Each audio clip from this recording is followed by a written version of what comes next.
Chapter 306. But what about it?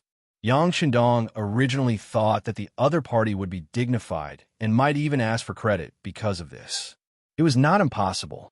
Facing Yang Shandong's curiosity, Wang Bo seemed to hesitate for a moment, then said as if he had made up his mind, "But according to this official's experience, these bandits should have been alerted a long time ago, or else they wouldn't have been so quiet.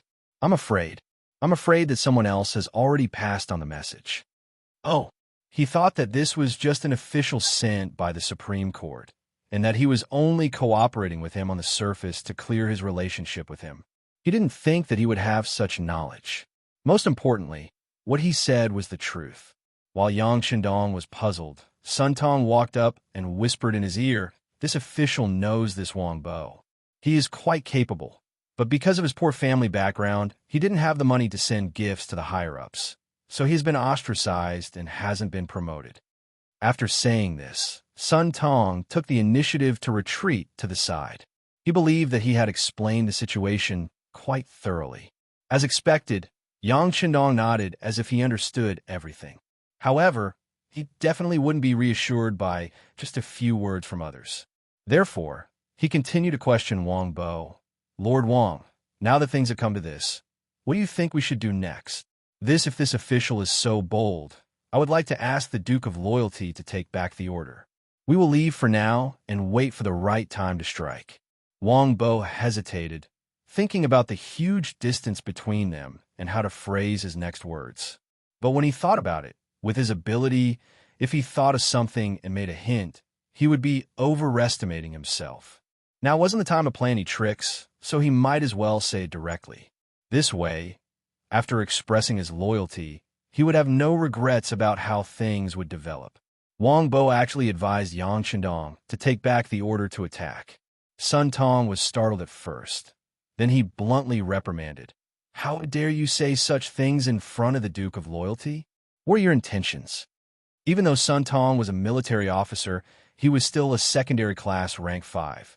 He had the right to reprimand Wang Bo, who was a secondary class rank 6. Most importantly, he had already gained the initial approval of Yang Shandong, so it was even more reasonable for him to say such words at this moment. "I was too rash." After being pointed out by Sun Tong, Wang Bo hurriedly admitted his mistake. Yang Shandong, who was standing at the side, naturally chuckled. How could he not see that the two of them were clearly putting on a show here? Since Sun Pong had spoken up for Wang Bo before, it was clear that they knew each other and even had some friendship. At this moment, he was only saying these words to offend the other party. Wang Bo naturally knew this, so he stopped at a certain point. He quickly stopped talking and expressed that he knew he was wrong. Everyone had their own schemes, and it was understandable to use them appropriately. Yang Shandong didn't want to comment on this. Since he knew the truth, he casually waved his hand and said, "Forget it." Official Wang also had good intentions. Hearing these words, Sun Tong and Wang Bo both let out sighs of relief. It was good that they weren't blamed. Moreover, hearing the meaning of these words, the Duke of Loyalty understood everything. Since it was like this, then the operation tonight could be canceled. Thinking about it, it made sense. Originally, they were playing a sneak attack. Since the other party already knew of their movements and had made preparations in advance, there was already no meaning in talking about a sneak attack. Just as Sun Tong and Wang Bo were thinking about canceling tonight's operation and returning without any results, Yang Shandong said with an extremely calm tone, "The other party is a bandit. We are officials. Since it is like this, how can officials be afraid of bandits? Since we have come, who cares if they have made preparations or not? This time, we can't just go back like this. Pass down the order for everyone to make preparations. We will attack in an hour." Even though he knew this, he still acted as usual. Yang Shandong's actions and decision made Sun Tong and Wang Bo both stunned. The two opened their mouths wide and wanted to say something. For example, if the enemy had received the news, would they have already left through the secret passage? If they killed their way in step by step, what was the use? Apart from losing the lives of some of their brothers, was there no other use? Or was the Duke of Loyalty also fishing for fame and didn't want to do anything with the Blackwater gang. Was all this just a save face? At this moment, the two seemed to have 100,000 questions in their hearts, but they didn't know how to ask. Yang Qindong didn't give any explanation to the two's confusion. He believed that facts spoke louder than words. Everything that happened next would naturally tell them whether what they were doing now was right or wrong. Come, bring the walkie-talkie over. As soon as his voice fell, Tiger's mane had already stood behind Yang Qindong with a black, iron-like object on his back. However, Yang Qindong didn't touch this guy immediately. Instead, he turned around and looked at the dozens of academy students he brought with him and said, "Watch carefully. What does it mean to be irresistible? What does it mean to be unable to withstand a single blow? You also need to know that sometimes using the right method will have an effect. You need to know that in the face of absolute strength, any conspiracy or trick is fragile and useless." After hearing the Mountain Head's words, the dozens of students all opened their eyes wide and nodded. Then, they looked forward with bright eyes.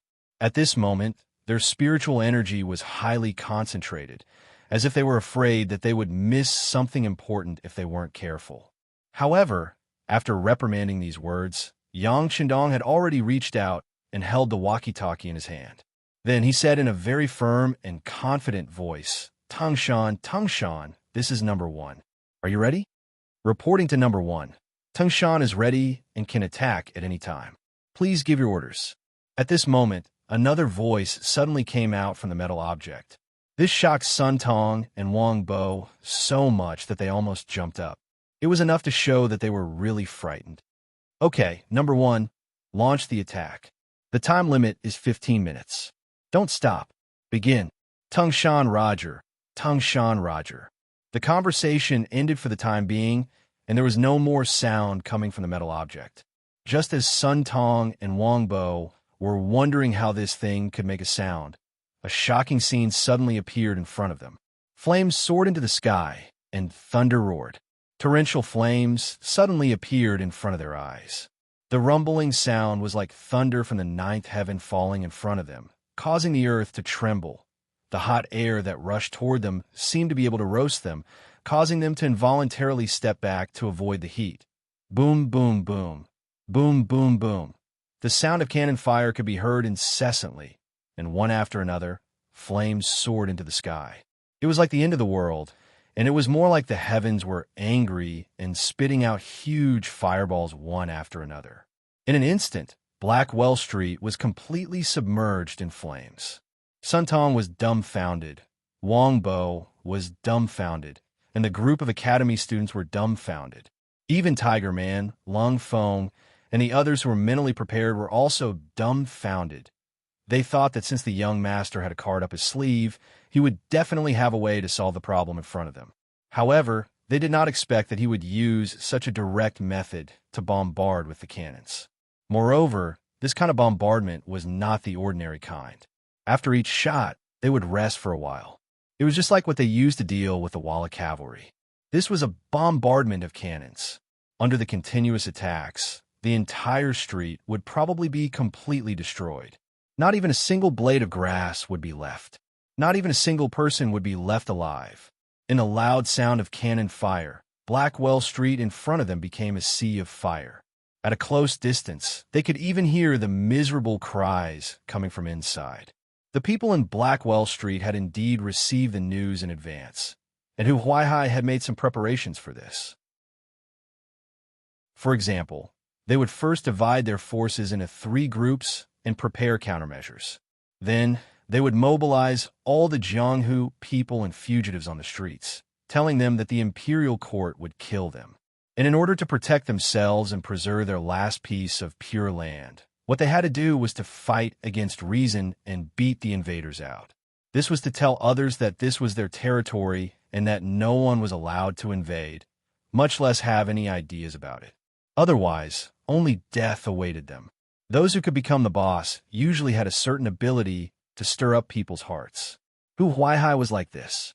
When he waved his arm and promised many benefits, he received a response from the crowd as expected. Next, the entire Blackwell Street could be said to be fully prepared for a face-to-face battle with the Ming army that rushed in. There were long spears, short knives, iron rods, silver whips, and some long bows and short crossbows. There were countless traps everywhere. They were just waiting for the Ming army to appear and kill them. However, they did not expect that Yang Chendong had no intention of fighting with them at close range. He directly switched to long-range artillery and ignored the various preparations of the opponent. He used hot weapons against cold weapons to overwhelm them. It could also be said that he was bullying them. There were ways to deal with people, and there were ways to deal with animals. This was Yang Chendong's style of doing things. Just like when he faced the Walla army, he might have been able to severely injure them. However, in order to achieve his own goals, he did not do that. Instead, he focused on shocking them in order to leave a strong enemy in the north for the great Ming dynasty. He did not want to give up all the good bows and arrows. The facts also prove that Yang Chendong's method was correct. The existence of the Walla's main force did indeed put a lot of pressure on Zhu Qiyu, so he did not dare to wholeheartedly rectify the internal situation. Naturally, he could not raise his sword to attack Zhu Qiyu. For a time, the business with the Walla also limited his thoughts of fully developing the military. He could make a lot of money and so on. Chapter 307. He had shown mercy to the people of Walla because it was related to the overall situation. However, he would not show any mercy to these evil forces who dared to provoke him. There were no longer any commoners in Blackwell Street. Those who stayed there were either fugitives with a life or members of the Jianghu with evil intentions. They could no longer be regarded as human beings. Since that was the case, why would he need to show any mercy to them? All he needed to do was fight. Since he was ready to fight, how to obtain the greatest victory with the least cost was the problem that Yang Chendong had to consider. His opponent was so strong that he did not care about his life, especially when he had made preparations beforehand. Under such circumstances, if he just attacked blindly, he would lose many people. Furthermore, there were rumors of a secret passage. It was very likely that even if he paid the price and charged in, he might not be able to kill the main culprit. If he could not remove the root of the problem, then the danger would be even greater. At that time, the enemy would be in the dark while he was in the light. The feeling of being on guard for 1,000 days would be very unpleasant. Yang Chendong was not an indecisive person. When he could act swiftly and decisively, he would not be wishy-washy. Therefore, he directly chose to cover the area with cannon fire. Not only would he be able to beat up his opponent, but he would also be able to intimidate the other officials. He believed that after this incident, anyone who had any ideas about him would have to consider the consequences, right? Imperial City, Imperial Palace. The Earth Dragon has turned over. Quickly find a place to hide. Don't panic, don't panic. The cannon fire continued and landed on the ground. Even the Imperial Palace was shaken. Some experienced people shouted that it was an earthquake. Therefore, the entire Imperial Palace was in chaos. It was 3 or 4 o'clock in the morning, which was also the time when people were in deep sleep. The sudden tremors woke some people from their dreams and caused chaos. Even Dai Zhongzhu Qiyu, who was sleeping with a concubine in the bedchamber, was awakened by the tremors. Then she instinctively rolled to the ground and hid under the dragon bed. Your Majesty, Your Majesty. The concubine was still shouting from the bed. Outside the door, Jining also rushed in, her voice urgent. The people in the Imperial Palace, regardless of their occupation or status, had to do one thing if they wanted to live a better life, and that was to gain the trust and recognition of the Emperor. Once something happened to the Emperor, these people would be like rootless duckweeds. In the end, they would be washed to the side by the waves and wither away, becoming a complete waste. Therefore, the Emperor's safety also represented the safety of many people. Shouts rang out everywhere. Zhu Qiyu, who was hiding under the bed, said with a hint of panic in her voice, "We are here. We are here. My beloved subject, quickly find a place to hide." Hide? Yes, yes. Jining and the concubine both agreed. Then, they each found a seemingly safe place to hide. They prayed in their hearts, praying that the Earth Dragon would flip over quickly to ensure their safety. The ground trembled, and the rumbling continued for about an hour before it finally stopped. Then, the entire palace became extremely quiet. Even so, Zhu Qiyu had no intention of crawling out from under the bed. He had read many ancient books. Once there was an earthquake, it was often continuous. It was not so easy to stop it. He was still thinking that it would be better to stay like this and wait for the sky to completely brighten before finding a spacious and safe place. However, this idea was completely changed with the entrance of a young eunuch. "Your Majesty, your Majesty." A little eunuch stumbled as he ran in. When he entered the door, he almost tripped over the slightly high threshold because he was in such a hurry and fell to the ground. "What are you doing? How can you be so flustered in front of the emperor?" Jean Ying's eyes were sharp. With the help of the candlelight in the bedchamber, she saw that the young eunuch was one of her trusted aides. She pretended to be angry and asked. The young eunuch finally saw Jean Ying. He hurriedly knelt on the ground and said anxiously, "Eunuch, the earth dragon did not flip over. It was the Duke of Loyalty and Courage who was having sex." "What do you mean by having sex? What exactly is going on?" Jean Ying only heard a little more clearly after the young eunuch repeated it twice. However, she was also puzzled. She had seen cannons being fired before. The artillery battalion of the Great Ming Dynasty had fired 2 cannons when it was first built. Although the noise was not small, it was still within an acceptable range. How could it be like this time, where the sound was as loud as thunder and the earth trembled because of it? Yes, it was indeed having sex. "We sent someone to follow the Duke of Loyalty and Courage to bring back the news," the young eunuch said solemnly. He looked as if he was willing to guarantee it with his life. It was really having sex? Jean Ying also knew that the young eunuch under her command would not dare to say anything about this kind of thing. Thinking back, the sound was as loud as thunder and the earth trembled. However, it seemed that was all there was to it. The house did not shake. It really did not seem like the earth dragon flipping over, as people usually said. "Yes, yes." The young eunuch hurriedly nodded and said, "All right, since that is the case, go and investigate.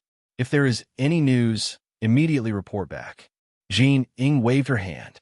If what she said was the truth, then her performance was a bit too exaggerated. Of course, she could not let too many people see her losing her composure, especially when the emperor was still under the dragon bed. This kind of scene cannot be seen by anyone else. The young eunuch accepted the order and left. Without anyone else around, Jean Ying also came to the side of the dragon bed.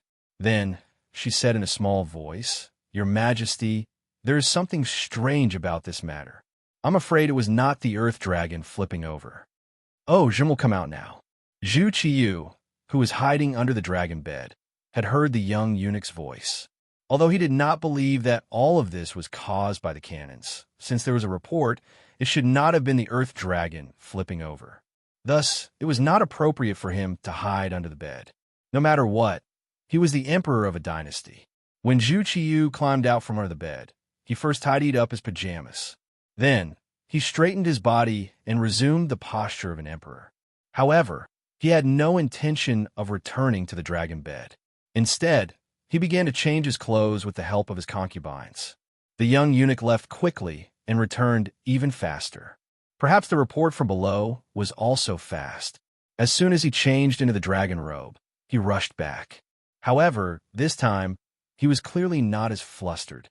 Instead, he knelt on the ground a few feet away and said, "Reporting to your Majesty, the people below have reported that it was indeed the Duke of Loyalty who was firing the cannons. Marquis Wokinghao has also come. He is waiting outside the palace for an audience." "Oh." The Hall of Harmony receives him. Zhu Qiyu nodded. He also had a bad feeling in his heart. Since the sound of the cannons was so loud, its power would not be small. What was this Duke of Loyalty up to?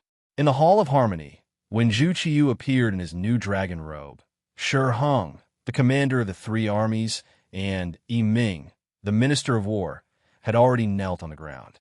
As soon as they saw the emperor's face, they kowtowed and said, "Your Majesty, I am guilty." "Forget it." Zhu Qiyu, who looked a little unhappy, seemed to want to say something, but in the end, he just waved his hand and looked powerless. "Thank you, Your Majesty." Shi Hung and Yi Ming were in charge of the army, and the other was in charge of the equipment and logistics of the Ministry of War. Now, the sound of the cannons suddenly came out like an earthquake in the city. They did not know before, so they had to bear the crime of dereliction of duty. If the emperor wanted to, it was possible that he could use this reason to replace them. In this way, they had to admit their guilt. At least they had a positive attitude. It was impossible to say that Zhu Qiyu did not have a little anger in his heart. He was the emperor, the master of the world. But when did something happen that even a master did not know about? But although he was angry, there was no better person to use. Fortunately, whether it was Shi Hung or Yi Ming, they were still loyal. Since that was the case, what harm was there in forgiving them this once? With a temper and patience that had no choice but to tolerate everything, Zhu Qiyu sat on the dragon throne with Jin Ying's help. Then, he looked at the two kneeling people in the hall with a heavy gaze. "Tell me, what is going on, and how are you going to deal with it? If such cannons suddenly fall on the imperial palace, how will I deal with it?" Zhu Qiyu could not be blamed for being so cautious. His life was already threatened. If it were anyone else, they would not be able to remain calm. When these words were asked, Shi Hung and Yi Ming both had bitter expressions on their faces. What happened tonight was indeed somewhat out of their expectations. They originally thought that the Duke of Loyalty had the support of the mercenaries and could not be underestimated. But if they really did fight, there was nothing to be afraid of. The enemy's advantage was that they had good firearms, but their disadvantage was also very obvious. They had too few soldiers. If a fight really broke out and the 150,000 recruits of the capital charged out, each person's spit would drown the enemy. At that time, no matter how advanced one's weapons were, one would not be able to escape the misfortune of being completely surrounded. It was only because the mercenaries were not to be trifled with, and Yang Qindong's existence could effectively intimidate Walla and Zhu Qijin that there was a need to keep this person alive. This was why they had not truly fallen out with him. Tonight's matter had caused the two who had been very confident to instantly panic. They seemed to have suddenly realized that the matter was not as easy to resolve as they had imagined, and the situation seemed to have become even more grim. Putting aside everything else, just the sound of the earth dragon turning over was not something they could withstand. And if their guess was correct, this was the work of the mercenaries. Then just how many more tricks did they have that they had yet to reveal? Attributing all the credit to the mercenaries could be considered a modern Q spirit. With this thought, they comforted themselves and hoped that the situation would not be too bad. For example, once they had a good relationship with the mercenaries, wouldn't they be able to use these powerful firearms? If that was the case, a bad thing would become a good thing. Chapter 308. Thinking of this, Yi Ming spoke first. "Your Majesty, the power of the new cannons is so great that they should be provided by the mercenaries. I beg you to contact them. If they can obtain such powerful cannons, it would be your Majesty's good fortune, the great Ming's good fortune, and the people's good fortune." Hearing that he could also have such firearms, Zhu Qiyu was immediately interested. "Beloved official Yi, are you confident?" "Your Majesty, the mercenaries are only after money. As long as we agree to their demands, it shouldn't be difficult. After all, there is no conflict of interest between us, and from the facts, they have no intention of becoming enemies with us. I think it is feasible." Yi Ming knew that this was not the time to hesitate, so he spoke of his speculation as reality.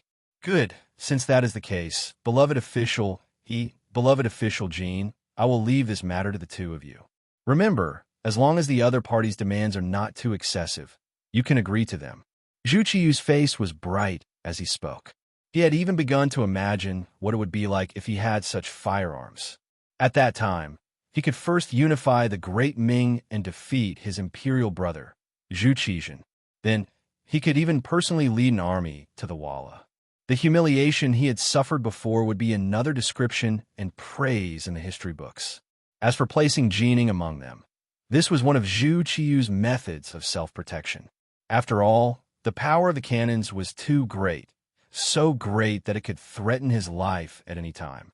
Since this was the case, he had to have it in his hands. Otherwise, he would not be able to sleep peacefully in the future.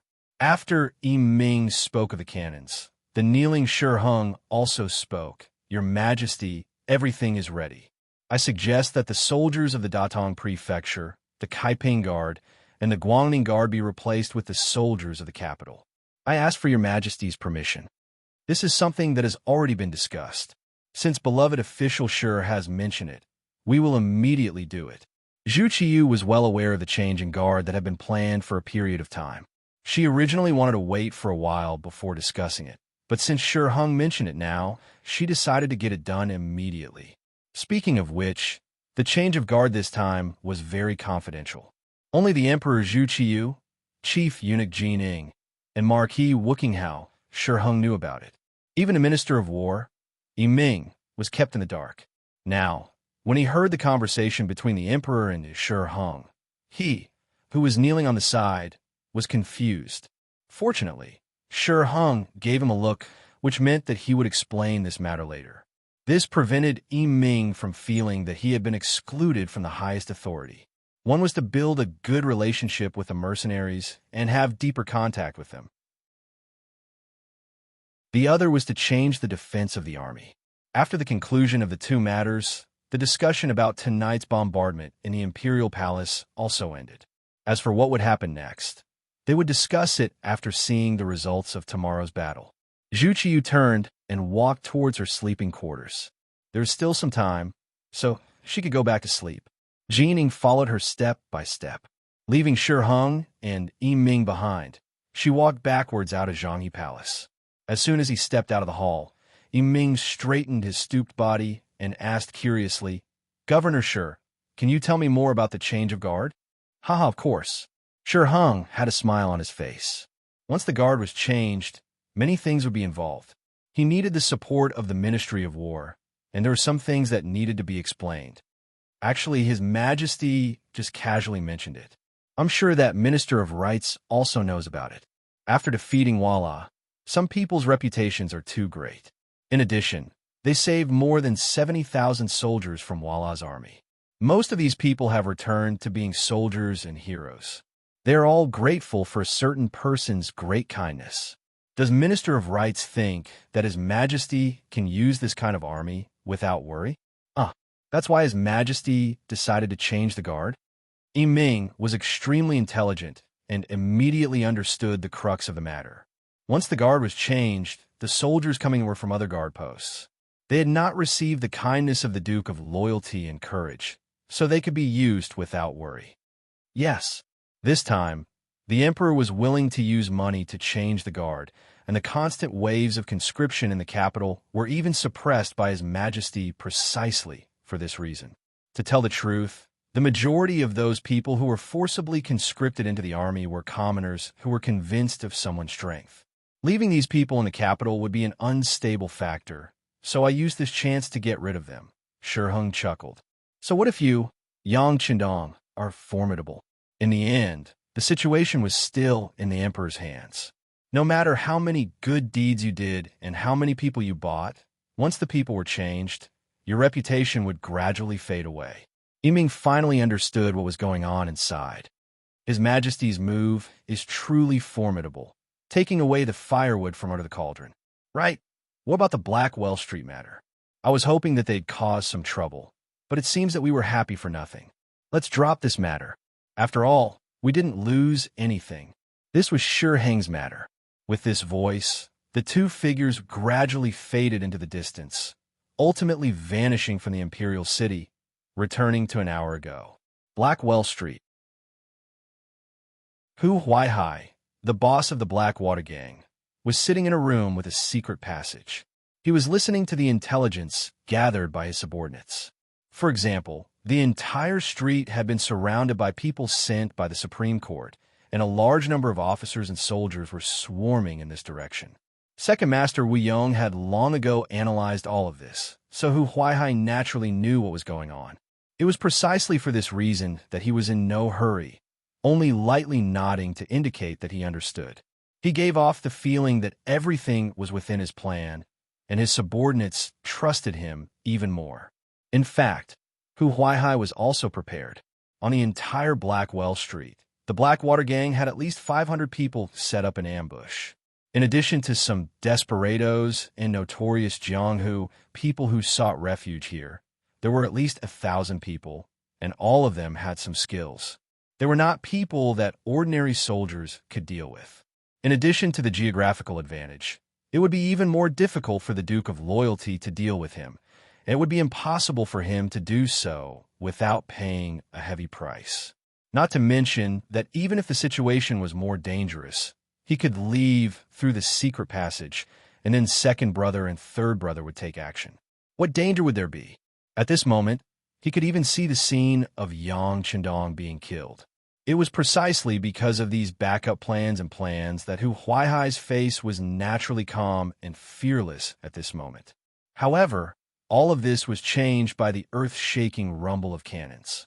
Seemingly without warning, just when the villains on Blackwell Street were ready to fight a bloody battle at any time and cause the soldiers to be rebuffed, there were suddenly streaks of fire whizzing down from the sky, followed by a deafening sound that could shatter one's eardrums.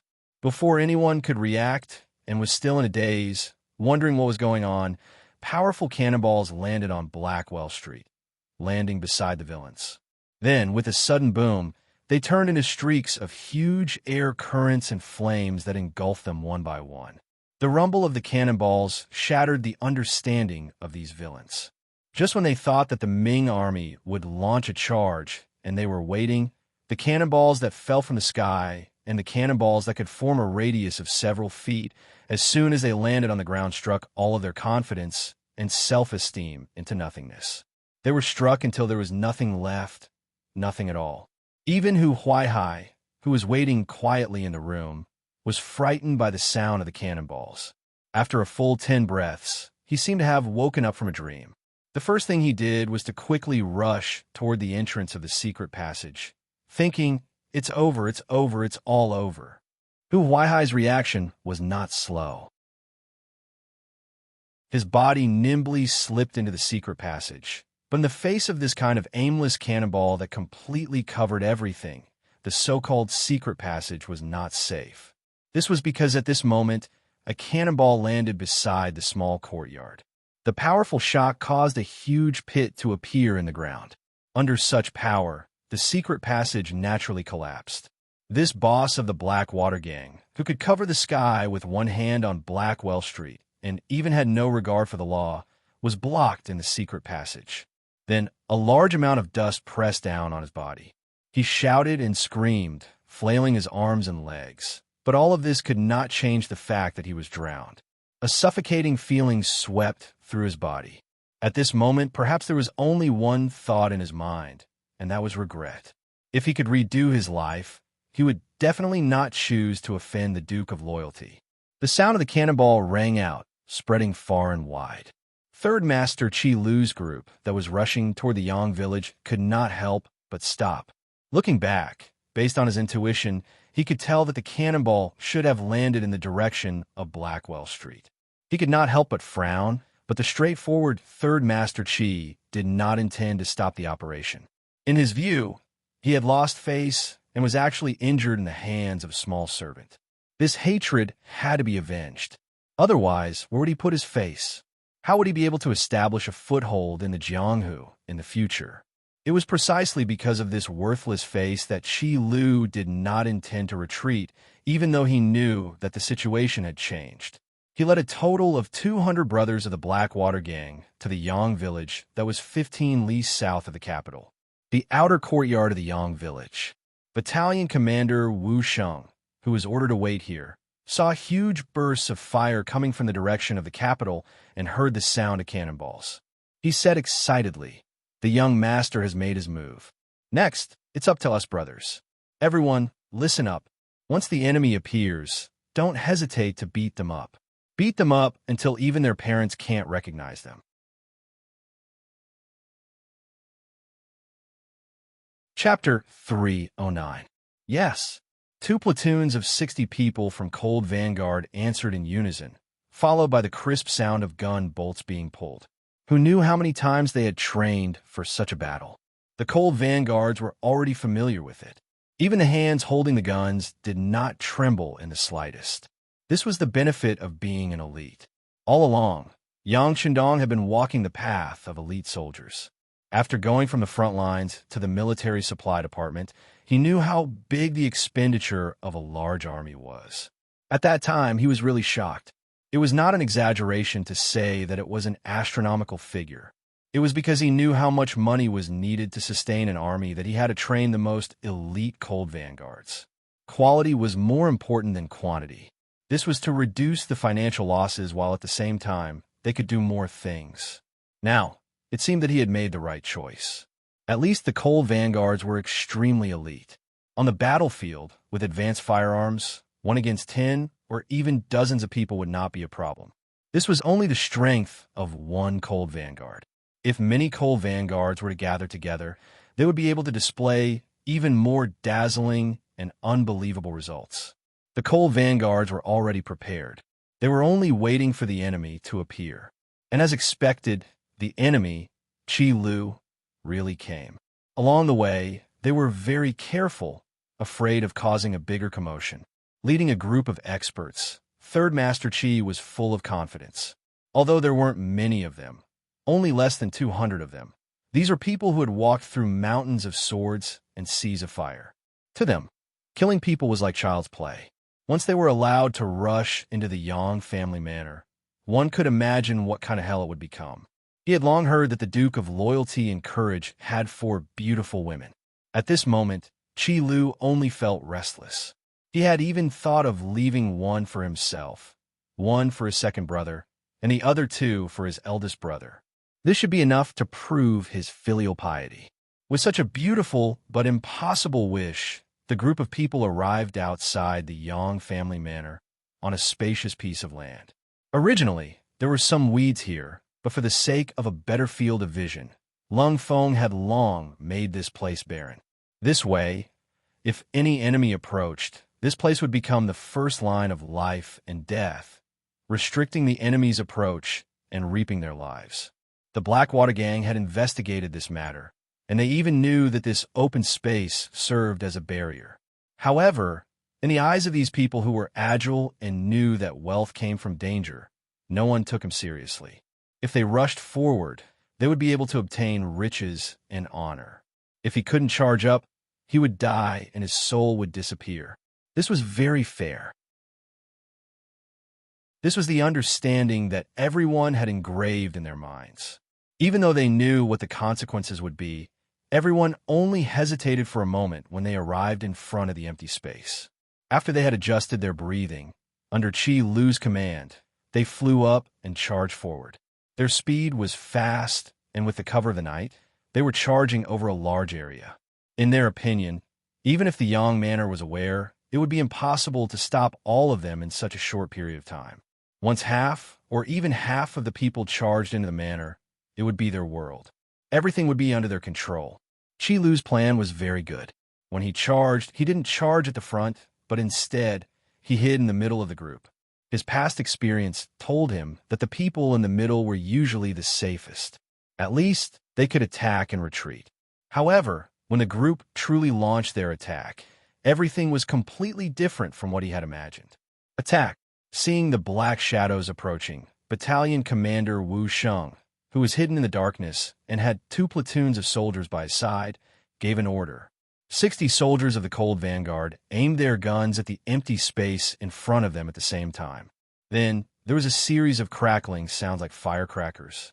Streaks of fire were shot out from their muzzles, flying straight out and accurately hitting the black shadows in the distance. What was a harvester? What was a tornado? What was a barren land? The current scene was a good example of this. As the concentrated gunshots rang out, the black figures that were running forward fell to the ground one by one.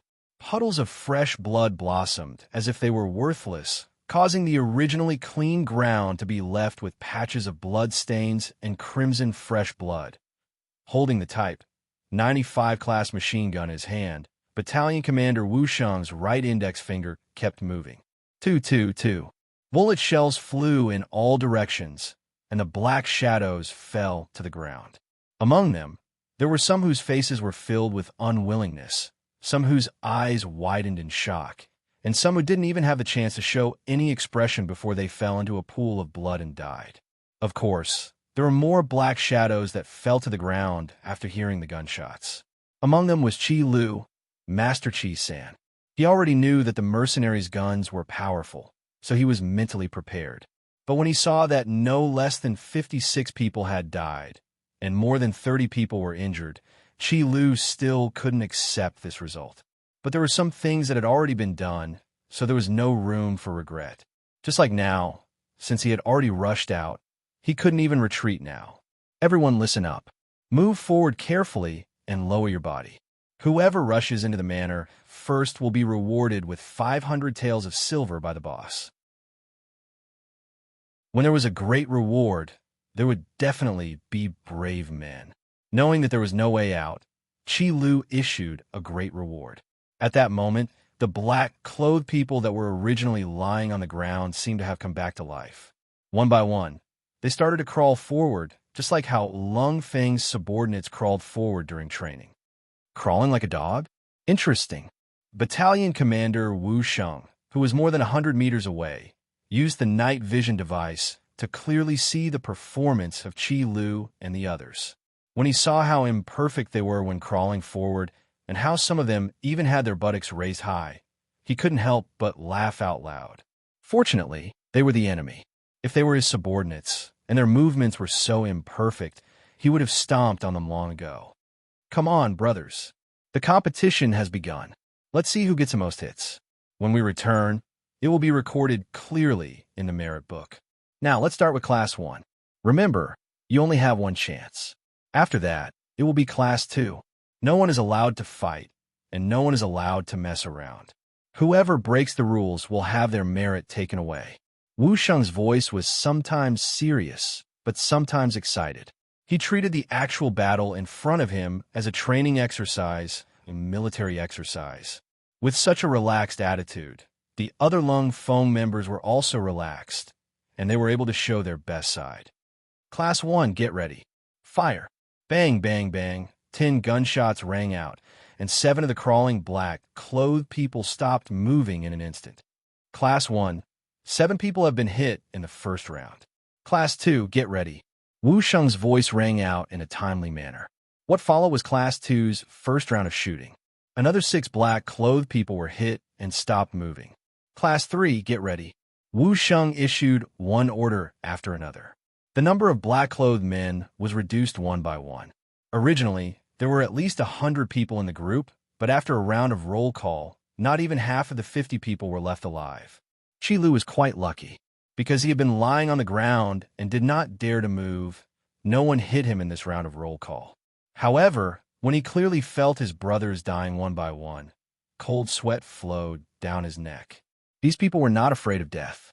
They had been living a life of blood on the edge of a blade. However, they were not afraid of death, and they would not die if they did not replace them, especially when they did not even see the shadow of their opponents and died without knowing why. This was something that no one wanted. Now that he was in the situation, he finally understood how powerful these advanced firearms were. At this moment, he regretted his reckless actions. Suddenly, Qi Lu gritted his teeth and shouted, "Brothers, don't be afraid. The weapons in their hands are only useful from a distance. When we get closer, it will be our world. Now listen to me. Everyone, stand up and charge together. We will kill our way through. We will wash the Yang family village with blood." Perhaps Qi Lu's shout had an effect, or perhaps everyone knew that waiting like this would only lead to death. At this moment, such a shout actually caused everyone who was still alive to stand up. Then, after a shout, they all rushed forward together. In the inner courtyard of the Yang family village, Hu Yin and the other girls heard the gunshots not far away from them. They also heard the rumbling sounds of artillery fire from even further away. Their faces were all filled with anxiety. Around them, not only did the second security team, Dao Xiao and the others stay, but also the academy students Tai Qingyi and Jiangping. They were dressed in black and had long swords at their waists. They looked like they were ready to fight at any time in the face of danger. It was because of their existence that the inner courtyard was not disturbed by the outside world and became extremely safe. However, this could not eliminate the anxiety in Hu Yin and the other girls. After all, they were girls. War and blood seemed to be very distant things to them. Now that it really happened in front of them, they could not be blamed for acting in all kinds of ways. As the legal wife, Hu Yin knew when to show her responsible side. She mustered up the courage to comfort the girls. It's okay. Luling has already said that the sound of artillery and gunshots is normal. Besides, there are mercenaries outside. No one can enter the village. Everyone, don't worry. However, at the same time, Hu Yin also blamed herself. This time, it was actually because of them. If it were not for wanting to save more women, there would not be a conflict with the Blackwater gang, and this would not have happened. In the end, it was their kindness that brought trouble to their husband. Not only Hu Yin, but the other girls also thought so. They even began to consider whether they should seriously consider what they were going to do in the future.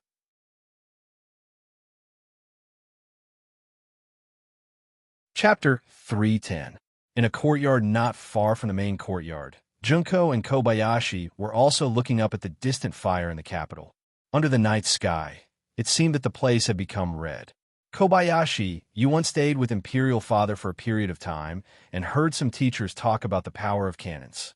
In your opinion, is what they said credible? Junko's face was very calm, but only she knew how excited and even a little scared she was at this moment. No, I've heard that the Great Ming Dynasty has cannons, but I heard that it's just a line. How could it cause such a big movement? Kobayashi shook his head, his face full of shock. It could be seen that at this moment, he was more or less scared. What a pity. Junko shook her head helplessly. It's a pity that he didn't let us go to the scene in person. We can only wait for the other students to come back and inquire about it. But in the end, we heard it from others, so it's not that real. Yang Shindong didn't allow the girls to go to the scene to observe, which naturally made Junko dissatisfied. But she also knew that since it was his order, there was no reason to not carry it out. He had always been a man of his word, and this was one of the deepest impressions Yang Shindong left on Junko. The people in the manor were guessing the situation outside, and just a few hundred meters away from them, at the entrance of the manor, the two sides were confronting each other. Qi Lu instigated everyone, wanting to use the human wave tactic to fight. But the result was obvious. After a burst of gunfire, there were less than 5 people left standing on the battlefield, and Master Qi Lu was one of them. He was worthy of being the third brother of the Blackwater gang, and his ability to protect himself on the battlefield was not bad. Just like just now, he always tried to hide behind others on the way, so that the people in front of him fell one by one, and he was the last one to stand. The reason why he was able to stand until now was not because the Cold Front's marksmanship was not good, or because they lost their aim, but because Wu Sheng gave the order to stop shooting.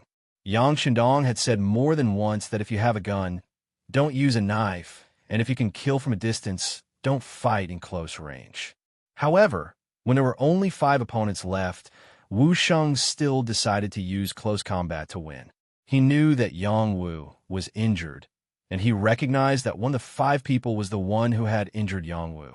Since that was the case, it was time for an eye for an eye. Since they dared to hurt the people around the young master, it would not be easy even if they wanted to die. You are Qi Lu. He placed the Type 95 class machine gun in the hands of a Lung Feng. Wu Sheng said as he walked towards the center of the battlefield with a tri-edge army knife in his hand. I am 3rd Master Qi. Who are you? Seeing that the other party was no longer shooting and was about to engage in close combat, a glimmer of hope appeared in his lifeless eyes. He was even considering if he could take the person down and use him as a hostage. Even if he couldn't kill his way into the Yang village, he could at least leave safely. What are you thinking? Are you thinking of taking me as a hostage? Wu Sheng chuckled when he saw that Qi Lu's eyes were rolling nonstop. Then, he pointed out the other party's thoughts with a single sentence. Suddenly being pointed out, Qi Lu's expression changed. When he noticed that the other party was less than 5 steps away from him, he suddenly shouted and then slashed forward with the ghost head blade in his hand. This style of Qi Lu's was wide open, so that he could get close to the opponent. Only then could he get close to the opponent and make the gunman hesitate and not dare to shoot. Regarding Qi Lu's sudden approach, Wu Sheng was not surprised at all. On the contrary, he was a little excited. The tri-edge army knife in his hand was a godly weapon for close combat. If the distance was too far, it would not be of much use. His opponent's actions were exactly what Wu Sheng wanted. However, he didn't show any signs of excitement. On the contrary, when the ghost head blade approached him, his feet began to continuously retreat, giving off the feeling that he didn't want to engage in close combat. However, his body retreated and did not advance as quickly. In just 2 breaths, the distance between the two was instantly shortened. The original distance of 5 steps became less than 3 steps. As the two sides got closer, Qi Lu's eyes flashed with excitement. He seemed to have seen the hope of survival. Then, just as the excitement flashed, the figure in front of him, who was constantly retreating, suddenly stopped. Not only that, but the figure actually moved forward. The sudden change greatly exceeded Qi Lu's expectations. His instincts told him that he was in danger. The ghost head blade in his hand instinctively shrunk back. However, Wu Sheng's movements were simply too fast. In addition to the fact that he did the opposite, Qi Lu felt a sharp pain in his abdomen. Following that, it was as if all the strength in his body had been sucked out in an instant. He couldn't even pull back his saber. He could only watch helplessly as the heavy saber fell from his hand and fell to the ground. That feeling of weakness continued to hit him. His body continuously moved, and with a plop, Qi Lu fell to the ground. The moment he fell to the ground, he saw that there was a bloody hole in his waist. Blood was gushing out like a fountain, and it couldn't be stopped. Just a moment ago, Wu Sheng first acted weak, indicating that he did not want to let the opponent get close to him. Then, he suddenly retreated in order to advance. Following that, the tri-edge army knife in his hand pierced his waist with lightning speed, causing him a heavy injury. There was no need to mention the might of the tri-edge army knife. After a successful strike, no opponent could withstand it. Qi Lu was the same. Looking at the bloody hole in his body, he knew that he would not be able to survive. This was the result of his carelessness. Qi Lu finally understood that the people in front of him were not only powerful long-range firearms, they were also skilled in close combat. This time, he did not die in vain. At the same time that Qi Lu fell, a few other Cold Vanguard squad leaders rushed out from the group. Each of them held a tri-edge army knife and rushed towards the 4 lucky people in black standing in the middle of the field. This was a very good opportunity for close combat. Obviously, no one wanted to miss it. It was precisely because everyone had such thoughts that the 4 black-clothed men each faced opponents that were twice or even 3 times their number. Their courage had already been shattered, and they could not even use half of their usual strength. Facing such an elite Lung Feng, the result was obvious. After just a dozen breaths, not a single black-clothed man was able to stand unscathed. Clean up the battlefield. Also, ask Fifth Brother to come out. Wu Sheng said with a red face after injuring Qi Lu in one move. As for Qi Lu, who was still bleeding on the ground, he wasn't dead yet, but the feeling was far more terrifying than death. He finally understood why the other party didn't use the gun to finish him off. It turned out that the other party wanted to torture him to watch him slowly die from excessive blood loss. The scene of flames soaring into the sky was not only seen by the people in Yangjia village. Even Wu Yong, who was leading people to ambush the Duke of Loyalty, saw it. After determining the direction, Wu Yong's heart sank when he confirmed that the source of the flames was Blackwell Street.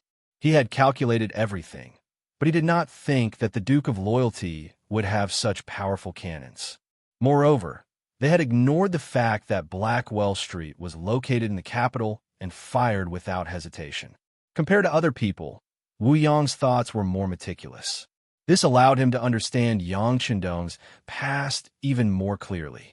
It was because of this that he knew how this person had intimidated the Walla's leader, Yeshen, and made him withdraw his troops and return more than 70,000 captives. This was the first time the words cannons had appeared in his mind. It also made him wonder if the Duke of Loyalty would use cannons to attack Blackwell Street. However, this thought only flashed through his mind for a moment, not for anything else. Because Blackwell Street was located in the capital, no matter how bold the Duke of Loyalty was, he would not dare to use such powerful cannons. On this point, Shi Tao, who had been sent by Yi Ming, confirmed that the Great Ming Dynasty did not find any cannons left behind by the mercenaries. Seeing all these signs, Wu Yong was finally relieved. He waited here with peace of mind, waiting for the rabbit to appear. But he never thought that the cannons would really appear. Thinking that even Yeshen was so afraid, Blackwell Street would have been in a sea of fire. Praying that his elder brother, Hu Huaihai, would be fine, Wu Yong was even more determined to wait here for Yang Chendong. Not for anything else, this person was so bold to use the cannons. He was probably proud of himself now. In this way, the defense would be relaxed, and it would be a good time for him to attack. Wu Yong even thought that this was a once-in-a-lifetime opportunity, and he had to seize it. But he did not know that compared to playing tactics, Yang Chendong, who had lived for hundreds of years in the future, had seen and heard far more than him.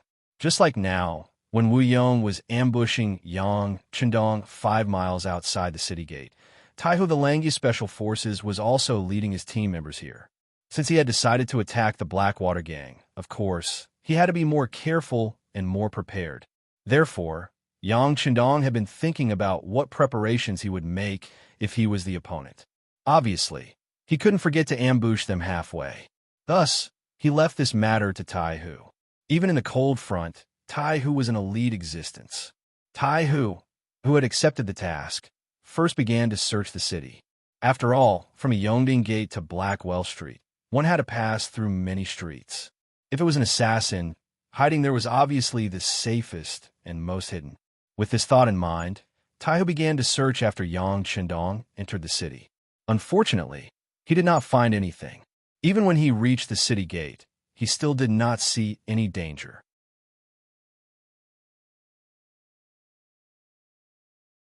Chapter 3:11. If it was someone else, they would consider canceling the operation. But Taihu had always been a serious person.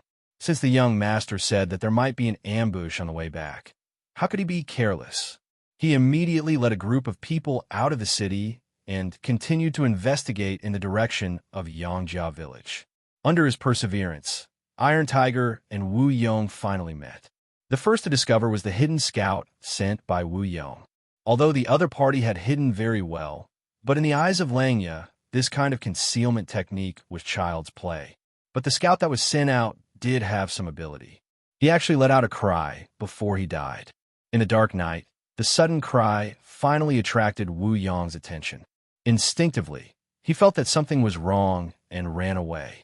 Before some of his brothers could react, Taihu and his men appeared like divine soldiers descending from the sky.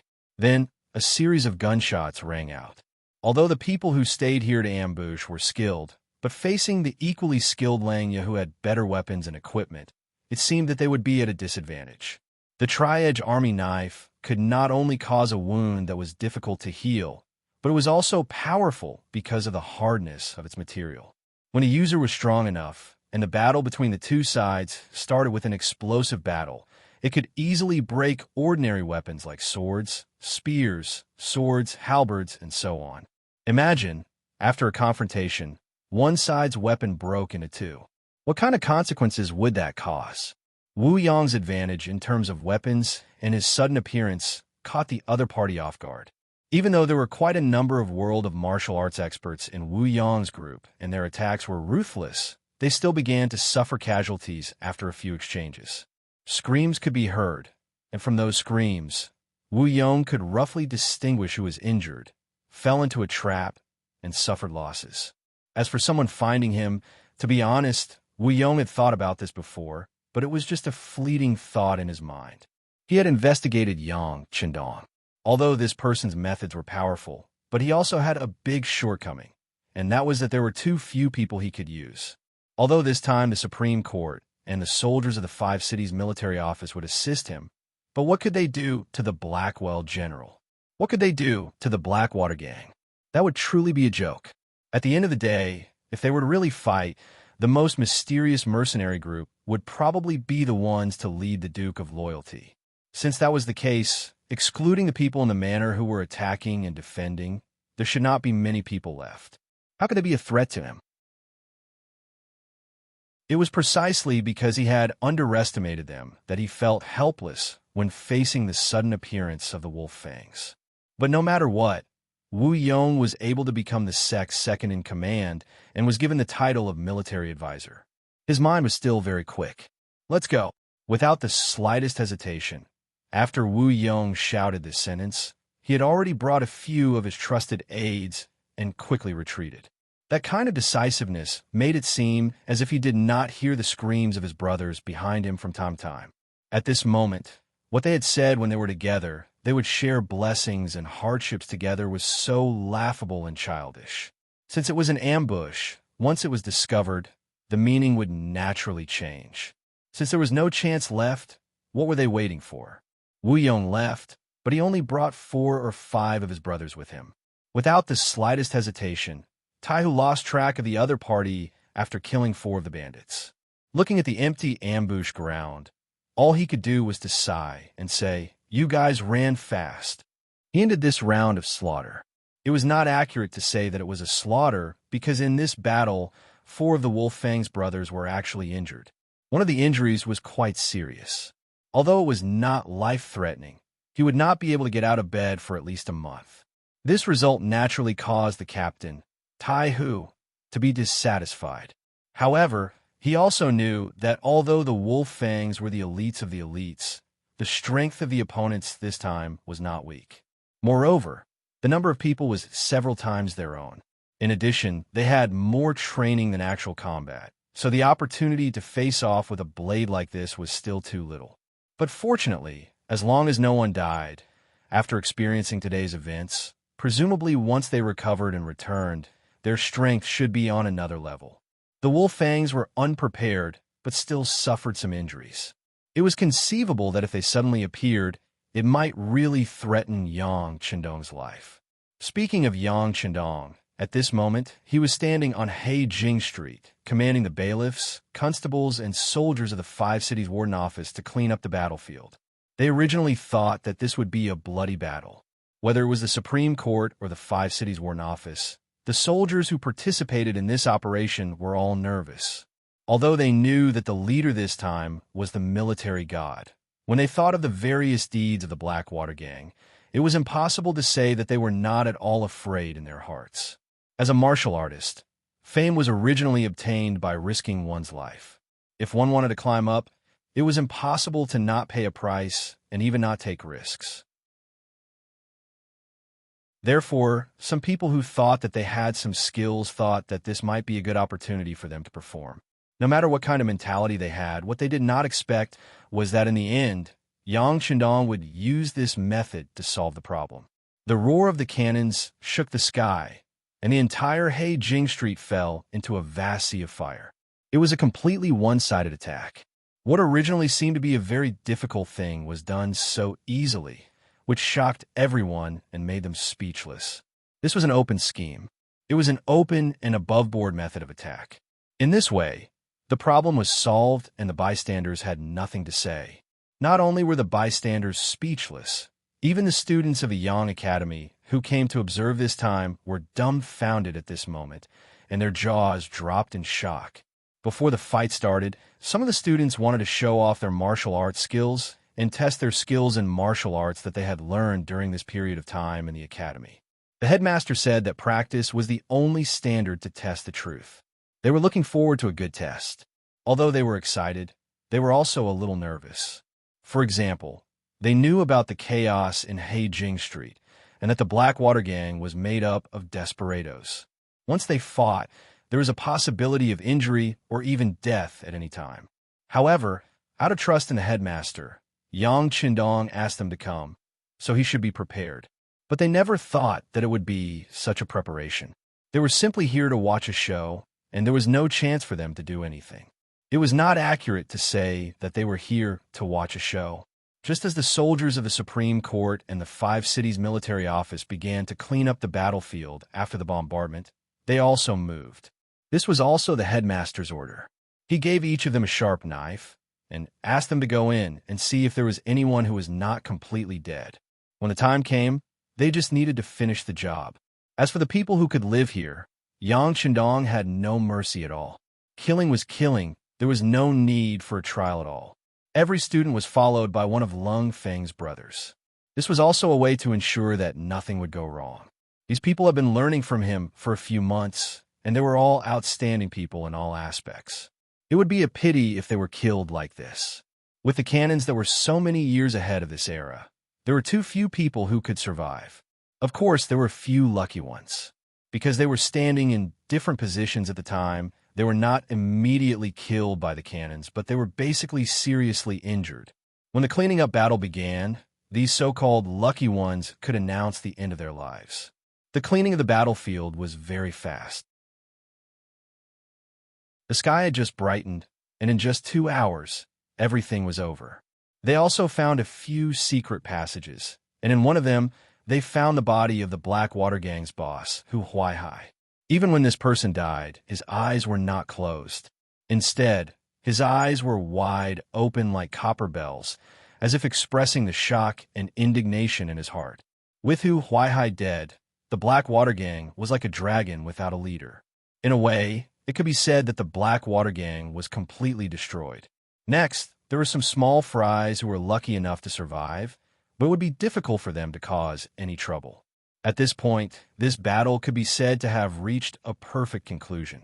The only fly in the ointment was that Wu Yong ran away. Just a moment ago, 2 pieces of information from the Intelligence Bureau were sent over. One was that Qi Lu brought people to attack the Yang village, but failed. They were completely wiped out by Wu Sheng, who was waiting for him there. The other was about Wolf's Fong. According to the previous arrangement, they searched all the way and really found the ambushers. They killed most of them, but the second in command, Wu Yong, who was known as the Star of Wisdom, ran away. There was a fish that escaped the net. Yang Qindong finally felt a trace of imperfection. But considering that the Blackwater Gang on Blackwell Street had been destroyed, it was not a big deal that one person escaped. While ordering the Security Bureau to continue to track the whereabouts of this person, he turned his gaze to other directions.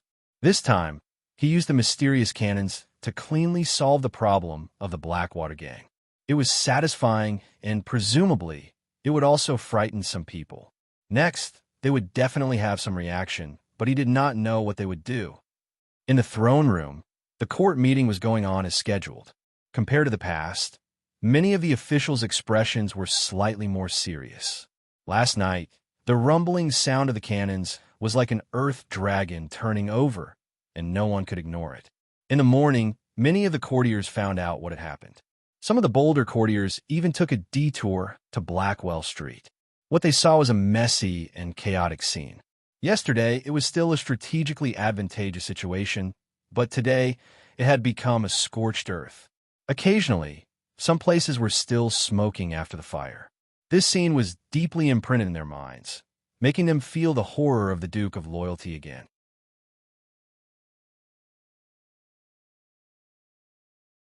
Chapter 312. Influenced by Confucianism, the Ming dynasty emphasized that the scholar officials and the emperor ruled the world together. Therefore, it is inconceivable now that the position of the scholar is so high. The status of scholars was very high, so there were even more people who flocked to them. Talents emerged in an endless stream, and there was a situation where one person appeared after another. It was precisely because of this that no one could stand high and mighty forever, and no one could fight against everyone with their own strength. But now, there was a Duke of Loyalty. He could make clouds and rain with a flip of his hand, and he did not put everyone in his eyes. He paid attention to doing things his own way, and he was supported by powerful financial resources and military force. His existence naturally became an alternative, a force that opposed Confucianism and the imperial power. Yang Qindong alone occupied one side of the three-legged tripod. This kind of oppression made many people feel very uncomfortable.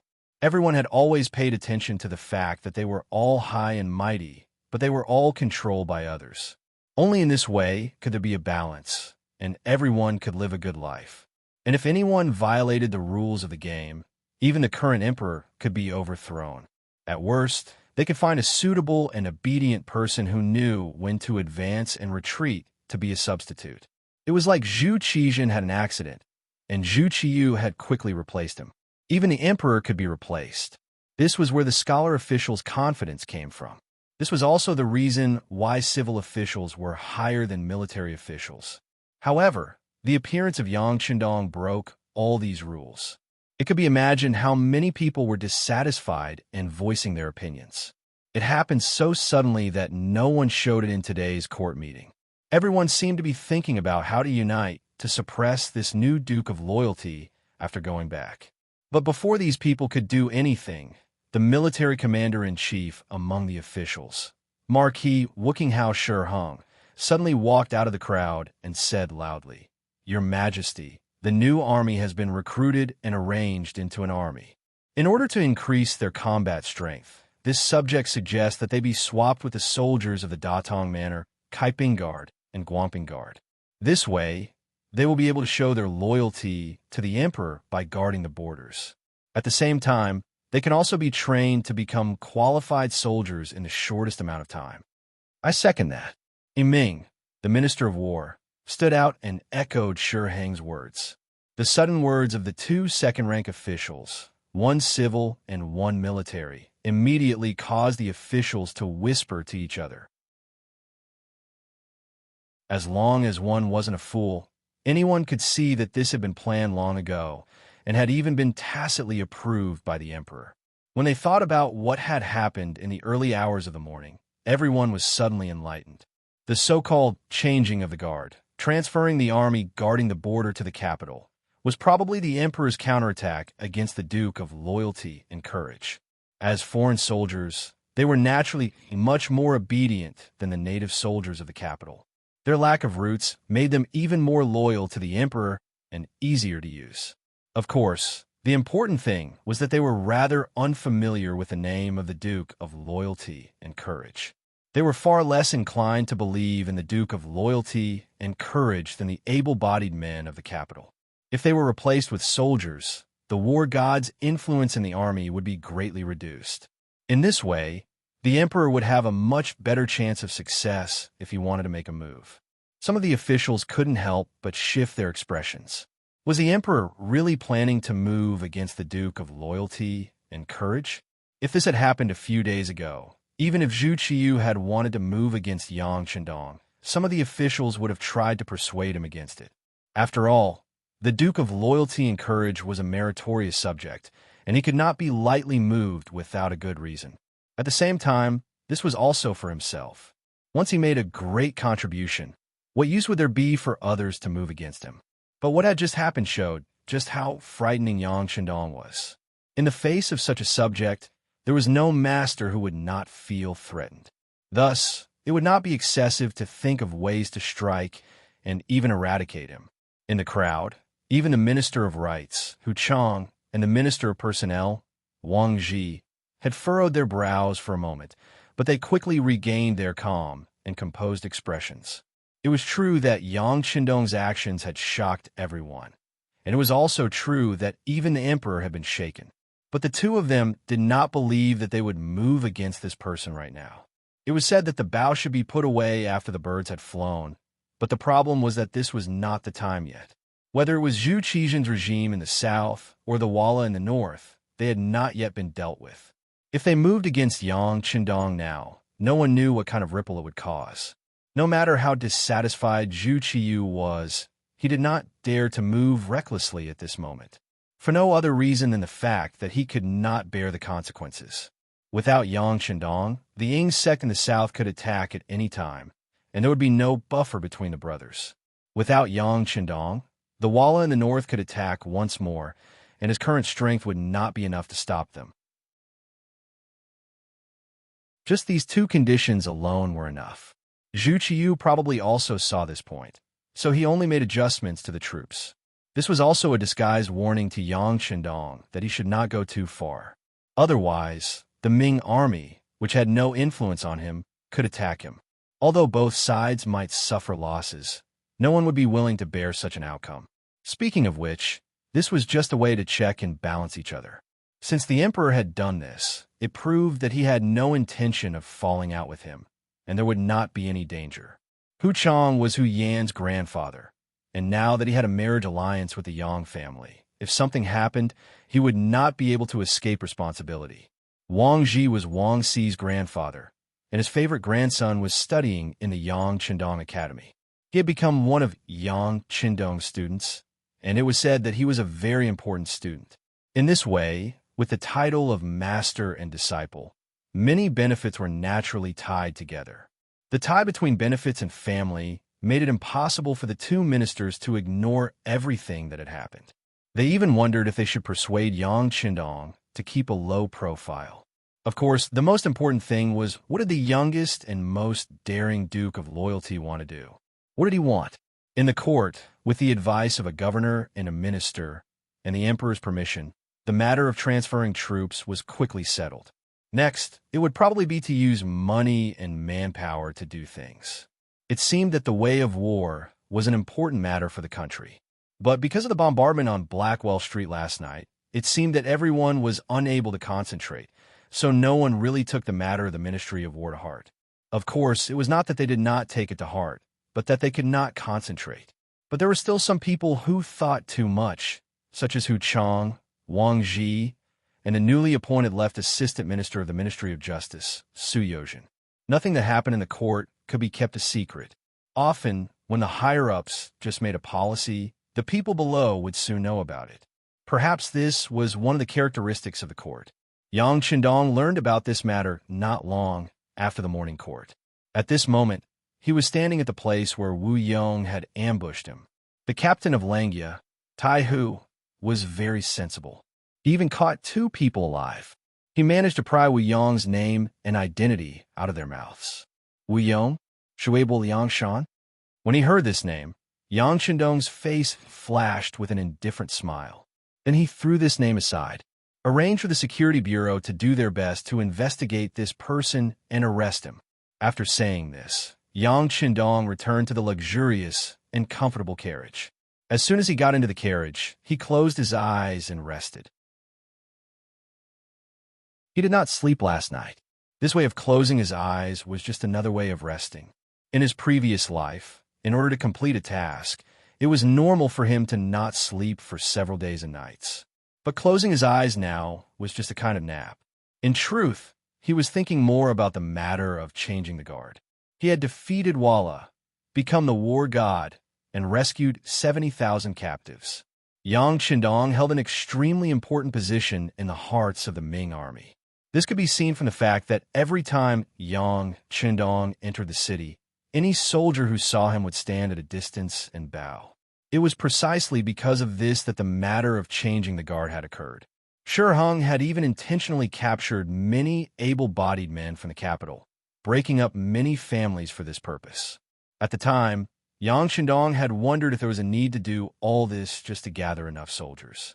But now he completely understood that this was not because there were not enough soldiers.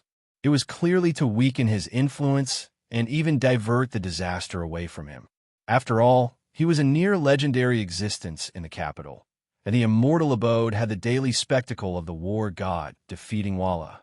With word of mouth spreading the news, it was not a problem for everyone to know about this matter. It was precisely because his influence in the capital was so great that this matter of forcefully recruiting soldiers had occurred. Don't you all worship the war god? Very good. Then I'll capture all of you and send you to the border.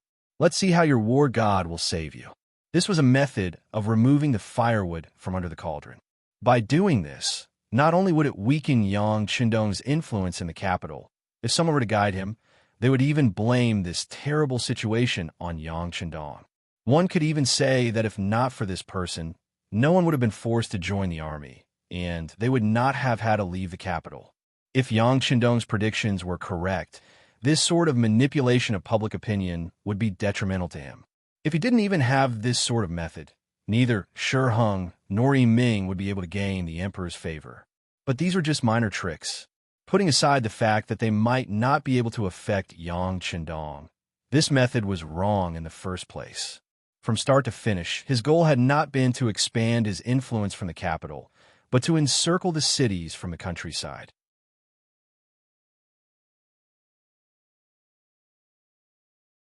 Chapter 3:13. It was the countryside surrounding the city. Yang Qindong's intention was to establish himself in the capital and make a name for himself. Then, he would establish enough deterrence so that no one would dare to look down on him and make trouble for him. It seemed that he had done enough of these things. Whether it was defeating the Walla army, beating up the Japanese envoy, or bombarding Haging Street, no one would dare to try anything behind his back. Since it was stable, then what he had done was more or less done. If he were a little more forceful, he would have to confront the imperial power, and the consequences would be unpredictable. At the very least, Yang Qindong, who lacked military power and influence, had not thought about what to do in the capital. In the society of the time, news spread very slowly. The Ming dynasty was still very powerful, and the imperial power still had a deep influence. Changing all of this was not something that could be done in a single day. It was said that heroes were born in troubled times. In the face of the great Ming dynasty, which was not in chaos, many people would find it difficult to do much even if they had all the strength in their bodies. Logically speaking, Yang Qindong could have become a wealthy man in a peaceful world. With his ability and influence, he was completely capable of doing this.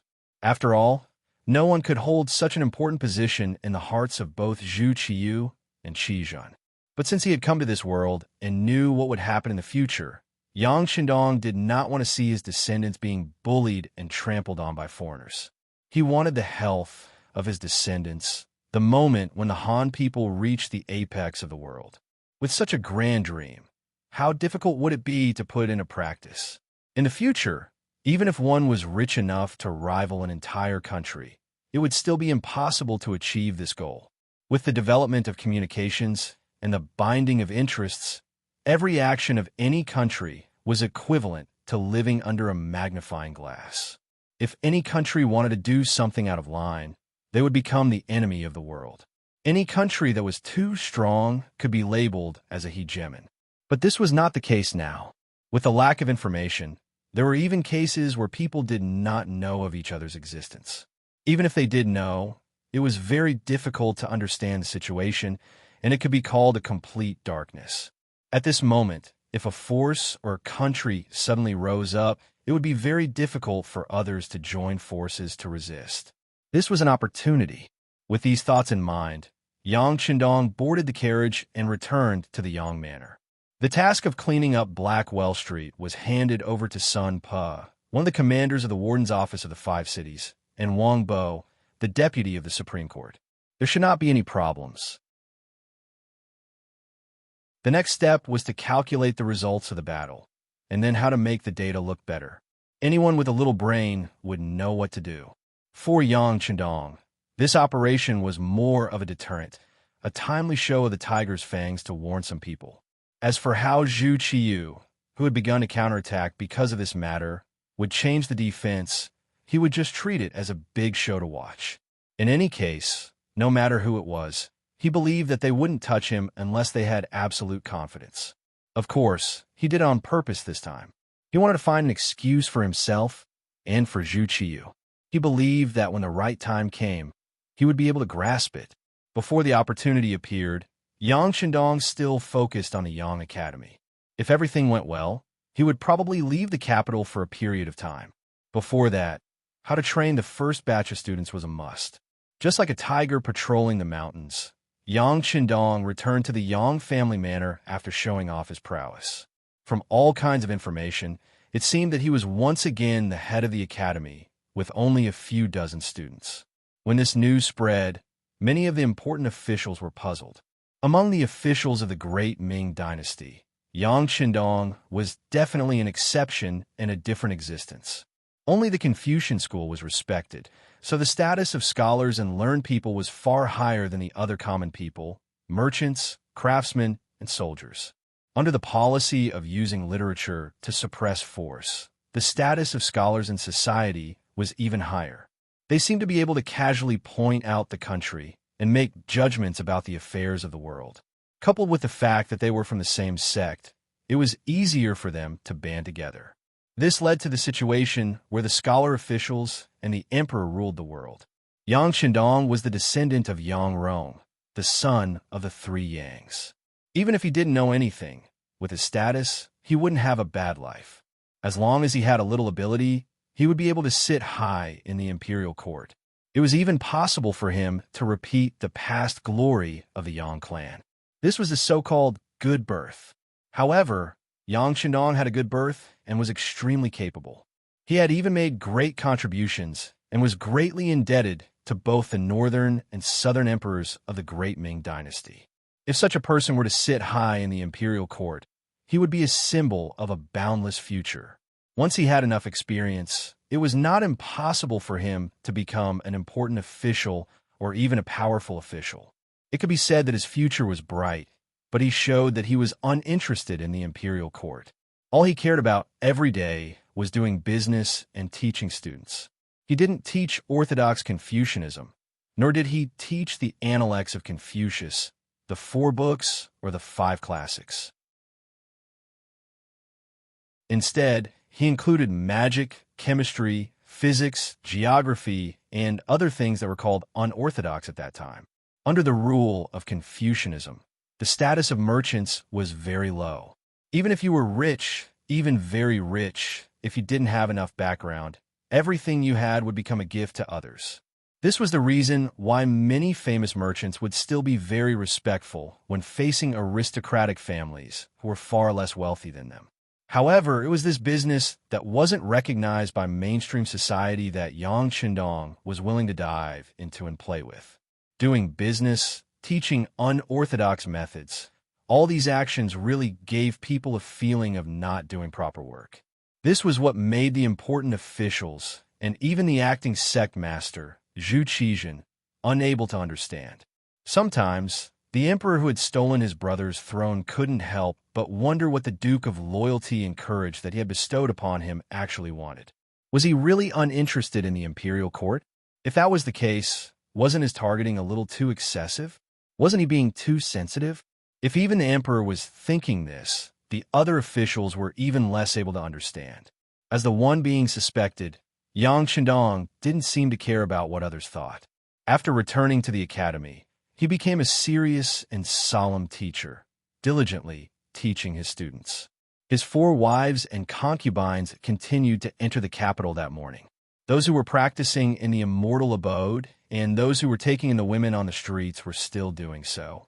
It was as if they were completely unaffected by the bombardment, as if the incident at Blackwell Street had never happened. It was precisely this seemingly ordinary behavior that left everyone scratching their heads in confusion. After thinking about it for a while, everyone turned their attention back to their own matters. Although the bombardment in the middle of the night was still there, it was only aimed at Blackwell Street. Since it didn't have anything to do with them, they naturally went back to what they were doing. Only a few people with deep foresight could vaguely see that this young Duke of Great Ming's loyal and courageous actions were all practical matters. Developing commerce was accumulating money.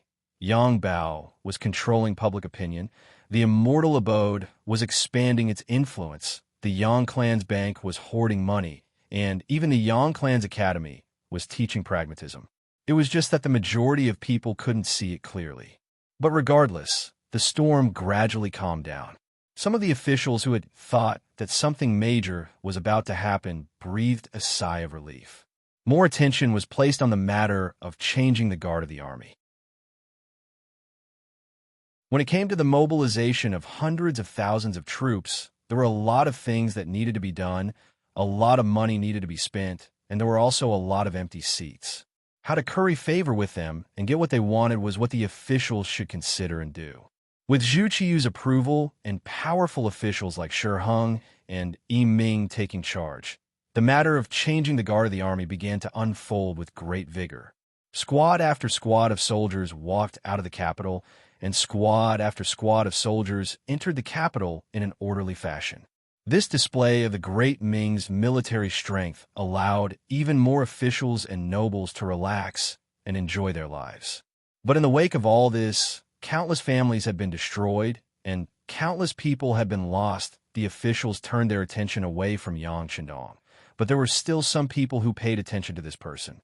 In an unremarkable Chengshun Inn in the capital, in the dimly lit backyard, a tall man was standing there, listening to a man whose eyes occasionally flashed with killing intent. Big brother Yin, my big brother and third brother died, too, unjustly this time. You have to uphold justice for us. The shorter man, who was dressed like a wanderer of the Jianghu, had said many things before concluding with these words. He seemed to be weeping about something.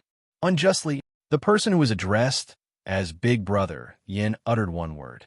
It was unknown whether he was sighing or speaking from his emotions. He shook his head lightly and continued. You two brothers went up against the Duke of Loyalty and Courage of the great Ming dynasty, who is also known as the God of War. Since you did it, you should have expected such an ending. Yes, we were careless in this matter, but no matter what, he shouldn't have been so ruthless. It's a pity that my elder brother was killed by the bombardment in the secret passage, and my third brother was killed by a flintlock. If I don't do something, I won't have the face to see my brothers after I die. The scholar continued to speak. He didn't seem to want to give up. At this point, everyone should know that this scholar was the second master of the Blackwater gang, Wu Yong, who was also known as the military advisor. He also thought that this operation would be too challenging, so he made 3 preparations. However, he never expected that the other party had no intention of tangling with him at all. Instead, the other party used an advanced firearm and ended everything with a single push.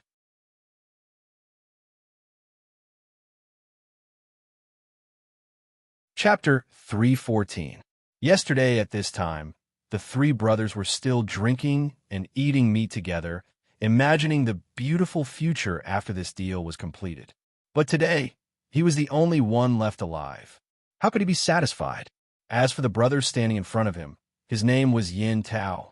He had always had a good relationship with the boss of the Blackwater gang, Hu Huaihai. It was said that boss who had saved his life before. Now, this person had an identity that could not be ignored. He was the chief arrester of the Ministry of Justice. The arrester was the so-called criminal police of the Public Security Bureau. Usually, such a person was not only good at fighting, but also very smart. And to be able to stand out in this team and become the chief arrester, it could be seen how good his fighting skills and wisdom were. Even in this environment where officials and nobles gathered in the capital, the identity of the chief arrester of the Ministry of Justice was also well known and could not be ignored. It was precisely because of his power that Wu Yong found Yin Tao after escaping from the attack of the Wolf's Fang to avenge his brothers. Of course, this time his opponent was Yang Shandong. Wu Yong knew that it was not realistic to only rely on the previous kindness to persuade him. So when he asked Yin Tao to come out, he also made another preparation, which was to give him a big gift. In this world, living was nothing more than living for nothing more than a mouth. Under this condition, how to live a better life, more face, and more status would become a higher level of pursuit. People like Yin Tao naturally had face and even some power. But because of the importance of his position, there were many people who had their eyes on him. There were not many ways to live a more luxurious life in terms of money. Wu Yong saw this point, and this time, he used it as a breakthrough point.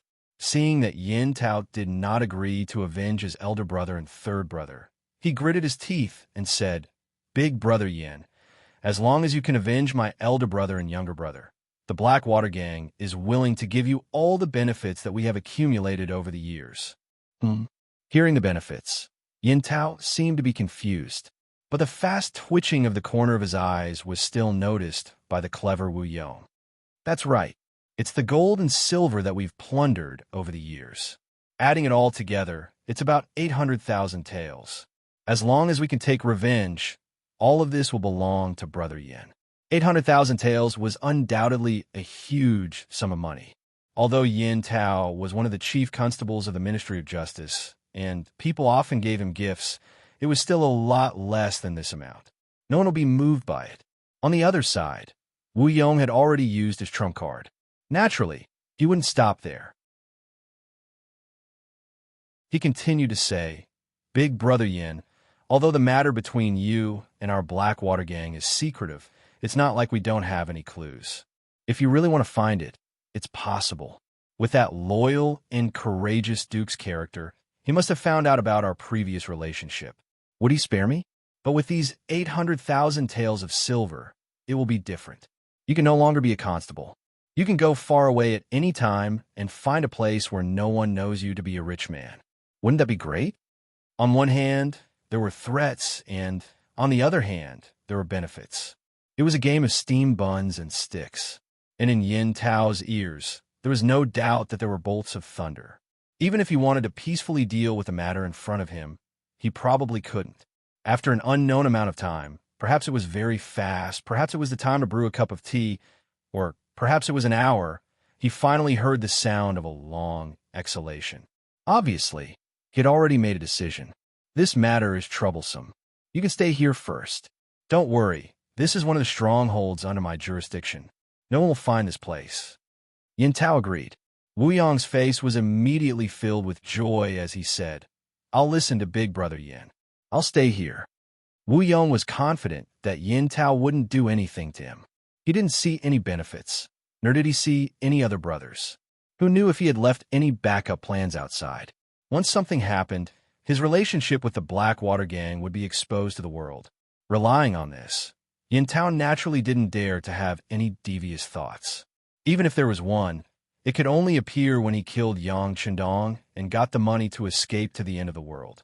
Seeing that Wu Yong was so tactful, Yin Tao nodded his head in satisfaction. "But since we have to make preparations, we can't do without the silver taels. Don't worry, Big Brother Yin. I'll arrange for someone to send the silver taels over tonight. Is 400,000 taels enough?" "It's enough," Yin Tao happily replied. In a sense, these 400,000 taels of silver were taken from the 800,000 taels that he deserved. According to the rules of the martial arts world, he had to collect half of it as a deposit. From the looks of it, Yin Tao was really prepared to help. After discussing the matter and appeasing Wu Yong, Yin Tao left Chengshan Inn. However, he didn't go in the direction of the Ministry of Justice. Instead, he walked a few rounds on the streets as if he was bored. After confirming that no one had seen him, he went in the direction of the Yu residence. Yu Shuriwei, the current Minister of Justice, was deeply trusted by the current emperor. He should have had a bright future and limitless glory. However, because of a conflict with the Duke of Loyalty, Yang Chendong, his grandson, Yu Xiong, was sentenced to death. His eldest grandson, Yu Yunbi, also suffered in prison. In addition, Su Yozhen was assigned to the Ministry of Justice as the left assistant minister, with the intention of replacing Yu Shuriwei. The Yu residence, which was supposed to be bustling with people and carriages, became much quieter. After all, he was still the Minister of Justice. He was still the Minister of Justice, and there were still many officials who came to visit him every day. By the time Yin Tao arrived, he could only enter from the side door. The head constable of the Ministry of Justice. It sounded like a very prestigious title, but in the minister's residence, it was just a small official. If Yin Tao wasn't someone who was promoted by Yu Shuriwei and had come to the Yu residence before, and the gatekeeper knew him, it would be difficult for him to enter through the side door. Even if he entered the Yu residence, he might not be able to see the minister. He came to a slightly remote side hall and waited for more than 2 hours. After drinking a few pots of tea, he finally heard the sound of footsteps outside the door. "Master is receiving guests in the front hall. Please wait a moment, Constable Yin." The Yu residence steward who was in charge of leading him said, with a formal smile. "Okay." Yin Tao knew that the steward was just being polite on the surface. Regardless of whether the minister was really receiving guests or not, if someone of his status wanted to see the minister, it was necessary to wait a little longer. This was the place where he could show his prestige. Speaking of which, Yin Tao's skills were not bad.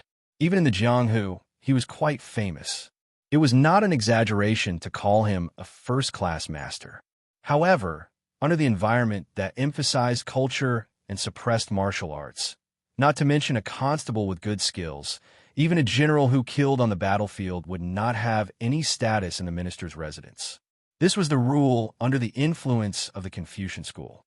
Martial artists were not valued and were seen as simple-minded and physically developed. Such people had no future and could even be the main factor in civil strife. Merchants were suppressed because they were seen as people who only cared about profit.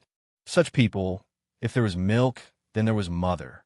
They had no father, country, or family in their eyes. For profit, they would do anything and betray anyone. Speaking of which, Yin Tao sat in a side hall and stayed there for more than half an hour. However, he sat upright, and there was no trace of anxiety on his face. It could be seen that he was a person who could achieve great things. Time passed little by little, and there was a sound of footsteps in the distance. Hearing the sound of footsteps, Yin Tao quickly stood up with a very respectful look. However, when the person appeared, he raised his head, and there was a slight surprise in his eyes. "Young master, you?" "That's right, it's me." "Grandfather knew that you were here, but there was something he couldn't get away from, so he let me come." "Haha. Constable Yin, take a seat." The person who came was Unb, Yu Shiyue's most admired eldest grandson. In order to train him, he would usually be in charge of receiving guests when there was no important matter. This was also a method of training. The minister did not appear, but Unb did. Yin Tao was somewhat disappointed. However, when he thought about how Yu Xiong had died at the hands of the Duke of Loyalty, Yang Chendong, he had a glimmer of hope in his heart. Perhaps this person wanted revenge more than him. As a hot-blooded young man, he should be easier to fool than a minister like Yu Shiyue. After making up his mind, Yin Tao's expression became much calmer. He first sat down, then held a cup of tea and said casually, "Actually, this constable didn't come here for anything. I just thought that the 7th day of young Master Yu Xiong's death is coming, so I came to pay my respects." Suddenly, Yu Xiong's name was mentioned. Yu Xiong's death could be said to be the shame of the entire Yu family. Now that someone mentioned it in front of him, and only as a chief constable, Unb's expression changed. He said with a livid face, "Yin Tao, what are you trying to do? Don't you want to work anymore?" "Young master Yu, please calm down. Things are not what you think. In fact, this constable is here for this matter. Instead of keeping the matter of young master Yu Xiong under wraps, it would be better to take revenge. That would be the only way to solve the problem. But I don't know if young master Yu Xiong has the guts to do such a thing." As a chief constable, Yin Tao's ability to grasp people's hearts was very strong when interrogating criminals. This time, he used provocation to force Unb to make a choice. "Revenge? Haha, you're just a lowly chief constable with an insignificant official position. How dare you speak of this lightly? Unless you have some ability?" Unb could roughly guess Yin Tao's background. However, when he thought of Yang Chendong's power and ability, he still did not dare to do anything.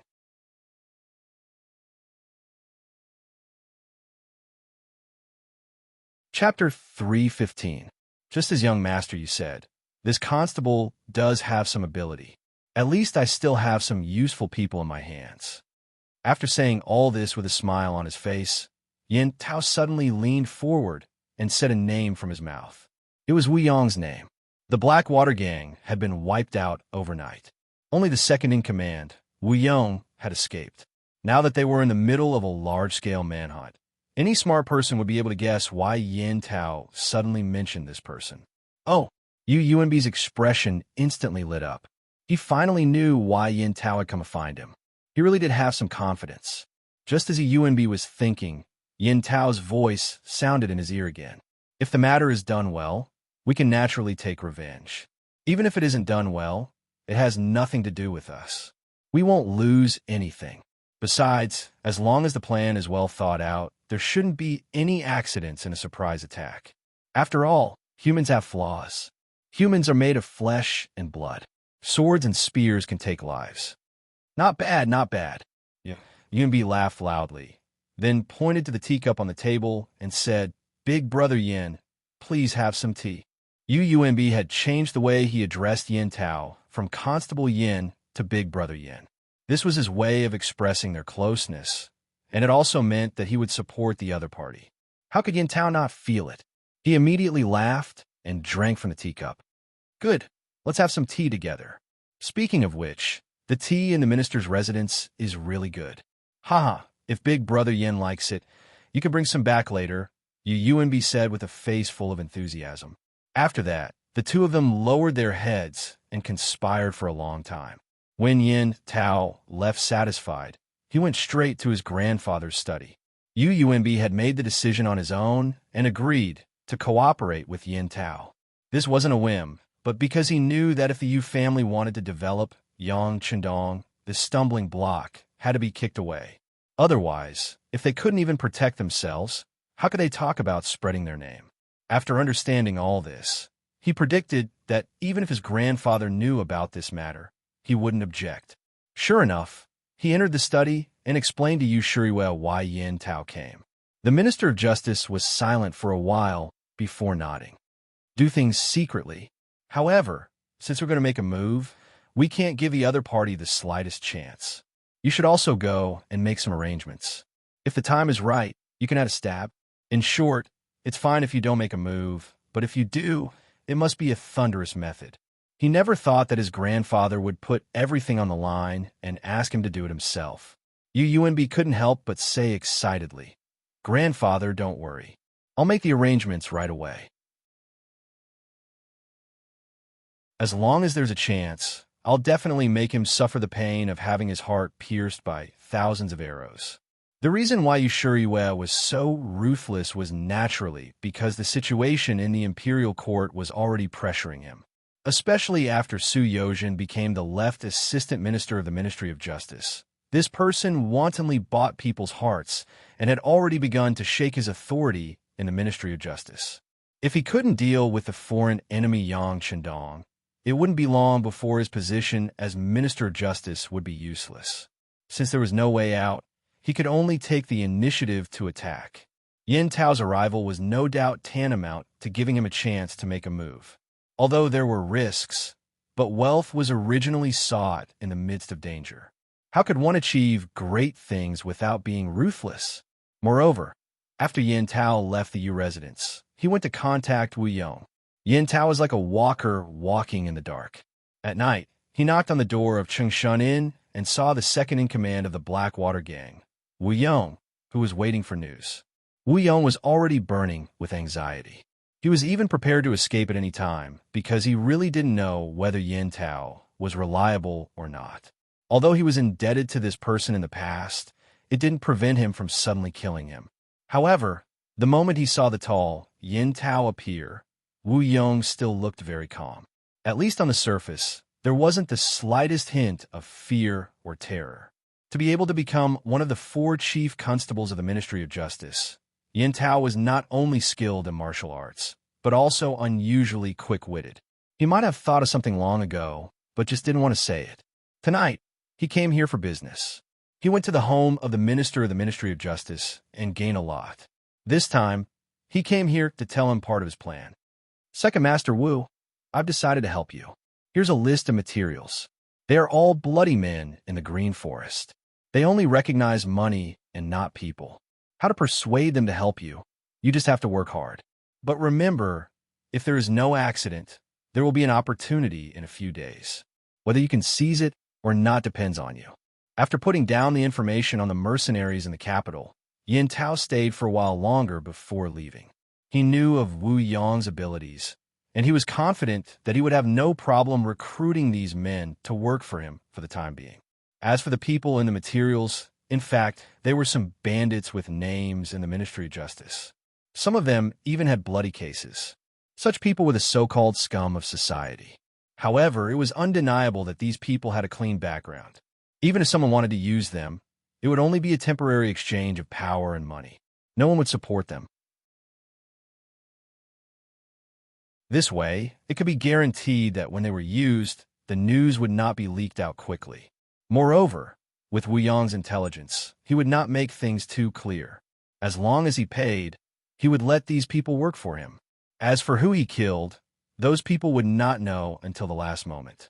In a few days, Wu Yong should be able to do this. As the local boss of the underworld in the capital and the former second-in-command of the Blackwater Gang, his ability should not be underestimated. In 1451 AD, the second year of Jingtai of the Ming dynasty, the Miao people's uprising began. Huiming and Huiming were the princes of the Minzhuang king Zhu Yuanzhang, the 18th son of Zhu Yuanzhang. In the first year of Jingtai, 1450, Zhu Yuanzhang died, followed by Huiming. Huiming, the king of Guangdong, was brave and strong. His family, Duan Yuhong, was favored by the king because of his excellent skills. Later, Yuli Bin said that Huiming was abnormal and should be the ruler of the world. Thus, Huiming started a rebellion. He made a fake imperial edict and sent Duan Yuhong, Meng Neng, and Chen Tianxing to the Miao people's territory. He used silver seals and gold coins to lure the Miao people to attack Wugong. After the Ming dynasty's southern emperor, Zhu Qizhen, heard the news, he sent the governor of Huguang, Wang Lai, and the chief military officer, Liang Luo, to suppress the rebellion. After Zhu Qizhen went through the Tumu incident, his personality became more gloomy and his methods became more ruthless. After he gained a foothold in the original capital of Nanjing, he began to reform the governance of officials and started to train soldiers. Courage after knowing shame. Because of his experience, Zhu Qizhen knew that the so-called under one, above all under the Ming dynasty, and under the emperor's wisdom, were all fake. Only a strong military force and an abundant national treasury would be the true core of the country. In order to achieve this goal, he issued a series of orders, and the entire South began to expand the source of soldiers. Under the eyes of many, soldiers were forcefully arresting strong men, causing the originally rich South to be in a mess. Who knew how many families were torn apart because of this? Because of this, some scholars openly expressed their opposition. Some even said that this was clearly militaristic and not the way of saint. In the past, the emperor had always been very tolerant of scholars. This was because many times they represented the will of the people and the will of the world. If one offended them, it would be difficult to have a good reputation among the people, and there might even be chaos. However, Zhu Qizhen, who had a goal in mind, was ruthless this time. Any scholar who dared to talk about national affairs, especially those who criticized his actions, were all arrested. He did not hesitate to become enemies with some scholars because he wanted to restore the glory of the great Ming dynasty. He wanted to unify the north and south of the great Ming dynasty. He wanted to wash away the shame of his past. He wanted to be a wise ruler of a generation, a ruler of prosperity. In order to achieve his goal, he would do anything. It was also because of this that many scholars were implicated. Although some aristocratic families were still deeply rooted and were not implicated by this matter, they still had their own opinions.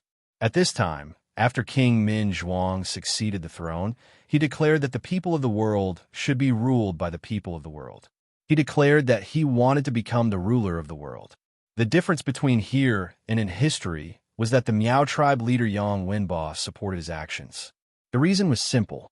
Previously, when Zhu Qizhen recruited soldiers, he caused a lot of trouble in the south, which made Yang Wenba hate him. In addition, Zhu Qizhen was no longer the only ruler of the great Ming dynasty. In the north, there was still the existence of the substitute Zhu Qiyu, who was enough to compete with Zhu Qizhen. This greatly weakened Zhu Qizhen's strength. Therefore, Yang Wenba made a decision that was different from history. He supported the king of Min Zhuang instead. With Yang Wenba's support, King Min's strength increased greatly. Wugong, which was located in the southwest of Hunan province, was broken through in 3 days. After winning the first battle and taking down King Min's emblem, he finally gained the recognition of some aristocratic families. After receiving some support in terms of gold, silver, and grain, his power increased. He had the potential to become the king of the south. When King Min's matter came out, Zhu Qizhen naturally flew into a rage. While sending troops, he also sighed in the palace. Zhu Qiyu took the throne when his life and death was uncertain. It could be said that there was a reason for this, although Zhu Qiyu did not recognize him later. When he came to Nanjing to establish the South Ming dynasty, Zhu Qiyu did not do anything to stop him. To put it bluntly, Zhu Qiyu acknowledged his existence in private. On the surface, Zhu Qiyu still called him King Yu. This was something that could not be helped. However, who was Zhu Huizhen? He was just a small descendant of King Minzhuang. How dare he call himself a king? This was touching his reverse scale. Even if there was internal friction, he would not let him make a big deal out of it. In the palace, Zhu Qizhen was not in a good mood. He was so tired that Empress Qian was also in a bad mood.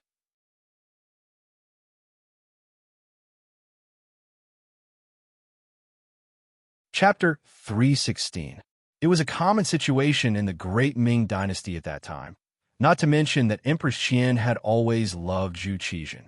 If Empress Qian was worried, she would be more worried. Empress, His Majesty is talented and intelligent. You don't have to worry too much. A young eunuch was standing beside Empress Qian and speaking carefully. He was a eunuch who was not very old, but had an extraordinary manner of speech. He was Mao Mu, the eunuch who had been indebted to Yang Qindong and was later ordered to follow Empress Qian out of the capital. Before the Tumu incident, Mao Mu already had some status in the imperial harem. Zhu Qizhen's life was unknown, and the chief eunuch, Wang Zhen, died in the chaos. As a eunuch promoted by Wang Zhen, he was also implicated. It was only after he took out most of his wealth that he was able to save his life. It was not until Yang Qindong returned to the capital that everything became better. Later, he approached Empress Qian on behalf of Yang Qindong and finally came to Nanjing.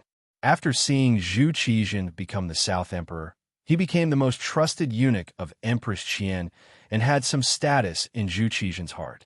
Seeing that his master, Empress Qian, was in a depressed mood, Mao Mu tried to explain carefully. Alas, His Majesty's fate is not good. Since he came to Nanjing, he has always wanted to be the master of prosperity, but things are not going well. Every time I see this, I feel uneasy. I always want to do something, but I am short-sighted. I can only work hard to deal with the affairs of the imperial harem and try not to let His Majesty worry. Empress Qian shook her head and was angry at herself. Speaking of which, Empress Qian did love Zhu Qizhen very much. In history, she had done her best to protect her man, but she also had a tragic end. In this life, because of the appearance of Yang Qindong, she did not have to be so wronged, but because she loved Zhu Qizhen too deeply. How could she be happy when Zhu Qizhen was unhappy? Seeing that Empress Qian was in a bad mood, Mao Mu blinked and then said in a low voice, "Empress, in fact, the problem of Nanjiang is not that difficult. You just need to send an army and sweep it." Sweep away? Empress Qian trusted Mao Mu very much, so she was not angry because of the other party's arrogance. She just shook her head after listening. Although I don't know what political affairs are, I have heard that Zhu Huichun is now in contact with Ronkong, Shiping Homubin, Duke Qian. In the name of jointly ruling the world, his power is getting stronger and stronger. Ronkong, Shiping Homubin, was a member of the Mu clan. They had been living in Yunnan for many years and had been helping the Great Ming Dynasty resist the covetous eyes of Myanmar, Laos, and Vietnam until the end of the Ming Dynasty. At the time when he was in the middle of the Great Ming Dynasty, he still had some strength. If he cooperated with Zhu Huihua, it would undoubtedly be like a heavy hammer smashing towards Zhu Qiyu. The politics of the Southern Ming Empire would truly be in danger. As the head of the palace eunuchs, Mao Mu was second only to Chao Jixiang, who was favored by Zhu Qizhen. He naturally knew about this matter. Hearing Empress Qian's words, he smiled. Empress need not worry. The Mu family's loyalty is not a problem. He will not walk together with a traitor like Zhu Huichun. Yes, His Majesty has also said this. Bin Gong also knows. But I heard that it is not peaceful there. Several small countries are beginning to stir. It is not easy for Ronkong, Shiping Ho to suppress them. He is unable to send troops to help His Majesty quell the rebellion. Empress Qian first nodded, as if sighing for Mu Bin's inability to send troops. But then she shook her head. Thinking that the current situation was not as she wished, she felt a bit sad. Since Rong Kong, Shiping Ho, is unable to send troops, why not ask the Duke of Loyalty and Courage to help? Mao Mu seemed to speak emotionally, but after saying this, he quickly shut his mouth and knelt on the ground. Your Majesty, this subject misspoke. In facing Mao Mu's performance, Empress Qian was first stunned. Then something seemed to flash through her mind. Wait, what did you just say? This subject misspoke. Empress, please punish me. At this moment, Mao Mu lowered his head deeply, looking like he had done something wrong. Mao Mu's actions were indeed too much. How could he, a eunuch, talk about national affairs at any time? The aftermath of Wang Zhen's intimidation of the government was not over. Based on what he said just now, even if he had to be convicted, it would not be too much. Empress Qian did not think so much. She was only thinking about Zhu Qizhen. She did not intend to pursue Mao Mu's unintentional words. On the contrary, when the title of the Duke of Loyalty and Courage came out, the young man who saved her from the palace flashed through her mind. For some reason, she seemed to see a light in her originally gloomy heart. He? Empress Qian seemed to be talking to herself, but also seemed to be asking Mao Mu in front of her. Mao Mu's head was originally lowered, but his eyes were constantly moving. He knew his identity. He was a spy arranged by Yang Qindong around Zhu Qizhen. When something big happened here, he could ensure that he could get accurate information at the first time. This time, the Security Bureau, which rarely contacted him, directly found him and said that the sixth young master was preparing to go south. They asked him to coordinate and find an opportunity to command troops. Since he took the job, he had to do it. Originally, Mao Mu did not know how to ask. Using Zhu Huihua's matter, he found a breakthrough. Seeing that Empress Qian seemed to be moved, he tried to answer carefully. Your Highness, this subject thinks it should be possible. After all, when the Emperor was in trouble, he did a lot. Now that the army is in chaos, if the Duke of Loyalty and Courage can come, it should not be a big problem. He has the title of Army God. Army God? Yes, this Empress has heard of him, but he is now in the capital in the north. Will he come here to help the Emperor? Empress Qian asked uncertainly. Whether he will or not, we have to try. After all, he is a subject of the Great Ming, the Duke of Loyalty and Courage. Now that the army in the Walla in the north has retreated for a long time, presumably the Duke of Loyalty and Courage will not be of much use there. Mao Mu was still speaking carefully, but the speed of his speech was getting faster and faster, and his mind was getting more agile. Yes, we can try. Empress Qian muttered to herself, and then suddenly stood up as if she thought of something. At this moment, the helpless look on her face was completely different from before. It was as if she had suddenly found a good way. She wanted to see the Emperor. Yang Family Academy. After experiencing the bombardment of Blackwell Street, the enthusiasm of the students here was even higher. The fact told everyone that what they were learning would be the most advanced thing in the current society.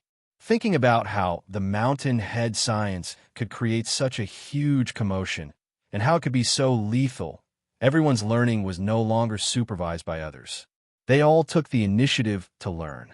Because of her identity and because she was a girl, Junko did not get the opportunity to go to Blackwell Street to observe. But from the mouths of other students, she still learned what happened that night. Although the students had different descriptions of the cannons, there was one thing that couldn't be wrong, and that was the power of the cannons. They could kill people as if they were weeds. Thinking that if such a thing could be used by her father, then the situation in Japan might be better. Her father would no longer be a puppet, and he would have real power and then lead Japan into a stage of rapid development. After having such thoughts in her heart, Junko could no longer calm down. She began to have ideas about Yang Qindong. Junko's Chinese was barely passable, but in terms of learning, she naturally could not be compared with the students of the Great Ming Dynasty. After all, her foundation was not solid, but fortunately, she had a shortcut, and that was to directly find the owner of this advanced artillery, Yang Qindong. After having this idea and thinking about the benefits she could give, Junko saw that Yang Chendong was about to leave after the class, so she trotted all the way to catch up with him. Yang Chendong, who was holding a textbook in his hand, felt Junko chasing behind him, and his footsteps could not help but slow down a little. Mountain Head, wait a minute. His footsteps paused slightly. Yang Chendong looked back with a faint smile on his face. Junko, what's the hurry? Mountain Head, no. Zhongdan Kuan, I have something to discuss with you. Junko thought that when talking about business, it was better not to talk about it with a relationship between a student and a teacher. Oh, seeing that Junko was so formal, Yang Chendong nodded slightly and said, then let's talk while walking. The path leading to the inner courtyard of Yang Village, one tall and one short, a man and a woman slowly walked under the afterglow of the setting sun. Zhongdan Kuan, I heard about the bombardment of Kirjing Street. I want to buy those artillery. Name a price. No matter how much money it is, I can find a way to get it. Junko's voice was filled with great determination. She had known Yang Chendong for a long time, and she knew that he did not like to beat around the bush. So she simply went straight to the point. Buy artillery? Yang Chendong was stunned for a moment before he shook his head. I'm sorry, I borrowed the cannon. The implication was that the artillery was not his. Junko naturally knew a little about this. She knew that there were powerful mercenaries behind this Zhongdan Kuan. Presumably, those artillery should be in the hands of those mercenaries. But even though she knew this, Junko still put her hope on Yang Chendong. Lord Zhongdan, Junko knows your relationship with the mercenaries. Can you negotiate with them to sell me 2 cannons? If you can't, just one is fine too. How much money do you want? We can discuss it. Junko wanted to transport the artillery back to Japan, then bombard the general's residence, just like how they bombarded Kirjing Street, razing it to the ground. In this way, the general and his aides would die under the artillery, and his subordinates would be like a group of dragons without a leader. Then, the emperor would take the opportunity to seize the real power. And to do all this, she could only do it through Yang Chendong. Her face was full of hope. No matter how much money it is, Yang Chendong pretended to be very curious and asked,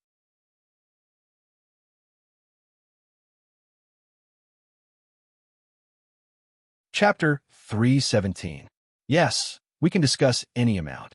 Junko blinked her beautiful big eyes. Any amount is negotiable. Yang Chendong repeated this sentence and saw the sincerity in the other party's eyes. He couldn't help but smile and said, But do you know that when I wanted to buy one, the other party asked for 10 million taels? 10 million taels.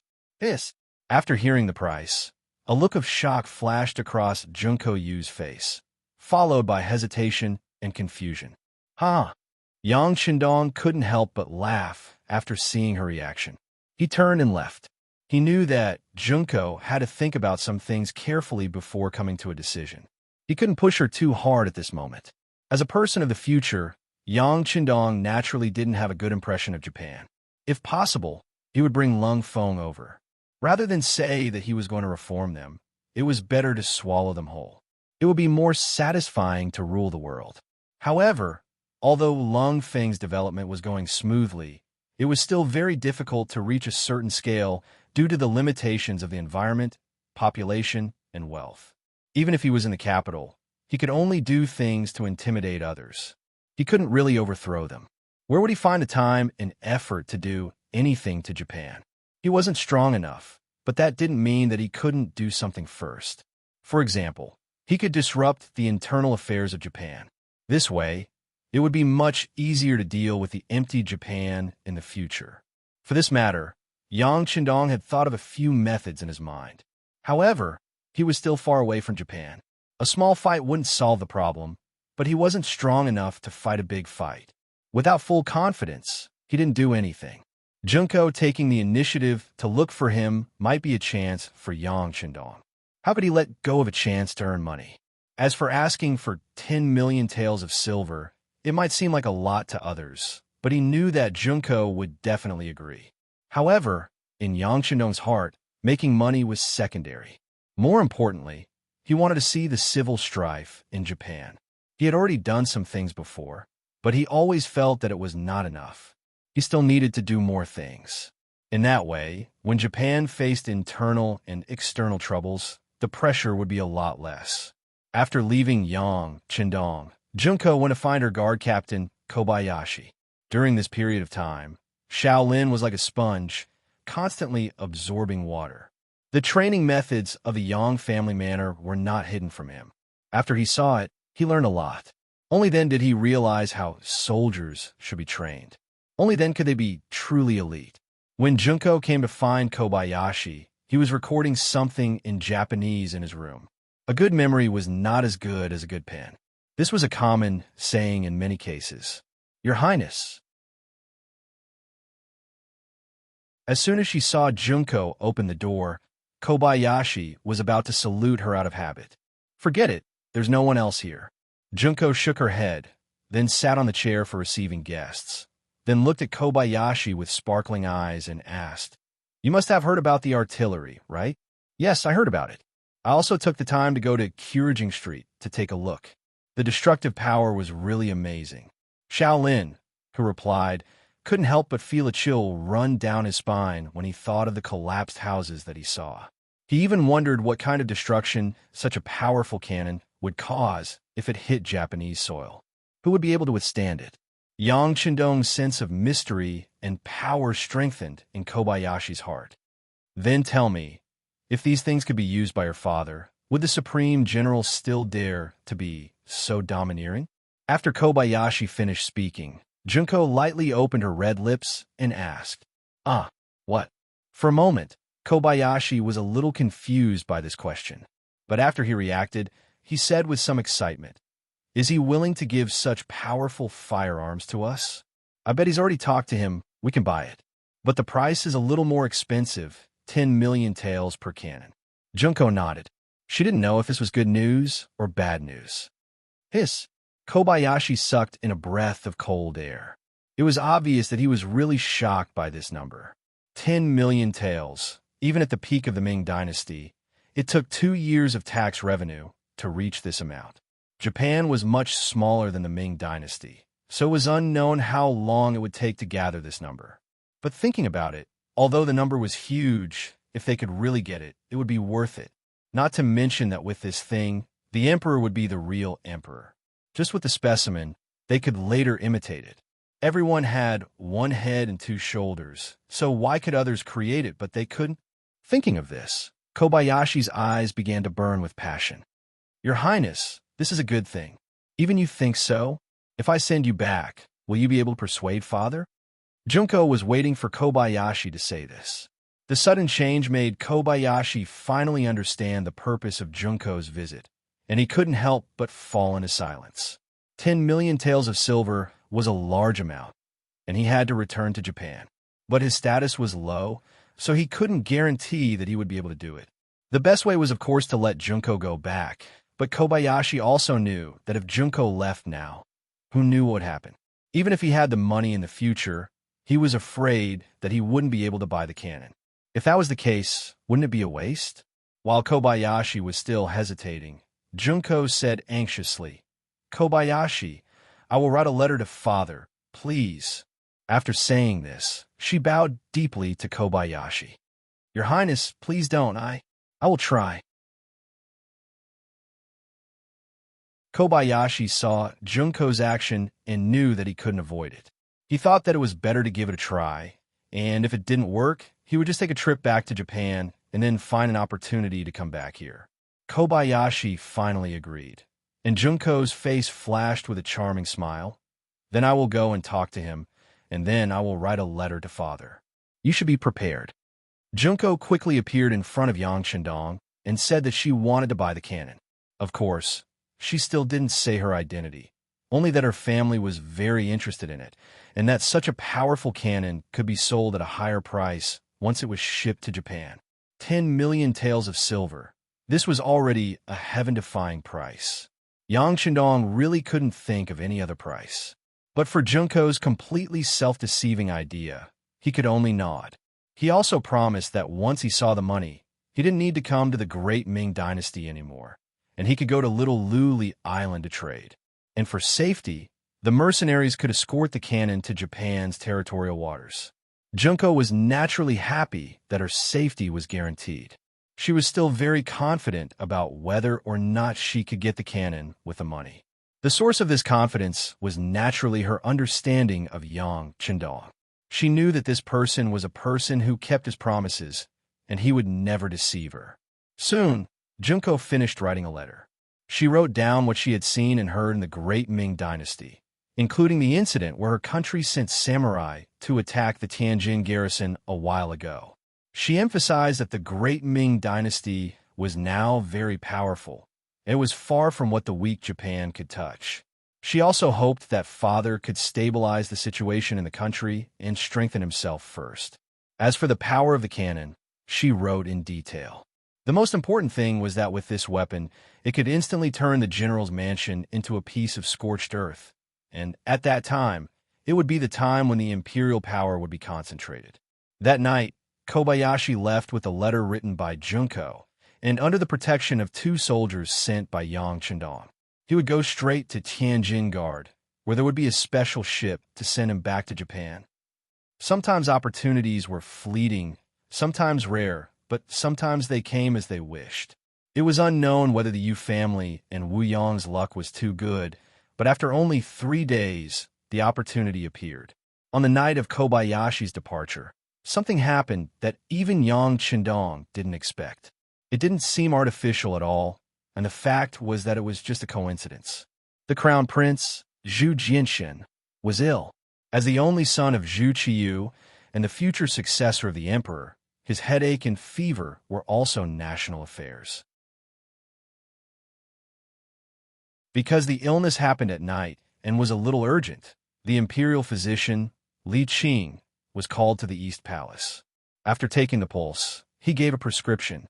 After the medicine was boiled and taken, the illness not only didn't get better, but also became worse. At first, it was just diarrhea, but later it became vomiting. This frightened the people who served here. The eunuchs first detained the imperial physician, Li Qing, and then reported the matter to the emperor, Zhu Qiyu, and Empress Hang. After receiving the news, Dai Zong and Empress Hang came to the East Palace with the imperial physician's office. Li Qing was also sent to the Ministry of Justice's prison to await punishment. Who was Li Qing? He wasn't as simple as an ordinary 8th-rank imperial physician. He had another identity, Yang Chendong's 5th brother-in-law, the Duke of Loyalty. As soon as something happened to Li Qing, the Li residents in the capital received the news. 5th sister Yang Chendong was even more anxious, and the first thing she thought of was her 6th brother, Yang Chendong. She hated that it was still dark and the news couldn't be spread. As soon as the sky brightened, the security bureau in the city sent the news saying that her 5th brother-in-law, Li Qing, was imprisoned in the Ministry of Justice's prison. It was said that he had injured the crown prince, Zhu Jianxin, but the details of the matter still needed to be investigated. Prepare the carriage. Let's go to the capital. Yang Chendong's feelings for his 5th sister were still very good.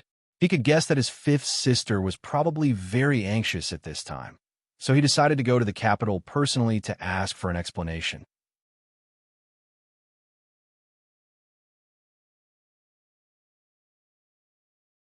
Chapter 3:18.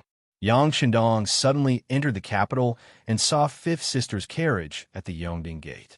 Immediately, Yang Chendong comforted 5th sister and asked her to return to the residence and wait. He would investigate everything and give her an explanation. With 6th brother taking action, Yang Li was naturally relieved.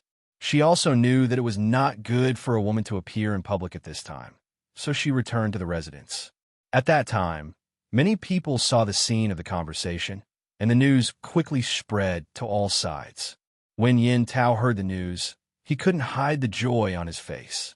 The Duke of Loyalty suddenly entered the capital, so the security around him would not be as tight as usual. This was their opportunity.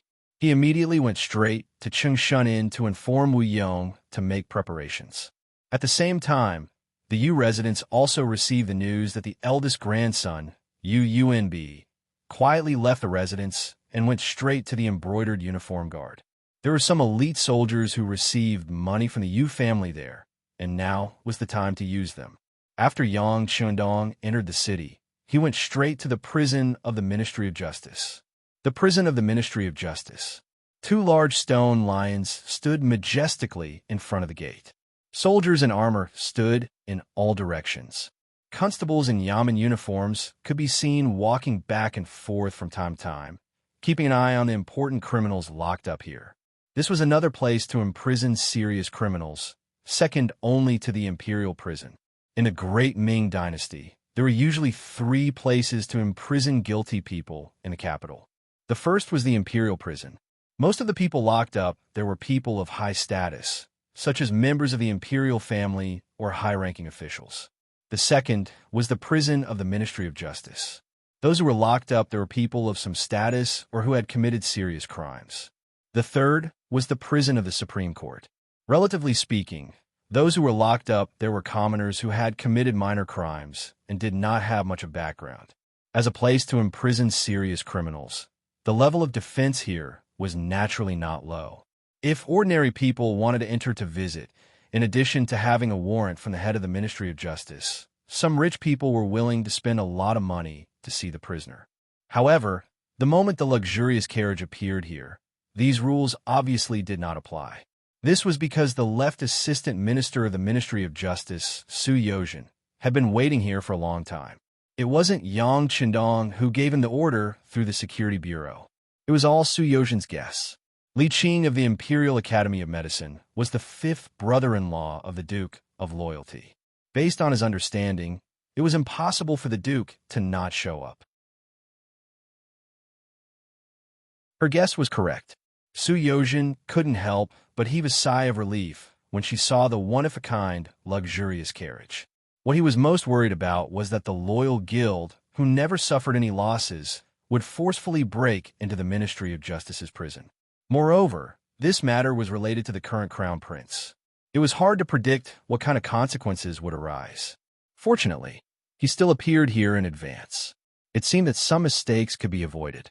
The carriage stopped, and the curtain was opened by the accompanying tiger's mane. Yang Qiandong appeared in front of the Ministry of Justice's prison. Su Yozhen, who was standing on the steps, quickly walked over and said, "This official greets the Duke of Loyalty and Courage. May I know why you are in such a hurry?" With his back facing the crowd, Su Yozhen faced Yang Qiandong and tried his best to blink a few times, as if to remind him of something. Yang Qiandong's face showed a trace of satisfaction at Su Yozhen's appearance. As expected of an important figure in history, his ability to grasp people's hearts was not low. Since the other party was standing here, it would be easier for him to do some things. "So, it is Assistant Minister Su. This Duke wants to see Li Qing of the Imperial Academy of Medicine. Please make it convenient." This. Su Yozhen's face was somewhat bitter. He had already given him a hint. How could the High Duke still say such things? As if he knew what Su Yozhen was thinking, Yang Qiandong actually laughed. Then, he walked forward and closed the distance between them. At the same time, he said in a voice that only the two of them could hear, "I just want to understand the situation. I won't break into the prison and won't cause any trouble. Don't worry." When the voice reached Su Yozhen's ears, a trace of doubt appeared on his face. Was the Duke of Loyalty and Courage really going to be reasonable this time? Was he really going to take Li Qing away after seeing him? At this moment, he was somewhat doubtful. In fact, Su Yozhen was being too careful to measure the heart of a gentleman. Because of his military accomplishments and the fact that he had beaten up the Japanese envoy, it was easy for people to have preconceived notions. In fact, Yang Qiandong had always been very reasonable. Since Yang Qiandong said to be at ease, he must know the importance of this matter. As such, Su Yozhen could not say anything. In fact, even if the other party insisted on taking Li Qing away, there was not much he could do to stop him. Su Yozhen agreed. With the second-in-command of the Ministry of Justice's left assistant minister following him, the path to the Ministry of Justice's prison was naturally smooth. Soon, they saw Li Qing, who was in a solitary cell. Li Qing looked to be in his early 30s. He was also born into a scholarly family. Because he was extremely passionate about medicine, He had studied it from a young age.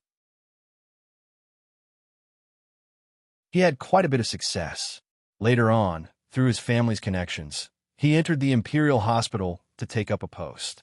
It was precisely because of his passion for medicine that even when he was in prison, the first thing he thought about was Zhu Jinshan's illness. His brows were tightly knitted, and he did not make a sound. It seemed like he was still thinking about the illness and did not take his current situation seriously at all. This is Empress Hang's imperial decree.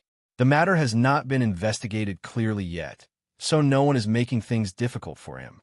When they arrived outside the solitary cell, Su Yozhen wanted to dismiss the people beside him to give Yang Chendong and Li Qing a chance to be alone. There is no need for this. Yang Chendong raised his right hand slightly. His trip this time was just to visit a prisoner. It was not like he was doing anything shameful. There was no need to have the others leave at all.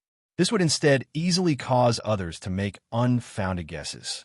At the same time, it would also have an adverse effect on Su Yozhen. Su Yozhen did not allow the others to leave. Just as he was wondering what Yang Chendong was going to do, he squatted down. He squatted down and looked at Li Qing, who was behind the iron door, and asked, "Fifth brother-in-law, what exactly is going on? Also, how is the Crown Prince's illness? Can you tell me about it?" "Oh, Chendong is here." Li Qing, who had been meditating, was interrupted by Yang Chendong's voice. Only then did he realize where he was. He couldn't help but bitterly smile and say, "It is rare for the loyal Duke to come and see me. I'm endlessly grateful." "Okay, fifth brother-in-law, let's talk about serious matters. What is going on with the Crown Prince's illness?" Yang Chendong did not beat around the bush and went straight to the point. All of this was seen by Su Yozhen. He could not help but admire Li Qing's character. Just now, when he first called out Chendong Lai, it was clear that he did not realize where he was. He only thought that it was because he was greeting someone at home. However, when he found out that he was in a prison cell, he was not too surprised. Instead, he expressed his gratitude. If he was the one being thrown into prison, he definitely wouldn't be able to maintain his composure. While thinking this, Su Yozhen noticed that at this moment, Li Qing was really telling Yang Chendong about the Crown Prince's illness. He was speechless in his heart. What was going on? Shouldn't they be asking who Li Qing had offended and who he suspected of being framed by? What was the point of talking about his illness now? It was clear that Su Yozhen was judging others by his own standards. He believed that there must be someone framing him for this to happen. However, Yang Chendong had already thought it through. Perhaps it was because of the illness, which was why he asked about medicine. Li Qing was a knowledgeable person. He was especially knowledgeable when it came to medicine. If it was about other things, perhaps he could stay silent for a long time. However, when it came to professional matters, he spoke with assurance and spoke about Zhu Jinshan's illness. Diarrhea, abdominal pain, bloating, nausea, vomiting, headache, fever. After a stool test, it was yellow and watery. "I've already written a prescription, but considering the Crown Prince's young age and poor health, I didn't dare to use too much. I only used half of the usual amount. But who would have thought that his illness would worsen and he would vomit? This is all my fault. I'm really speechless." Li Qing spoke for a long time. There were many words that Su Yozhen did not understand. However, when he looked at Yang Chendong, he stood there and nodded as if he understood. "Okay, I understand. How about this? You stay here and don't make a fuss. I will make sure that nothing happens to you." After finally understanding the truth, Yang Chendong had some guesses in his heart. After comforting Li Qing, he turned to Su Yozhen and said seriously, "My fifth brother-in-law is here. If he is treated unnaturally, your Ministry of Justice should know the consequences." "Loyal Duke, don't worry. Our Ministry of Justice does things based on evidence." With someone watching, Su Yozhen naturally spoke with an official tone. "That would be for the best." Yang Chendong nodded and left with large strides. At the entrance of the Ministry of Justice, he re-entered the luxurious carriage. However, the carriage did not leave for a long time. Su Yozhen, who was waiting to see him off, was puzzled. Su Yozhen did not understand what Yang Chendong was doing. Just as he was about to ask, the curtain of the carriage was opened again.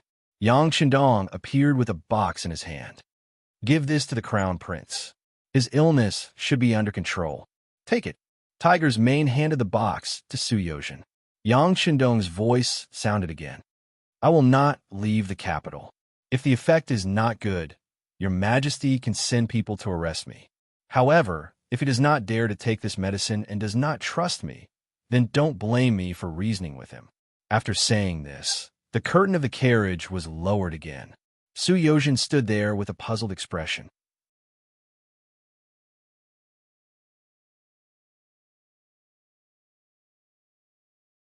Chapter 319. However, since Yang Qindong had said so, what else could Su Yozhen do? She could only nod her head and head back to the palace. In the carriage, Yang Qindong sighed. After hearing Li Qing's words, he went into the large warehouse to investigate and found out that Zhu Jianshan was suffering from viral enteritis. This illness was naturally not a serious illness in the future, but in the past, it could have been fatal. Thinking back, Zhu Jianshan's early death might have had something to do with this. This matter was not complicated, and it was not that the imperial physicians were not skilled. It was just that the crown prince's illness came too quickly. In addition, he was a child and had a weak body. If strong medicine could not be used, it might harm the body and cause a greater rebound. People would always say that many times the imperial physicians were not as good as some barefoot doctors when it came to treating illnesses. This was actually a misconception. To be able to enter the imperial hospital, which one of them did not have real skills. After going through layers of selection, and their family background was clean, the reason why some illnesses were not as good as the treatment methods of the country doctors was because the patients they faced were either rich or noble. These people had a common problem, and that was that life was very precious. For example, if they had the same illness, if they were ordinary people, it was fine if they died, but if they survived, it would be a skill that could make them famous. The barefoot doctors could naturally do things without restrictions. Sometimes, they even came to treat patients with experimental methods. However, in the imperial hospital, it was completely different. They first had to ensure that they did not make any mistakes and protect themselves. In this kind of environment, it was fine if they did not do well, but they could not mess things up. Most of the time, they used conservative methods. Some small illnesses would not be cured quickly due to various misgivings, and it was not uncommon for it to become a serious illness. What was Zhu Jianshan's status? The crown prince. He was the future emperor. In addition, his birth mother was Empress Heng, the eldest son of the first wife, and the only son of the substitute emperor, Zhu Qiyu. His importance could be seen. There really wasn't the slightest bit of accident or carelessness. Li Qing was a good example to learn from. Li Qing's matter also rang an alarm bell for the other imperial physicians. What if his body couldn't take it and there were side effects? There was no need for that. Ordinary methods were too slow to take effect, and it was normal for new situations to occur at any time. As a result, they were all hesitant and wanted to decline. In the face of such a situation, Zhu Qizhen was naturally enraged. He even threatened that if anything happened to his son, he would find trouble with these imperial physicians. But even so, no one would take the initiative to stand out and cause trouble. Most of the time, it was one thing to be punished passively, but it was another thing to take the initiative to take responsibility and look for trouble. It was at this moment that Su Yozhen arrived. He brought the medicine that Yang Qindong had given him. It was a small box with a strange packaging. Inside it was a long red and white pill. In fact, it was just the most common enteritis calming capsule in the future. Through Li Qing's description and his confident tone, Yang Qindong had a rough understanding of his condition. After entering the carriage, he flashed into the large warehouse. After another round of investigation, he confirmed that the Crown Prince Zhu Jianshan was most likely suffering from viral enteritis. Then, he took out the medicine for the illness. The existence of the large warehouse was an unlimited cheating device. Anything that was placed inside would never expire. This was also Yang Qindong's greatest reliance. After Su Yozhen received the capsule, he came all the way to the imperial palace. It would be a lie to say that he did not have any suspicions or speculations. But when he thought of how much effort and money the Duke of Loyalty had spent on him, if something happened to him, it would not be in the other party's interest. When he thought of Yang Chendong's strange methods, he finally chose to believe him. Of course, he could only be responsible for delivering the capsule. As for whether the emperor would let Zhu Jianshun take it, that was something he could not do. In the imperial palace, the imperial physician's self-protection made Zhu Qiyu furious. As soon as Su Yozhen appeared and presented him with the medicine, he saw a turning point. He immediately ordered a few imperial physicians to study the medicine to see if it was poisonous. He even purposely had a eunuch take the medicine. After ensuring that there was no danger, he finally gave it to the crown prince. The medicine started to take effect. The crown prince did not feel as uncomfortable and fell into a deep sleep. Several imperial physicians came forward to check his pulse and confirmed that his condition had improved a lot. At this moment, Zhu Qiyu finally let out a sigh of relief. Good. Beloved official, Su has done a meritorious service by presenting the medicine. Reward. Zhu Qiyu, who was in a good mood, looked at Su Yozhen and was particularly pleasing to the eye. With a putong sound, Su Yozhen knelt on the ground. He hurriedly explained in detail that the medicine was delivered by the Duke of Loyalty. He also emphasized the matter of Li Qing from the Imperial Hospital. With meritorious service, no one would push it away. However, Yang Chendong was still waiting for news in front of the Ministry of Justice's prison. At this moment, how could Su Yozhen dare to be greedy? Zhu Qiyu stood there and quietly listened to everything. After the matter was clear, he couldn't help but feel a lingering fear. He originally thought that the medicine was a faux prescription that Su Yozhen had obtained. In addition, the matter was urgent, so he did not ask too much. Now that he knew that it was done by Yang Chendong, he was worried that this medicine that he had never seen before might have other side effects. After all, the crown prince had an accident. When he was in danger, there was no one to inherit his mantle. If Yang Chendong was suspected of rebelling, doing things like this was not impossible. He had some doubts in his heart. After all, Yang Chendong's power had long created a situation where his meritorious service shocked the emperor. Logically speaking, based on his meritorious service and the things he had done, it would not be excessive to give him the title of one of the three dukes. However, Zhu Qiyu did not do so. It was because his weakness could easily create a sharp contrast with the other party's strength. Fortunately, this Duke of Loyalty and Courage followed the rules. When he had nothing to do, he would do his best to be a teacher in a Yang family manner. He also rarely interacted with the important officials in court. As the emperor, he was very satisfied with this kind of method of not forming cliques. In order to compromise, as long as Yang Chendong did not do things too ostentatiously, he would also turn a blind eye. For example, when he beat up the Japanese envoy and wrestled with Minister Yushuriwe, he only reprimanded him. He did not do anything excessive. It seemed like the well water did not interfere with the river water, but in reality, both sides were secretly on guard. In this kind of environment, if Zhu Qiyu knew that the medicine was given by Yang Chendong, he probably would not dare to eat it. He did not reprimand Su Yozhen for not explaining the source of the medicine first, because Zhu Qiyu also knew that once she explained it clearly, the crown prince's condition would worsen. All right, Zhen understands the matter. It seems that imperial physician Li Qing was wrongly accused this time. How about this? You release him and promote him by 1 rank. As Zhu Qiyu spoke, he waved his hand, indicating that Su Yozhen could leave. Yes, your majesty. After Su Yozhen agreed, she bowed and left. In his heart, he understood that this matter was over. He didn't reward Yang Chendong, who had taken out the medicine, because the emperor didn't want to have any more dealings with him. However, raising Wang Qing's rank was actually a gesture of goodwill. The Duke of Loyalty and Courage entered the city, and it seemed that he entered the city in a hurry, so there were not many guards around him. As soon as the news came out, Head Constable Yin Tao came to Qingshan Inn. In the past few days, Wu Yong had done a lot of things. With gold and silver, and some connections with the Blackwater gang, he had found many Lulan experts. The famous ones were Copper Whip Wang Gui, Silver Spear Song Yang, Swimming Dragon Hand Li Zixing, and others. These people's martial arts were not low.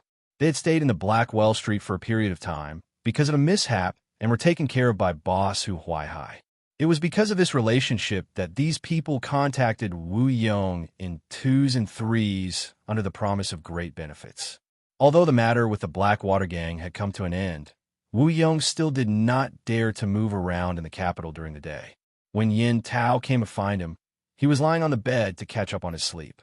However, when he heard the noise, he immediately stood up. When he got up, a short sword was already in his hand. "It's me, don't be so nervous. I came to tell you that he entered the city and is now at the entrance of the Ministry of Justice's prison.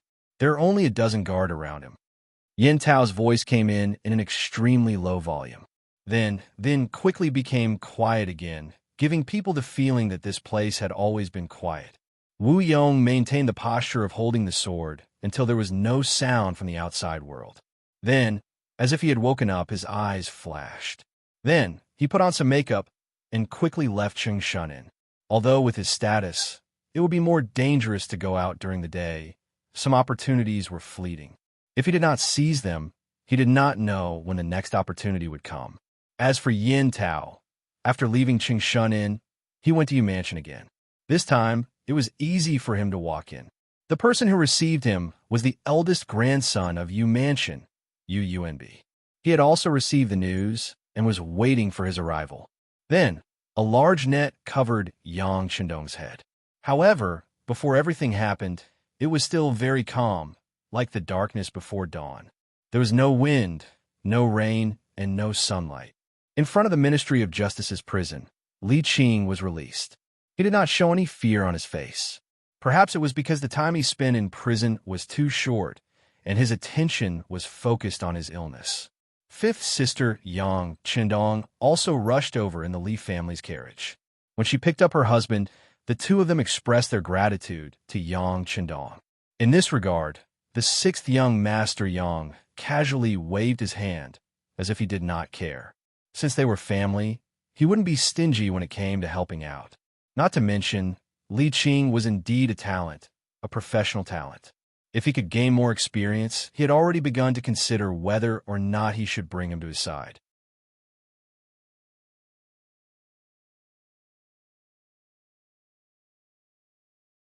Chapter 320. After settling the matter, Yang Chendong naturally would not stay in front of the prison of the Ministry of Justice any longer. The carriage turned around and headed straight for the south of the city. Everything that happened here today was just a small interlude in Yang Chendong's eyes. It was not something to be taken seriously, but he did not know that there was a murderous plot waiting for him on the way back. The Yongding Gate was one of the gates that Yang Chendong used to return to the Yang village. They had passed through this place countless times, and even the soldiers of the Five Cities Warden's office were extremely familiar with this place. When they saw that one of the most luxurious carriages in the capital, they bowed from a distance to express the respect they felt for it. Every time this happened, the curtain of the carriage would be opened, revealing Yang Chendong's young, handsome, and calm face. He nodded slightly, which could be considered as a greeting to the soldiers. Just this small action made countless soldiers extremely excited. Their eyes shone with excitement. Speaking of which, Yang Chendong still had some influence in the army, and it was not small before. Just like after defeating the Walla army, it was easy for him to infiltrate the army with his influence. But he did not do so. Originally, he walked the path of the elite. Although this way, the early development would be very slow, the advantage was that he had a solid foundation. Yang Chendong also believed that, with the passage of time, there would be a day when this army would grow stronger.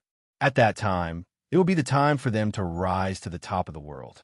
The carriage left the Yongding Gate and headed for the Yang village 15 li away. In front of them, a group of 100 people was waiting in formation. They were lying on the side of the road, holding their breath and waiting for something. They were dressed in different clothes, and many of them were not familiar with each other.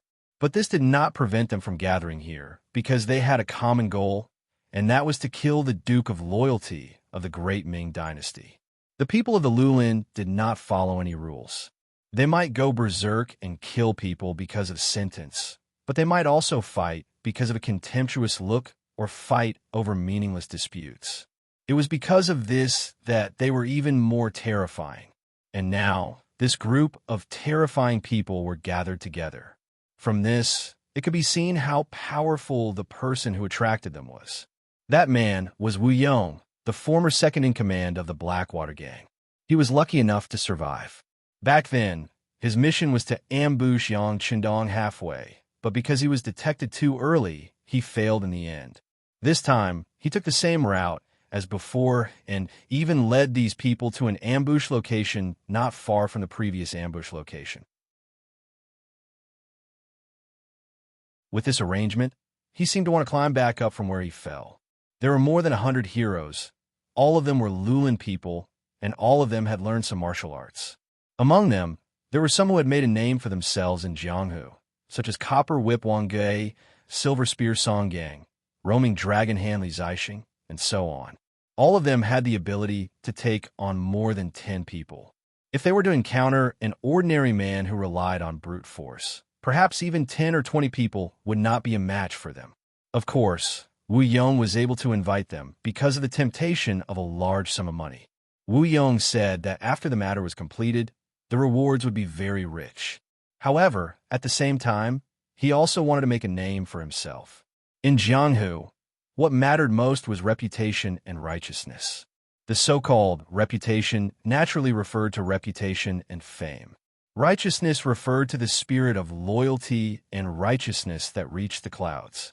Previously, during the bombardment of Blackwell Street, who knew how many Lulin people were killed? These people roamed Jianghu all year round, so it was impossible for them not to have 2 or 3 friends.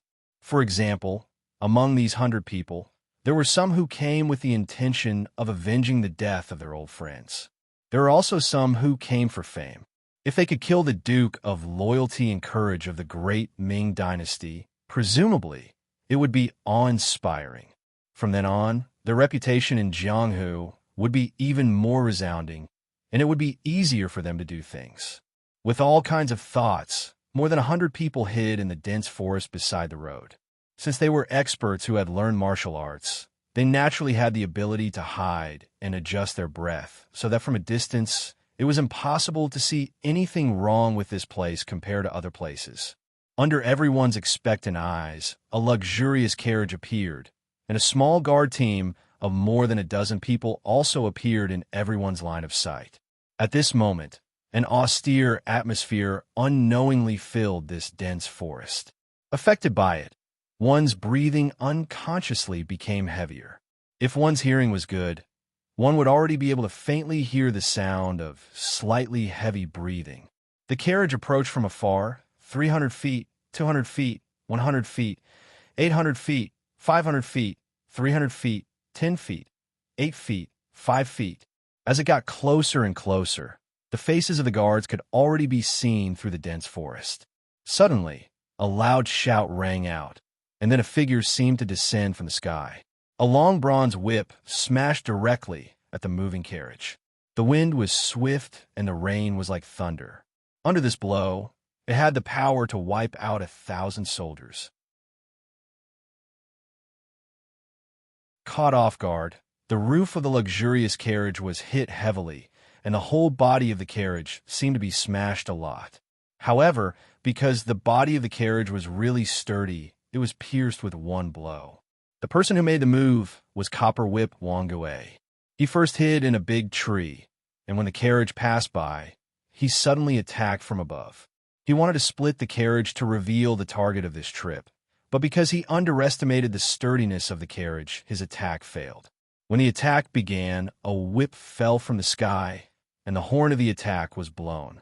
Figures rushed out from the dense forest, either holding swords, sabers, or spears. The speed of these people was very fast. The distance of 100 feet was covered in only 2 to 3 breaths. Before the dozen or so guards could react, they rushed towards the unique and luxurious carriage that represented an extraordinary meaning. Boom! A long spear flashing with silver light directly pierced into the carriage. The one who made the move was Silver Spear Songang. After Copper Whip Wang Gui's attack failed, he used his own attack method. Clang! Just as the long spear was about to pierce into the carriage, a long saber came slashing over and struck the body of the silver spear, causing it to deviate slightly. The long spear that was supposed to enter through the curtain instead pierced the edge of the window, causing wood chips to fly into the air. Protect the young master. Beta Persei, who was holding the saber, had a very ugly expression on his face after the attack. Just from the exchange of blows just now, it seemed that he was not much better in terms of martial arts.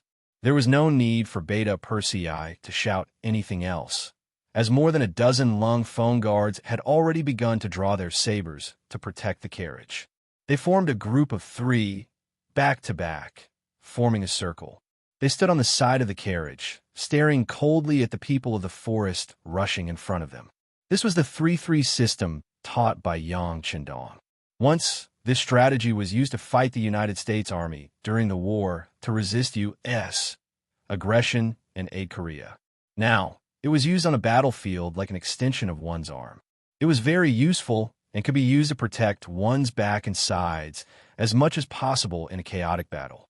It allowed one to fight wholeheartedly without having to worry about other threats. As soon as the 3-3 system was used, although there were only more than a dozen Lung phone guards, the 5 circles formed were very similar to one. This made the forest people, who were originally fighting separately, feel like they were impenetrable and impenetrable. Don't hold back. Finish off the target as soon as possible. Wu Yong also appeared in the crowd. His gaze only swept over the dozen Lung phone guards before returning to the luxurious carriage.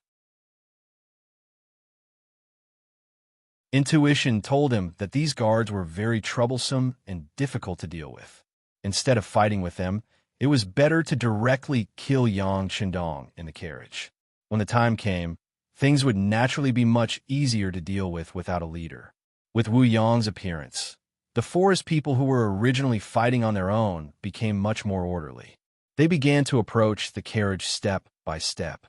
At the same time, they also sent a portion of their men to surround the other 5 circles in other directions, using the tactic of holding back the guards.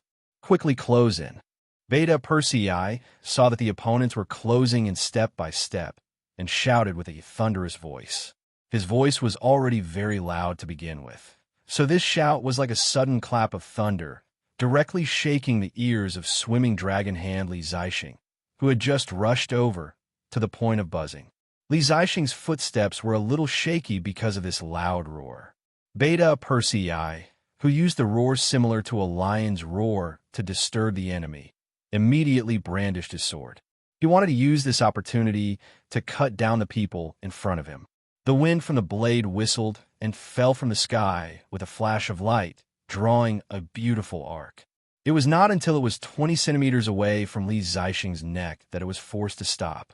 It was a flashing silver spear blocking the place where the blade fell. I'll help you. The one who made the move was Silver Spear Songang. Just like how Beta Persei blocked his spear from entering the carriage, this time he also blocked Beta Persei's killing move against Li Zixing. The blade was blocked, and there was a very crisp sound of weapons clashing. This also let Li Zixing know what had happened. After a loud shout, he pushed out his palms and slammed them in front of Beta Persei. Even though Beta Persei was tall and strong, he did not dare to underestimate the two of them. He stepped back to ensure his own safety. Beta Persei was forced to retreat to the side. The situation did not seem good. Even the other 15 members of the Cold Front were beginning to be separated. They were in a team of 3, and they were facing a team of more than 10 people. Under the advantage of several times the manpower, they were like small boats sailing in the sea, with the possibility of capsizing at any time. In a situation where a crisis could occur at any time, they really did not have the opportunity to take out their guns and fire. The Cold Front were separated, and Beta Persei was forced to retreat to the side, leaving the front door of the carriage wide open. Only a hanging curtain was left hanging there, indicating that he was still very mysterious. Go, open the curtain. Wu Yong came to the carriage with more than 10 of the forest's experts. When he thought of Yang Qindong's title as the war god, he did not know why, but at this moment, there was a trace of fear in his heart.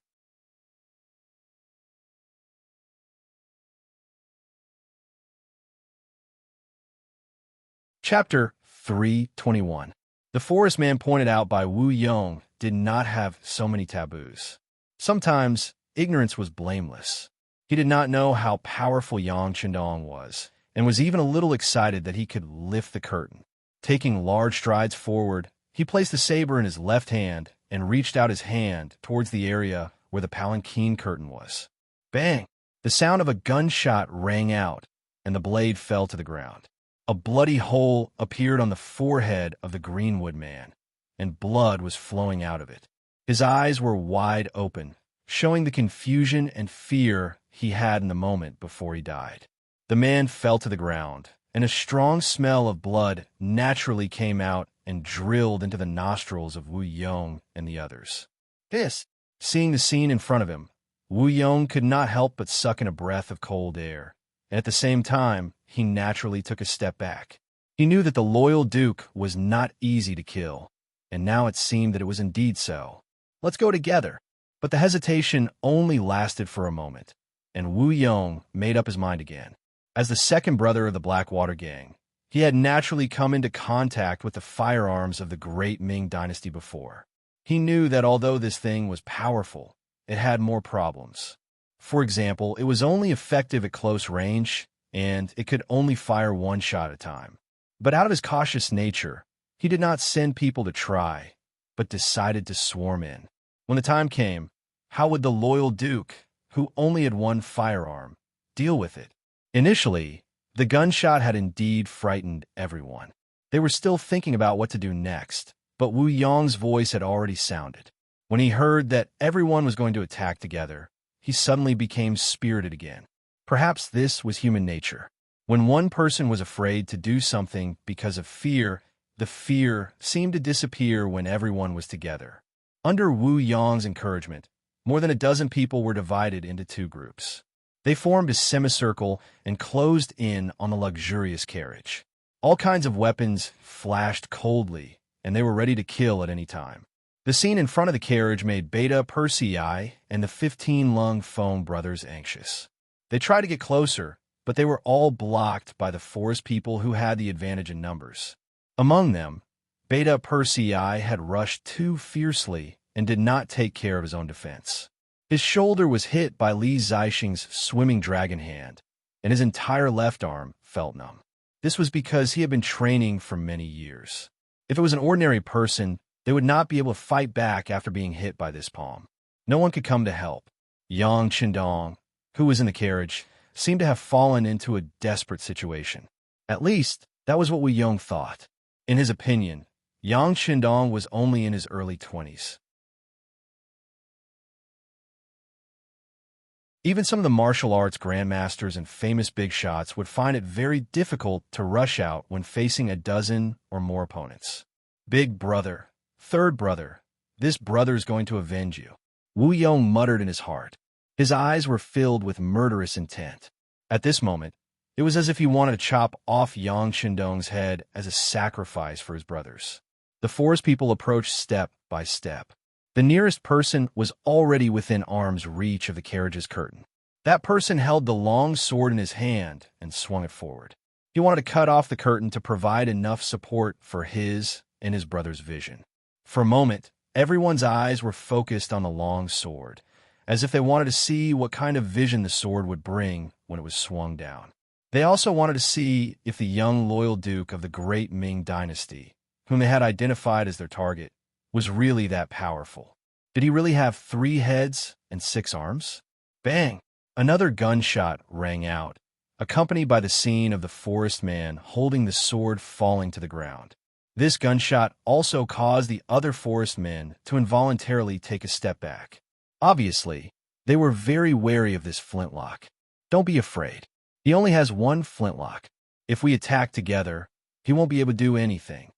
Wu Yong saw that the morale of his men was shaken, so he immediately shouted loudly. As he looked around, he saw Copper Whip Wang Gui and the others besieging a 3-man Coal Vanguard squad. Under the wave of the copper whip, the three-man squad was indeed in a very difficult situation. There were even different wounds on the three men's bodies. However, the formation was really special. At the very least, it was useful for defense. It actually caused the forest men, who outnumbered them by several times, to be unable to find a suitable opportunity to attack in a short period of time. Since it didn't work immediately, Wu Yong shouted loudly, "Brother Wang, please come help." "Oh, how is it? Why hasn't the carriage been opened yet?" Wang Gui, who was attracted by the shout, stood beside Wu Yong. His voice seemed to be concerned, but in reality, it was filled with a sense of superiority. He was thinking about the uselessness of these people. With so many people, they couldn't even deal with a stop carriage. It was really difficult to look up to them. "Yes, it hasn't been opened yet. It seems that we still need Brother Wang's copper whip." Wu Yong was very good at manipulating people. Naturally, he could see Wang Gui's arrogance. However, it didn't matter. He would just satisfy the other party. At most, he would say a few nice words. It wasn't like he would lose anything. Sure enough, after hearing Wu Yong's flattering words, Wang Gui laughed heartily. "Fine, since Brother Wu has said so, then I have no choice but to make a move. Come, all of you, get out of the way. Watch me directly shatter that curtain." Wang Gui, who was laughing, placed the 7-section copper whip on the ground. The other forest men also tactfully retreated to the side. The power of the two spears was truly frightening. They couldn't figure out what was inside the carriage, and they didn't even know when to dodge at the crucial moment. It was better to let Wang Gui use his copper whip to lift the curtain. The forest men obeyed and retreated to the side. However, from the way they stood, they still faintly surrounded the carriage. It seemed that they were only waiting for their field of vision to widen so that they could charge forward and finish off their target. Under everyone's gaze, Wang Gui raised his right arm. The veins on his arm were already bulging at this moment. The 7-section copper whip followed a loud whistling sound as it smashed towards the huge curtain of the luxurious carriage. As expected of the copper whip, this time, Wang Gui's attack was very accurate. With just one strike, it hit the horse curtain. With a twist and a pull, the originally heavy curtain flew up along with the copper whip.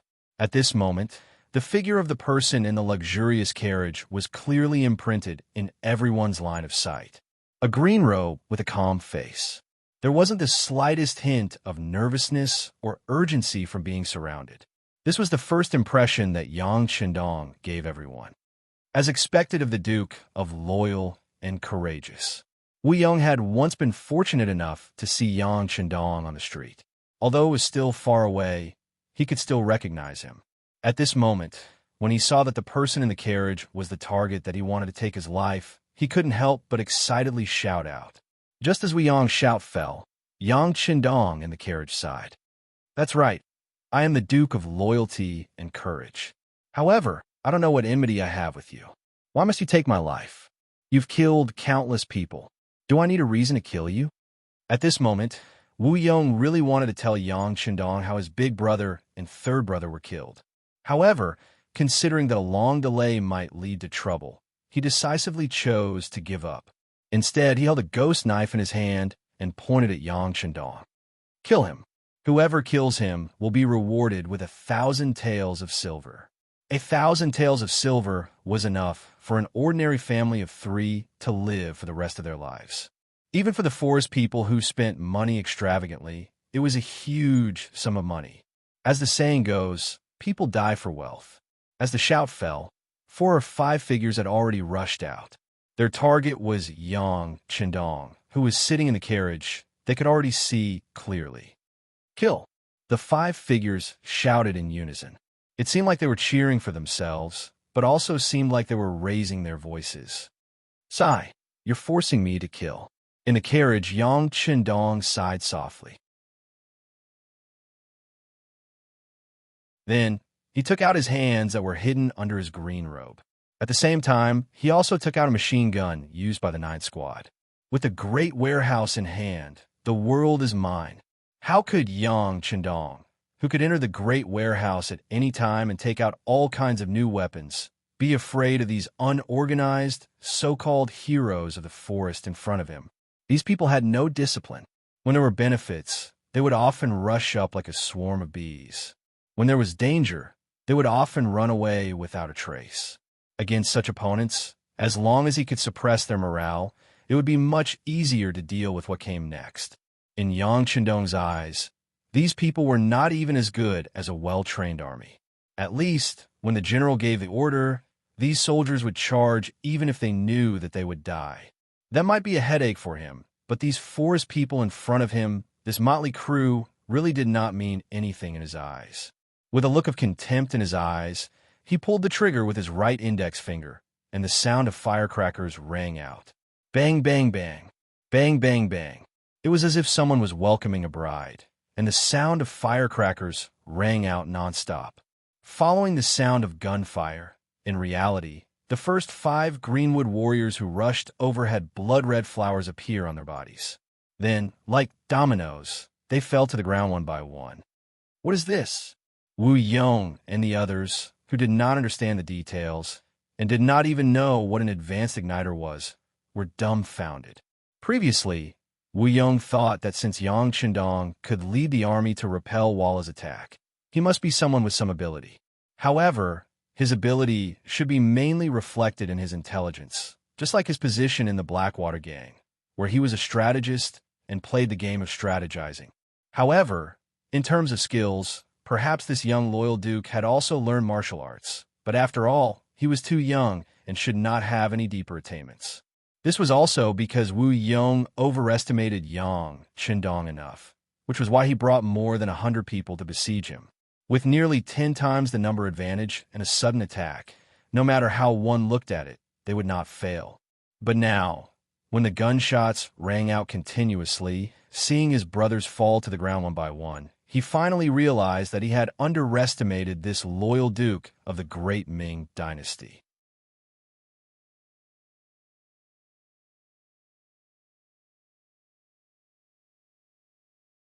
Chapter 322. A volley of bullets shot out, and the first row of 5 Greenwood warriors closest to the carriage fell to the ground with their eyes wide open, as though they were unable to rest in peace. Yang Chendong smacked his lips and shook his head. I already said, you guys forced me to kill. Since I've already killed, I'll continue to kill. Suo Chendong seemed to be looking for an excuse for himself. After he finished speaking, he raised his gun and aimed it at the other forest warriors surrounding the carriage. Run! Wu Yong immediately noticed that the pitch-black muzzle was raised. Out of instinct, he shouted to run, but his body took the initiative to hide behind Copper Whip Wang Gui. This person's stature was similarly tall and could be Wu Yong's first shield. Not everyone had Wu Yong's intelligence. The moment the continuous gunshots rang out, who knew how many people were completely dumbfounded? The sudden appearance of a firearm that wasn't a firearm and a concealed weapon that wasn't a concealed weapon and possessed such great lethality. For a moment, many people's minds became blank. When Yang Chendong raised his gun and fired again, they were like fixed targets, allowing the bullets to hit their bodies. They didn't even know how to dodge. Continuous gunshots rang out, and the 5 forest warriors closest to the carriage fell to the ground with blood all over their bodies. Then the muzzle shifted, and the black muzzle once again spewed out a red light, aiming at those forest warriors who were still in a daze and at a loss of what to do. The copper whip was propped up on the ground, and Wang Gui's old face was already wrinkled together. He had roamed the underworld for more than 30 years, and believed that he had seen and heard many things, but everything that happened in front of him was still beyond his imagination. He never even thought that there would be such a thing today. When Yang Chendong moved the gun towards him, he was still standing there in a daze. Then, gunshots rang out, and Wang Gui, who had been shot 3 times in the chest, naturally fell backward. But he only fell backwards and didn't really fall down. Wu Yong, who was hiding behind him, supported him. So, a dazzling firework soared into the sky, which was suddenly released from Wu Yong's hand. He thought of what Yin Tao had said to him. If things were difficult, he still had a backup plan. At that time, he could catch the Duke of Loyalty in one fell swoop. Previously, he had almost forgotten about this matter. Now that he didn't know if the fireworks would have any effect, he could only wait for the results. It didn't matter if he died, but if he couldn't kill Yang Chendong, even if he died, he wouldn't have the face to see his big brother and third brother. With Wang Gui dead, the Greenwood man who was walking in front of the carriage and preparing to attack also woke up and began to rapidly retreat. In this regard, Yang Chendong did not chase after them, nor did he shoot. Instead, he looked at these people nervously, as if he would not shoot if they did not force him. The moment the gunshots rang out, Beta Persei also took the opportunity to withdraw from the battlefield. He avoided the entanglement of Silver Spear Song Gang and Dragon Hand Li Zixing and returned to the carriage. The other 5 three-man teams were also moving closer to the carriage, with a look of vigilance on their faces. Why did he stop fighting? Silver Spear Song Gang walked to Wu Yong's side and asked with a frown when he saw the bodies of more than a dozen of his companions on the ground. Maybe there aren't many bullets left in his gun. Wu Yong shook his head and said in an uncertain tone, "Then what are we waiting for? Since there aren't many bullets left, let's just swarm him and see how many of our brothers he can kill." Dragon Hand Li Zixing had a ruthless expression on his face. Obviously, as a famous master in Jianghu, it would be too embarrassing if they couldn't even kill a target of more than a dozen people with the power of hundreds of people. As soon as Li Zixing finished speaking, he received a few supercilious looks. It was as if they wanted to charge at him. Although it was true that these people were from the Jianghu, they were also known as the heroes of the forest by others. Some of them had even committed murder, giving people the impression that they were extremely vicious. However, there was one thing that could not be changed, and that was that they were still very afraid of death deep down in their bones. Otherwise, they could have swarmed him together instead of fighting and probing him. After speaking, Li Zixing knew that everyone was looking down on him, so he didn't speak anymore with a red face. After all, his words just now were a bit impulsive. It was normal for him to receive supercilious looks from others. On the other hand, Silver Spear Song Gang couldn't help but ask, "Brother Wu, then what are we doing here? Waiting." This time, Wu Yong's tone was incomparably firm. Just now, the signal of fireworks had been released. Next, it was time to see what Yin Tao's backup plan was. He hoped that it wouldn't disappoint him. Wu Yong and the others didn't run. They just fled and didn't fight. They just faintly formed a fan and blocked the way. In this regard, Yang Chendong and the others didn't charge or retreat, nor did they shoot. It was as if they were waiting for something. The only difference was that Wu Yong's expression was relatively calm. Under Yang Chendong's calm appearance, there would occasionally be a hint of anxiety in his eyes. Time passed by minute. After about a quarter of an hour, a heavy sound came from the ground. The first thing that resonated was the sudden neighing of the war horses pulling the luxurious carriage. A group of horses is coming. The sudden movement caused the two sides to become restless. Everyone couldn't help but look in the direction of the capital, wanting to see who was coming. Some of the mercenaries were even prepared to run. They were just here to earn some extra money. They didn't want to lose their lives here. As for whether they could escape or not, they were still confident in being surrounded by dense forests. The sound of the horses behind them was getting closer and closer. Yang Chendong, who was sitting in the carriage, suddenly relaxed. With a wave of his right hand, he took out a brand new magazine and inserted it into the machine. Not only him, Beta Persei and the other 15 members of the Cold Front also took out the spears on their backs and began to check their equipment. All these movements were so skillful and natural. Wu Yong suddenly had a bad feeling when he saw the way they acted, as if there was no one else around. Could it be that the other party has something to rely on? Or is it that while I'm waiting, the other party is also waiting? This thought only flashed through Wu Yong's mind for a moment before disappearing. In the end, he knew too little about firearms. If it had been an opponent like Shi Hung, he would have already fled to God knows where the moment the squad opened fire with a machine gun. Wu Yong, who still had the advantage in numbers, was still hoping that this group of horses might be reinforcements from the loyal Duke. Otherwise, why would the other party be so calm? However, He didn't know what the other party would do after he released the fireworks. The two sides were still in a standoff. The outline of the horse group behind them was gradually becoming clearer. After some time, it finally appeared in front of everyone. It was a group of horses dressed entirely in black. From a distance, it looked like there were about 50 of them. In ancient times, war horses were very rare and expensive, especially in the Central Plains. Most of the war horses needed to be purchased from the northern grasslands. As time passed, the price would often increase by a few times. To be able to take out 50 war horses at once, it was obvious that this person's identity was extraordinary. Haha, they're all here. The horse group was getting closer and closer until they stopped about 100 steps away from Yang Chendong. At this distance, it was already within the range of an arrow. At that time, an arrow could be shot about 130 steps away. At this distance, even an ordinary bow, an arrow could have a considerable lethality. At such a close distance, the carriage might only need to charge down and tear Yang Chendong and the others to pieces. The leader of the horse group, who was actually a young man, seemed to know this result and reason. He laughed heartily. Yang Chendong narrowed his eyes for a moment when the person greeted him so enthusiastically.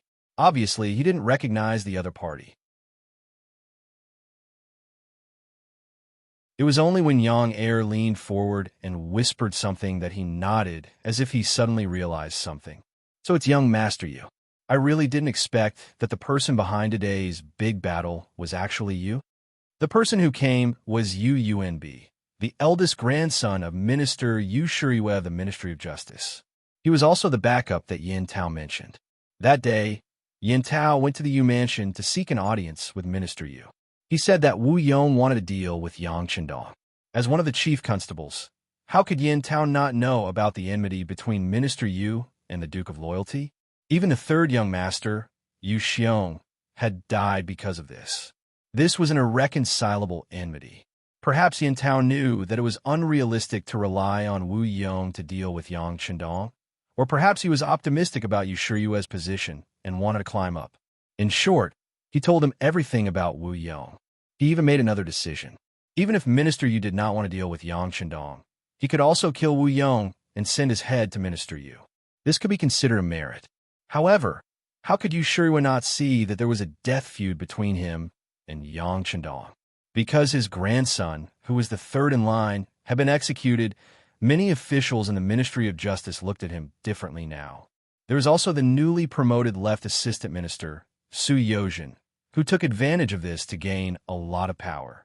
The Ministry of Justice was no longer in the era where he had the final say. All of this was because of Yang Chendong. If this person died, he would still be put in an important position because of the emperor's favor, and the Yu family would be able to regain its former glory. He understood this in his heart, but how could he kill Yang Chendong? Could he kill him? What would the situation be if he killed him? These were all things that Yu Shiyue had to think about. Just like Yang Chendong, he naturally had the ability to kill any important minister, but why didn't he do so? It was because he had a lot of scruples. The safety of the important ministers was not guaranteed. Once it became a situation where everyone was in danger, these people might join hands to deal with him.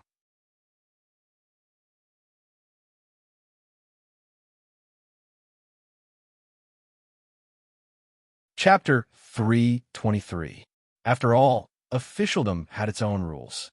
You could use open schemes, or even framing and framing.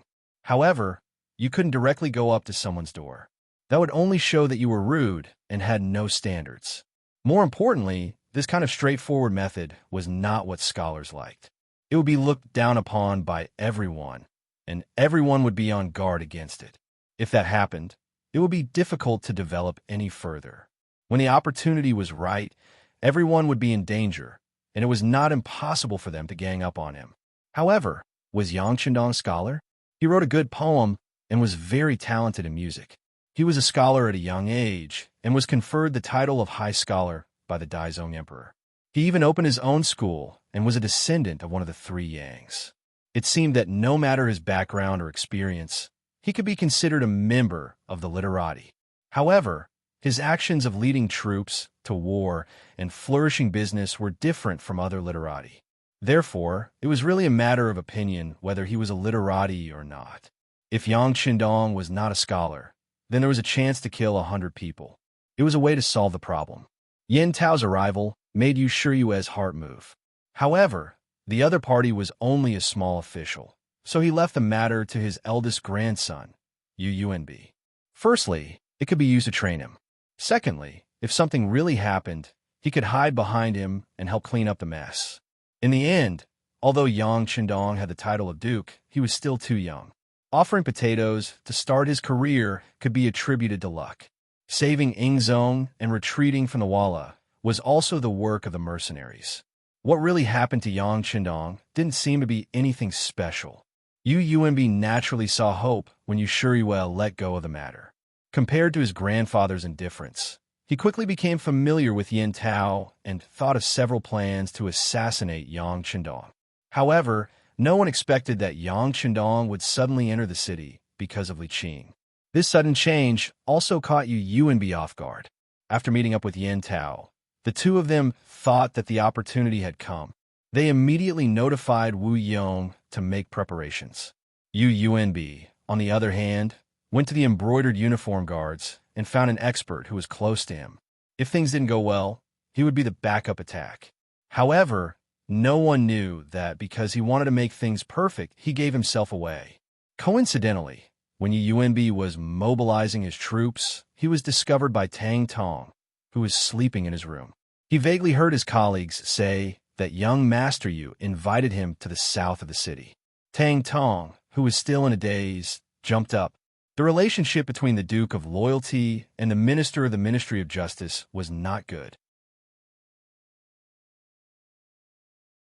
Everyone in the court knew that there was a great enmity between them. Even some of the people below had heard some rumors. As a member of the embroidered uniform guard, Tang Tong's master. Not only that, his life was saved by Yang Qindong, so he naturally paid more attention to his benefactor's matters. When Tang Tong heard news, he got up, put on his clothes, and went straight to a tea house outside the embroidered uniform guard's residence. He knew that the owner of the tea house was a spy under the Duke of Loyalty.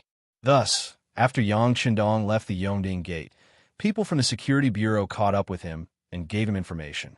After getting the information in advance, Tiger's Man and Beta Persei advised him to stop and wait until he returned to the city to transfer Commander Tangshan's Lung Feng and the Security Bureau's Wolf Feng action team before returning to the Yang village. However, all of this was rejected by Yang Qindong. In his words, it was a blessing, not a curse. Not to mention, they had already gotten the information in advance. They only needed to prepare more, and there would be nothing to worry about. Since they wanted to deal with him, he naturally had to fight back. In order to prevent others from making irresponsible remarks, he needed irrefutable evidence. Thus, there was the scene in front of him where Yang Qindong, Yu Yunbi, and Wu Yong met. At this moment, Yang Qindong, who was surrounded from two sides, didn't seem to be in a good situation. Especially when Yu Yunbi smiled and waved his hand, the 50 elite cavalrymen he brought all took out exquisite military bows and crossbows. It almost sealed the opponent's victory. Military bows and crossbows not only had a long range, but were also relatively accurate. The cost of such things wasn't low, and often only the most elite troops were equipped with them. But now, they actually appeared behind Yu Yunbi. When Yang Qindong saw this scene, his expression changed slightly. What a powerful method. I don't think you have this ability. It must be your grandfather who helped you. After all, to be able to take out such a good bow and crossbow, the average Ministry of War official's ability would be insufficient. Only those above the 4th rank could barely do it. You don't have to worry about that. Duke of Loyalty and Courage. Yu Yunbi laughed proudly. I've long heard that Duke of Loyalty and Courage can kill people with a wave of your finger and repel the Walla army with a wave of your hand. But I don't know how you're going to solve such a small situation today. Or can you still wave your hand and conquer the world? Oh, are you interested in this matter? Yang Qindong's voice came out in time. The tension on his face eased a lot, and he looked at Yu Yunbi with interest. Originally, UUNB wanted to use this opportunity to ridicule Yang Chendong. It had been proven that those things were done by the mercenaries in private. He just waved his hand. How could there be any sorcery? Who would die with a wave of his hand? UUNB wanted to ridicule him, but now Yang Chendong actually accepted it. It seemed that he still wanted to show off. This made UUNB have a bad feeling in his heart. But soon he shook his head and threw the uneasiness in his heart to the back of his mind. This operation was so sudden that even he didn't prepare in advance. How could Yang Chendong know about it? He must be saying this to scare him. Yes, to scare him. As if seeing through Yang Chendong's plot, UUNB laughed. What a duke of loyalty and courage. Are you still thinking of stalling for time at this time? Come on, get ready. UUNB should have been afraid, but Yang Chendong's expression was too calm, giving UUNB an extremely bad feeling. He wanted to get this matter over with as soon as possible. Following his shout, Wu Yong and the other mercenaries also raised the weapons in their hands. The mercenaries who had been frightened by the gunshots a moment ago were reinvigorated by UUNB's arrival and those exquisite crossbows. They might not have been able to face difficulties head-on, but they had no problem beating down a drowning dog. Why don't you believe me? Seeing that UUNB was about to lose control and make a move, Yang Chendong shook his head slightly and casually extended a finger. If Hu Yin and the others were here, they would have definitely noticed that this gesture was very similar to the one he had used to point at the traitor eunuch Xi Ning on the walls of the capital. It was also this finger that caused UUNB, who was still riding on his horse, to feel pain all over his body. He fell off his horse with a plop. UUNB fell off his horse with a casual finger strike. At this moment, the other black-clothed men were all stunned on the spot. Not only them, but even their allies, Wu Yong and the others, who were standing on the opposite side, also widened their eyes in disbelief. Some of the mercenaries might have heard too many stories, and they even thought that this was the one Yang finger of the Loyal and Courage Guild. Why did a single finger have the effect of killing people from a distance? They were all stunned, but Yang Chendong was not stunned. Beta Percy Yai and his 15 subordinates were also not stunned. Attack!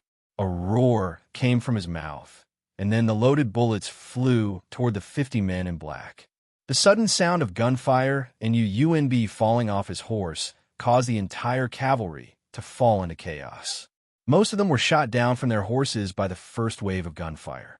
Only a very small number of people fired their crossbows at the surroundings of the carriage, but they also lost their aim from far away. After the first wave of crossbow fire, a few of the men in black turned around and ran. But when he turned around, he discovered that there was another group of horses behind him. Although there weren't many of them, the leader was none other than Humang. They held a black-type 95 submachine gun in their hands and attacked head-on. No matter how powerful a cold weapon was, when faced with a hot weapon from a distance, the advantage would be lost. The so-called experts in TV shows and movies could soar into the air and dodge bullets, but that was pure nonsense. Such a thing might happen, but it was usually because the shooter's marksmanship was not good enough. But those who could follow Yang Chendong were all elites of the Cold Front. To be able to become a qualified Cold Vanguard, which one of them hadn't been fed countless bullets to become one. The munitions factory in Crimson City could already produce enough bullets. If they could not reach the level of a sharpshooter, then they did not have the right to call themselves Cold Front. With the appearance of Tiger Mane and the first guard captain Xiao Vi, it was destined that none of the men in black would be able to escape. Yang Chendong and the others gave up on the battlefield and turned to look at Wu Yong and the others. The moment the gunshots rang out, Wu Yong and the others were already scared out of their wits. If Yang Chendong was the only one with a gun, they could still fight. After all, firearms were not things that could be fired forever and needed to be reloaded. This was their chance to charge and attack. But when they saw that it was not only Yang Chendong, but the other brothers also raised their guns and fired and spat out red flames, the last bit of hope in their hearts disappeared. Everyone wanted to escape and leave this place. They did not want to be enemies with these unknown firearms in the future.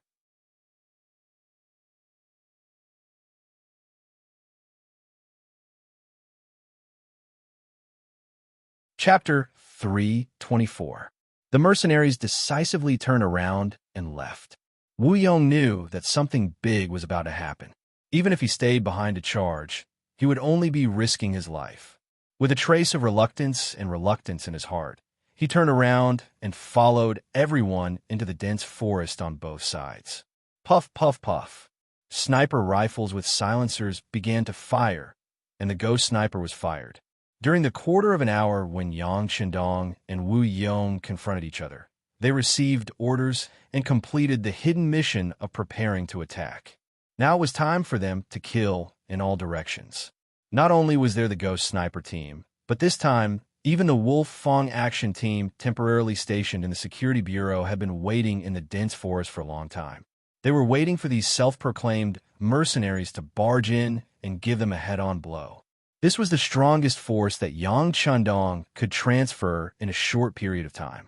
Perhaps it would not be easy to leave the scores of more than 100 people behind, but at least he could kill most of them and let them make a name for himself. Endless slaughter unfolded in the forest.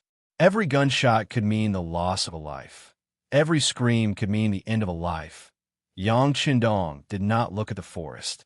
He got off the carriage, and under the protection of Beta Persei and the others, he strode to Yu Yunbi, who was lying on the ground with a gunshot in his leg. Save me, save me. Yu Yunbi, who was still arrogant just now, was now pale. It was caused by excessive blood loss and excessive shock. Don't worry, you won't die, at least not yet, Yang Qindong said coldly. He squatted down and then touched the muzzle of the gun in his leg with his right hand. It looked like he was checking the injury, but when he was about to touch the wound, he used more strength. Under the force, Yu Yunbi could not help but howl. Pain, pain. Now that you know how painful it is, tell me, who else wants to murder me other than you? Does your grandfather know? Yang Qindong wanted to get the evidence as soon as possible, and he also wanted to keep an eye on the people involved. Since they wanted to assassinate him, they had to be prepared for a backlash. Yu Yunbi's face was dripping with sweat, and his facial features were scrunched together. However, he also knew that he could not betray his grandfather. Otherwise, there would be no hope at all. But looking at Yang Qindong's face, if he didn't say something, it would be impossible for him to pass. So he suppressed the pain and said, "In Chief Constable Yin Tao, he informed me that the remaining members of the Blackwater gang wanted to harm you, so I wanted to avenge my third brother. Yin Tao, catch him." Finally, Yang Qindong heard some useful information. Only then did he loosen his grip that was like a vice.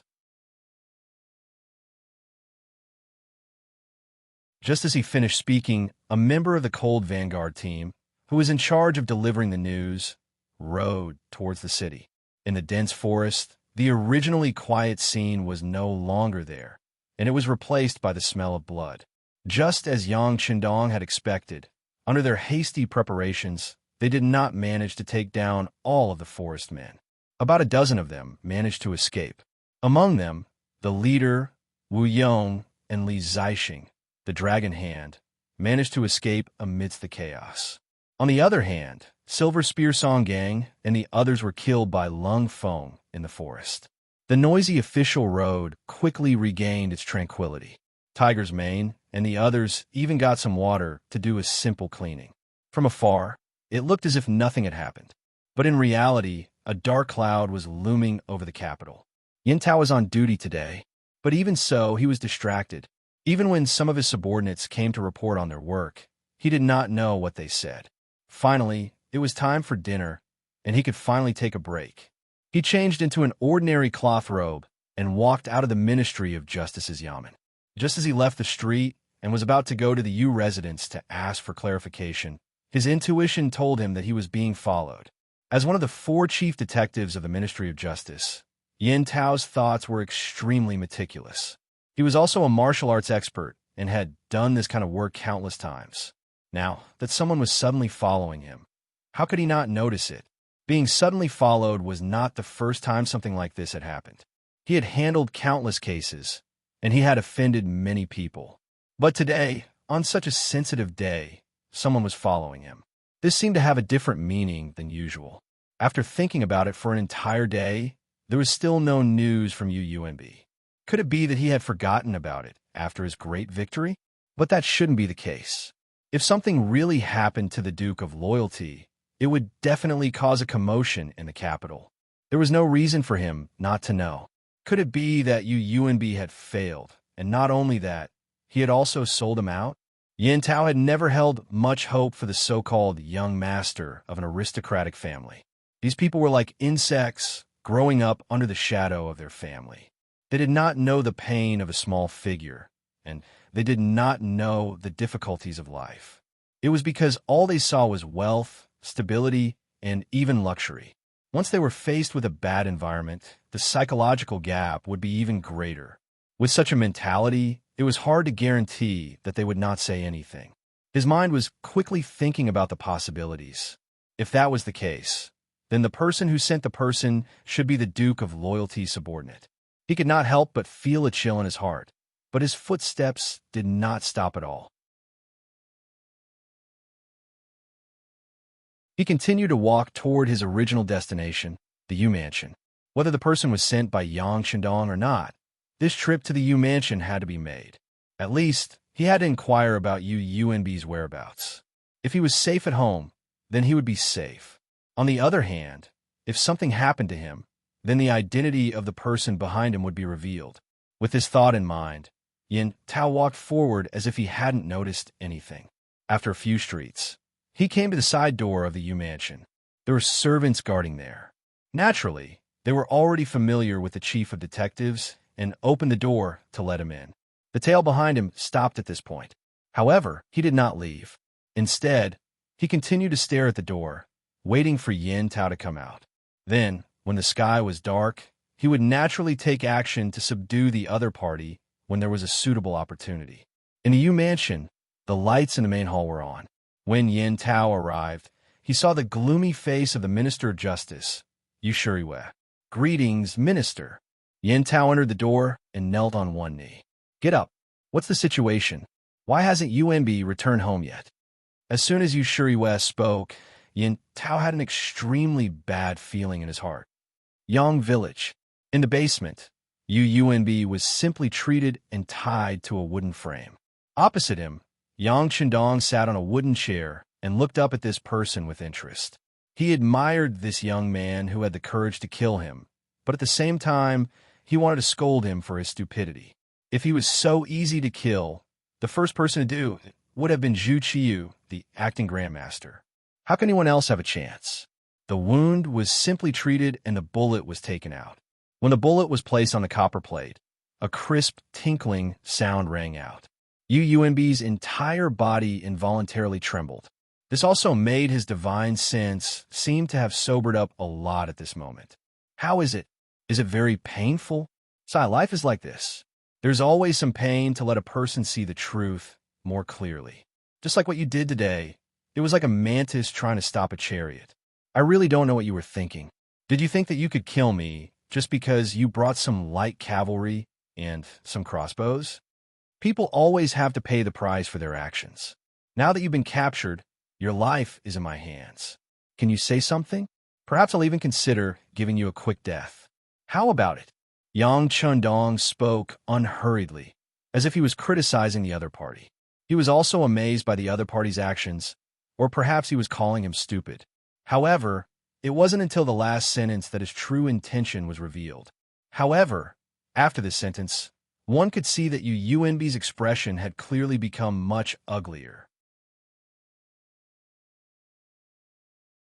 If he said that he would give him a quick death, wouldn't that mean that he would die regardless of whether he said it or not? Of course, he didn't want to die. He had a grandfather who was a minister and was now a sixth-rank official in the imperial court. He was also young and could be said to have a bright future. How could he die? He didn't know what kind of darkness he would experience after death. Everything he had now would end, and he would lose it all. At this moment, he didn't know whether it was because of fear or because it aroused his heroic spirit.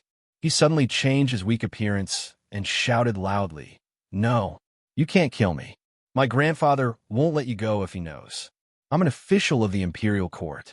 If you kill me, you'll offend the law. Even the emperor won't tolerate it. Let me go, let me go. Otherwise, I'll flatten your Yang village and kill everyone in your Yang family. UUMB was still shouting hysterically, roaring threats several times. Yang Qindong could no longer hear all of this. After turning around and leaving the basement, he said to Yang Lu, who was guarding here, "Send someone to accompany him.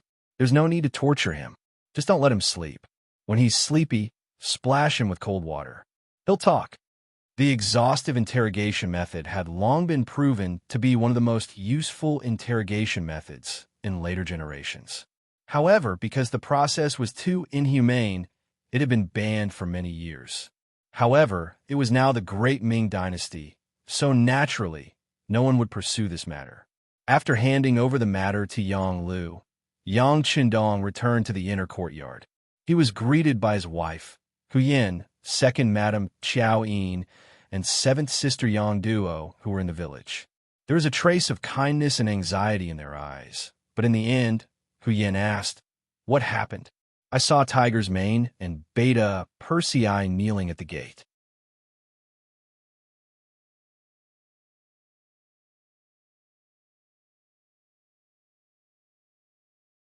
Chapter 325. It's fine. Yang Qindong showed an extremely bright and clean smile. It's just a small matter. They willingly accepted the punishment.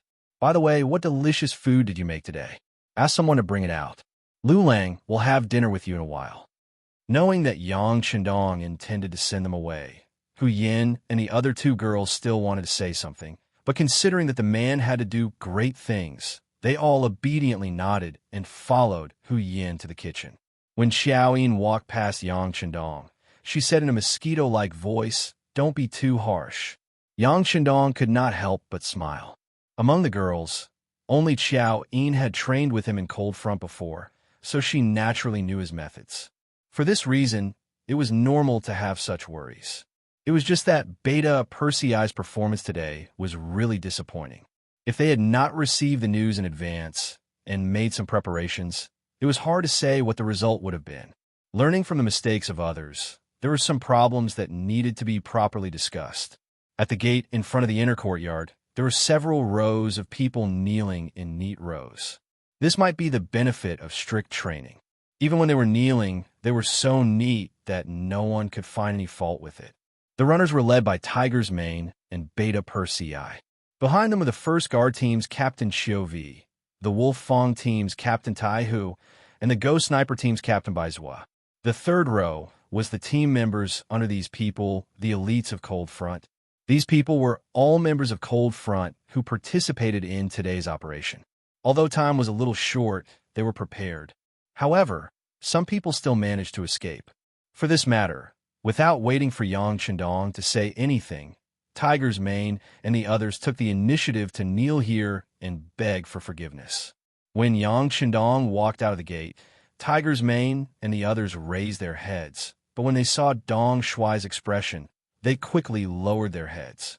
Many of these people were personally taught by Yang Qindong, and some were trained according to his principles. They could all be considered as his students. As a teacher, he usually tried his best to maintain a friendly side. However, no matter what he did, due to the difference in status, there was always a gap between Yang Qindong and the rest. Perhaps this gap wasn't that big. In fact, it was very small. However, the gap still existed. No one dared to ignore this point, and no one dared to deny it. Now, Yang Qindong's expression was only slightly unpleasant, but Tiger's Mane and the others were so frightened that they lowered their heads like children who had done something wrong, waiting for the adults to punish them. Time seemed to have stopped at this moment. For more than 10 breaths of time, Yang Qindong didn't say a word. A tense atmosphere unknowingly filled the space. This kind of silence was often the calm before the storm, the prelude to the arrival of the storm. "You all disappoint me." Finally, after a short period of silence, Yang Qindong spoke.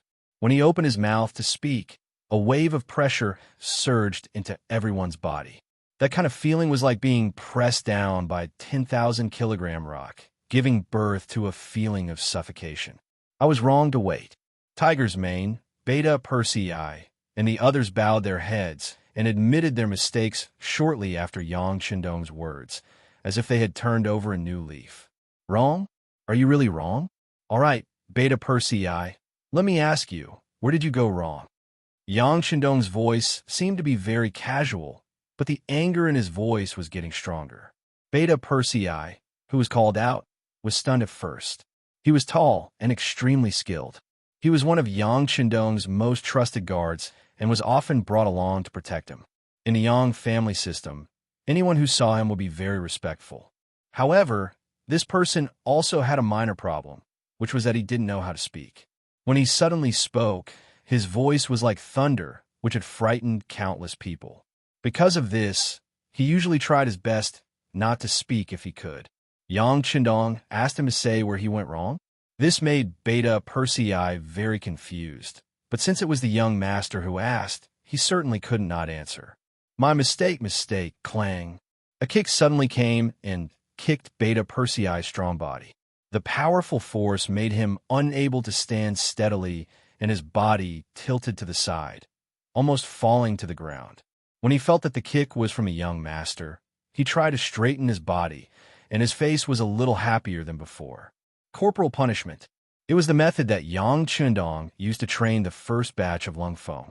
At that time, they were still in the Yang family manor in Jianing, and it was already 2 years ago. It was also because of the corporal punishment along the way that these uncultured boorish men learned their lesson and finally grew up. He still remembered that at that time, when anyone was kicked or punched by the sixth young master, not only would they not feel pain, but they would also be very happy. This represented the sixth young master's love for them, because if he didn't even want to hit you, perhaps it represented a kind of disappointment. More than 2 years later, he was kicked by the sixth young master again. Beta Persei's eyes and heart were only filled with joy and excitement. You don't even know where you went wrong, and you keep saying that you were wrong? Have you really thought about it? After the kick, Yang Qindong's angry voice rang out. Yes, young master, I was wrong. Beta Persei didn't seem to understand the meaning of Yang Qindong's words, and continued to express his sincerity and seriousness. Yes, you were wrong. Since you don't know where you went wrong today, the young master will tell you, but please remember, this is only the first time. If you make the same mistake again, then you and all the people who made the mistake will go back to Crimson City. Haven't you always wanted to go to the battlefield? There will be many opportunities there, and it should be suitable for you. Yang Qindong's voice was still a little high-pitched before, but when he talked about going back to Crimson City, his tone was much lower. Originally, Beta Persei was a little happy, thinking that after this kick, it would prove that the young master still cared about him, valued him, and trusted him. Look, now he was even helping to point out where he went wrong, wasn't he? But when he heard that they were arranged to go back to Crimson City because of one more mistake, his expression changed drastically, and his breathing became much heavier. He suddenly raised his head. Not only Beta Persei, Tiger's Mane and the others also raised their heads, looking at Yang Qindong with fear and nervousness. Some of them wanted to go to the battlefield, wanted to gallop there, and wanted to kill the enemy to their heart's content. However, if he was chased away by the young master in order to fulfill his dream, then the meaning was completely different. When that time came, what would the other Lung Feng brothers think of them for making a mistake? If they couldn't even protect the young master, wouldn't it mean that they were incompetent? In the eyes of Lung Feng, what could be more important than protecting the young master? Everyone felt as if a heavy hammer had struck them at this moment, and their expressions became incomparably solemn. They finally felt that the young master didn't seem to be joking with them, but was serious. After thinking it through, everyone's expression became extremely serious. They didn't dare to be the slightest bit careless, and their ears pricked up at this moment, as if they were afraid of missing a single word. Report, Yang San is here. Just as the atmosphere in front of the courtyard became incomparably solemn, Yang Wu, who was in charge of the security of the periphery of Yang Village, came to the door of the inner courtyard.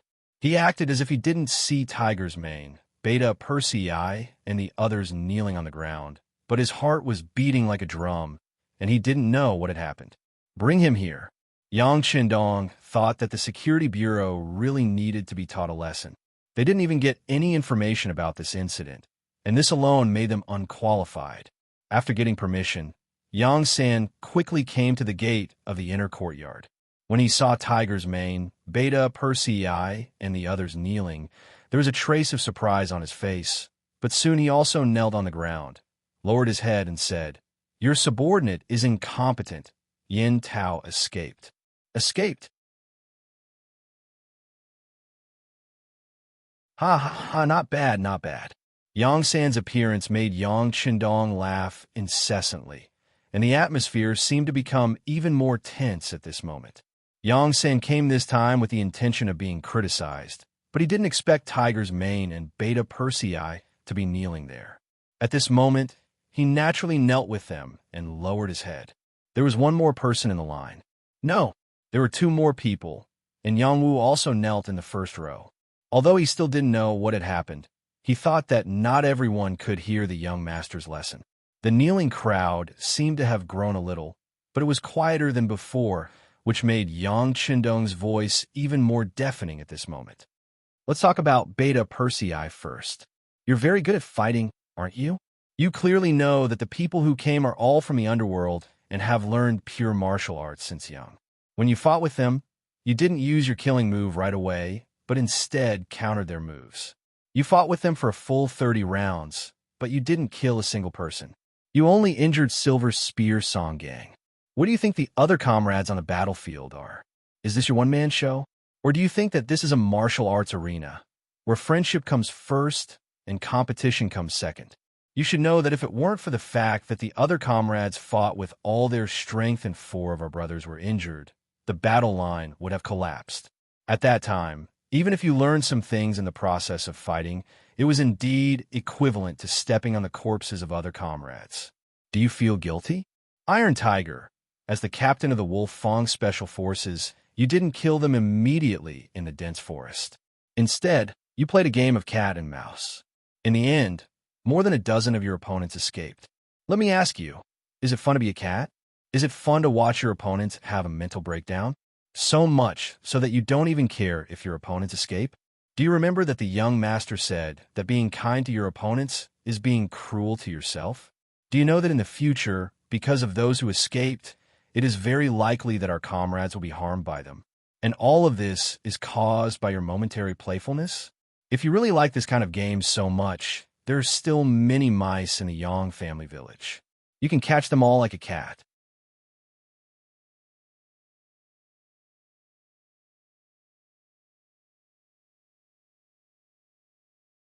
Chapter 326. By Zhua, as the king of sniping, you and the entire Go Sniper squad are responsible for long-range attacks. It was killing people invisibly, killing people from 1,000 meters away. But what did you do?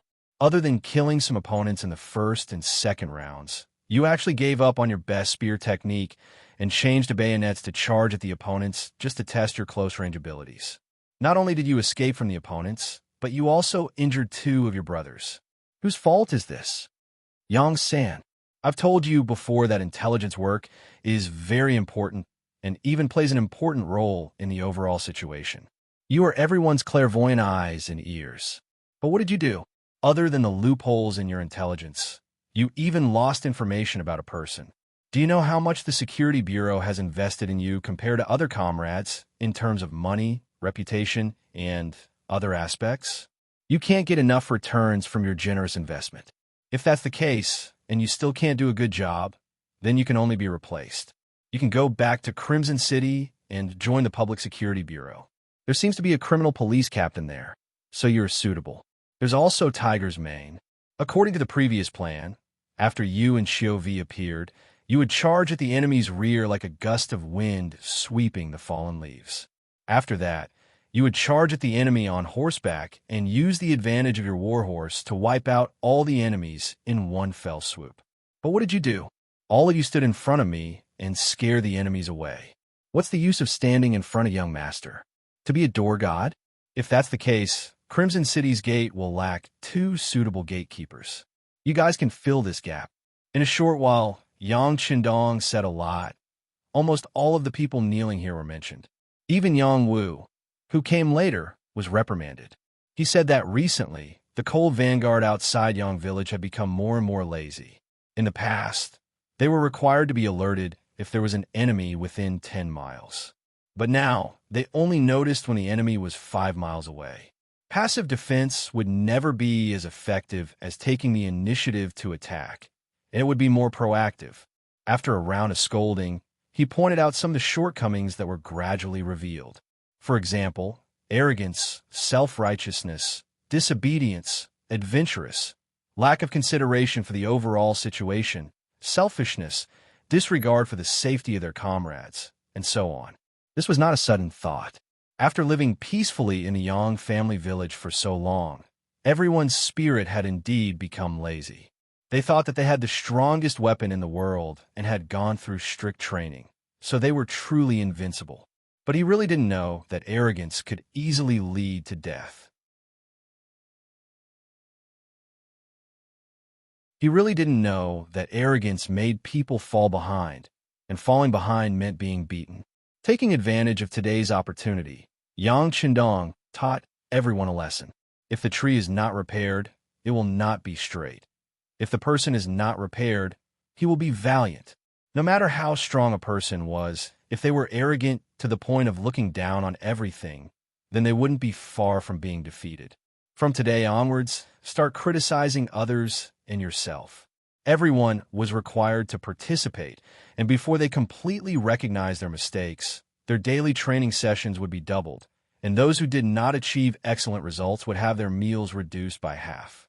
For the third time in a row, his results were still the worst. Thus, he left the Yang clan manor and returned to Crimson City. His original honor as the Cold Front was revoked, and he was promoted to a civil servant. The rest of the people will return to their normal training state when they recognize their own shortcomings and pass the approval of their comrades. After dropping these words coldly, Yang Qindong turned around and walked into the inner courtyard. Just as he was leaving, he waved his hand and called Tiger's Man and the deputy director of the security bureau, Yang San. Criticism and self-criticism were the class meetings in the modern army. During training, even if they were busy, they had to take time out every day to have a small meeting. Often, it would be based on the class as a unit. The squad leader would first self-criticize and criticize others, then the squad leader, and so on for every soldier. This practice could make people more aware of their own shortcomings and also better understand their comrades around them. They could constantly improve from pointing out the shortcomings, and it could also increase the friendship between comrades. It had been proven that this was a very good way to train soldiers.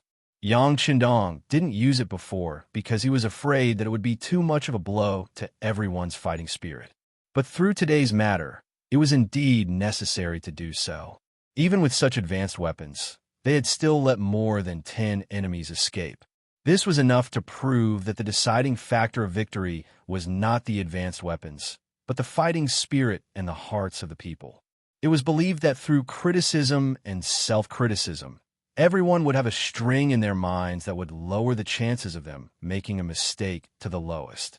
They would be able to make Cold Front stronger and faster. Yang Qindong walked to the front until he reached the garden in the inner courtyard. Tiger's Man and Yang San followed carefully behind him. They weren't afraid of the harsh training, nor were they afraid of the mountains of swords and seas of fire, but they were afraid of being sent back to Crimson City.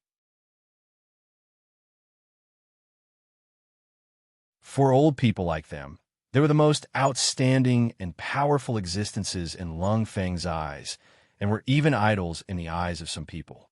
If they were really sent back to Crimson City, then it would be a failure in life. No one would look up to them anymore, and there would be no hope for them in life. The work of the Security Bureau needs to be improved, and the people under us also need to undergo more systematic and hard training. Tiger's Man also needs to be improved. As a new member, he must achieve excellent results. If he can't, then he'll be sent back to Crimson City. This isn't a joke. Sometimes, one wrong step can affect everyone, and all the previous efforts will be wasted. Do you understand? When Yang Qindong's words were heard by Tiger's Man and Yang San, the two of them nodded solemnly. They knew that this time, the young master was really expressing his dissatisfaction with the Security Bureau. If a similar situation were to occur in the future, their positions would probably be shifted. It was even possible that they would be sent back to Crimson City in accordance with military law. Knowing the seriousness of the matter, whether it was Tiger's Man or Yang San, they both secretly made up their minds. The Security Bureau had to be changed or it would be destroyed. The seriousness of the two could be seen from their eyes. Yang Qindong knew the principle of too much and did not mention the issue of rectification. Instead, he asked, "Tell me, where did Yin Tao go? Where did you lose him?" When it came to serious matters, Yang San's resolute voice sounded.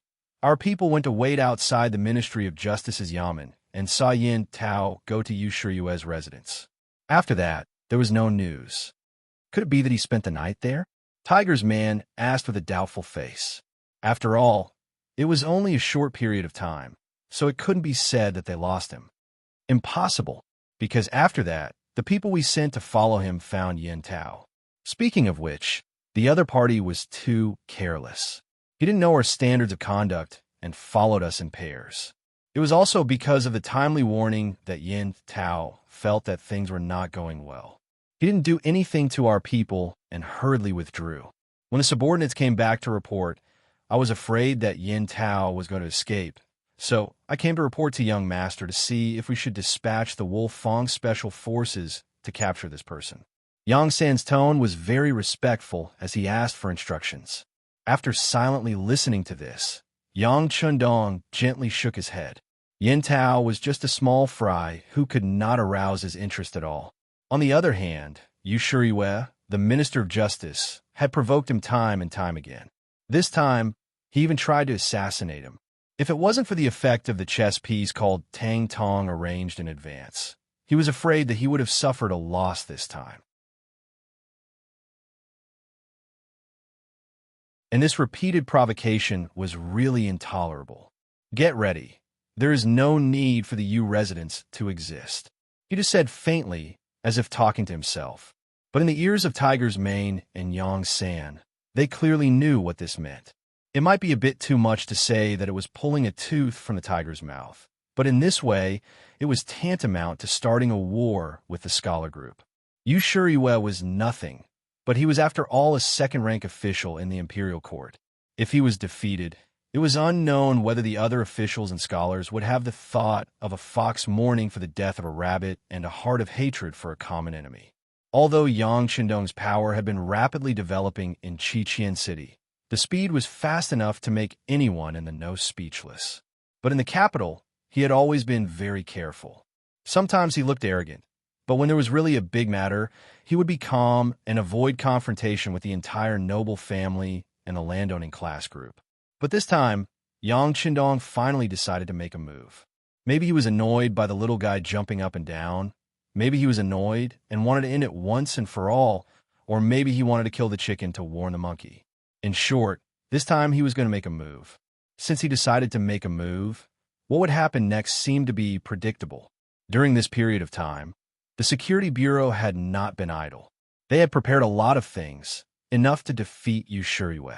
But after the defeat, what kind of situation would there be, whether the so-called scholar group would fight back, to what extent, and whether they would really fight back, no one knew. But in any case, the will of the young master was the will of the entire Yang Xianu army. His order was like the imperial edict of the great Ming emperor, unimpeded in Yangtze. The wind was coming. Yin Tao changed into an extremely ordinary set of clothes and left Cheng Shun in with some soft things. He had been exposed.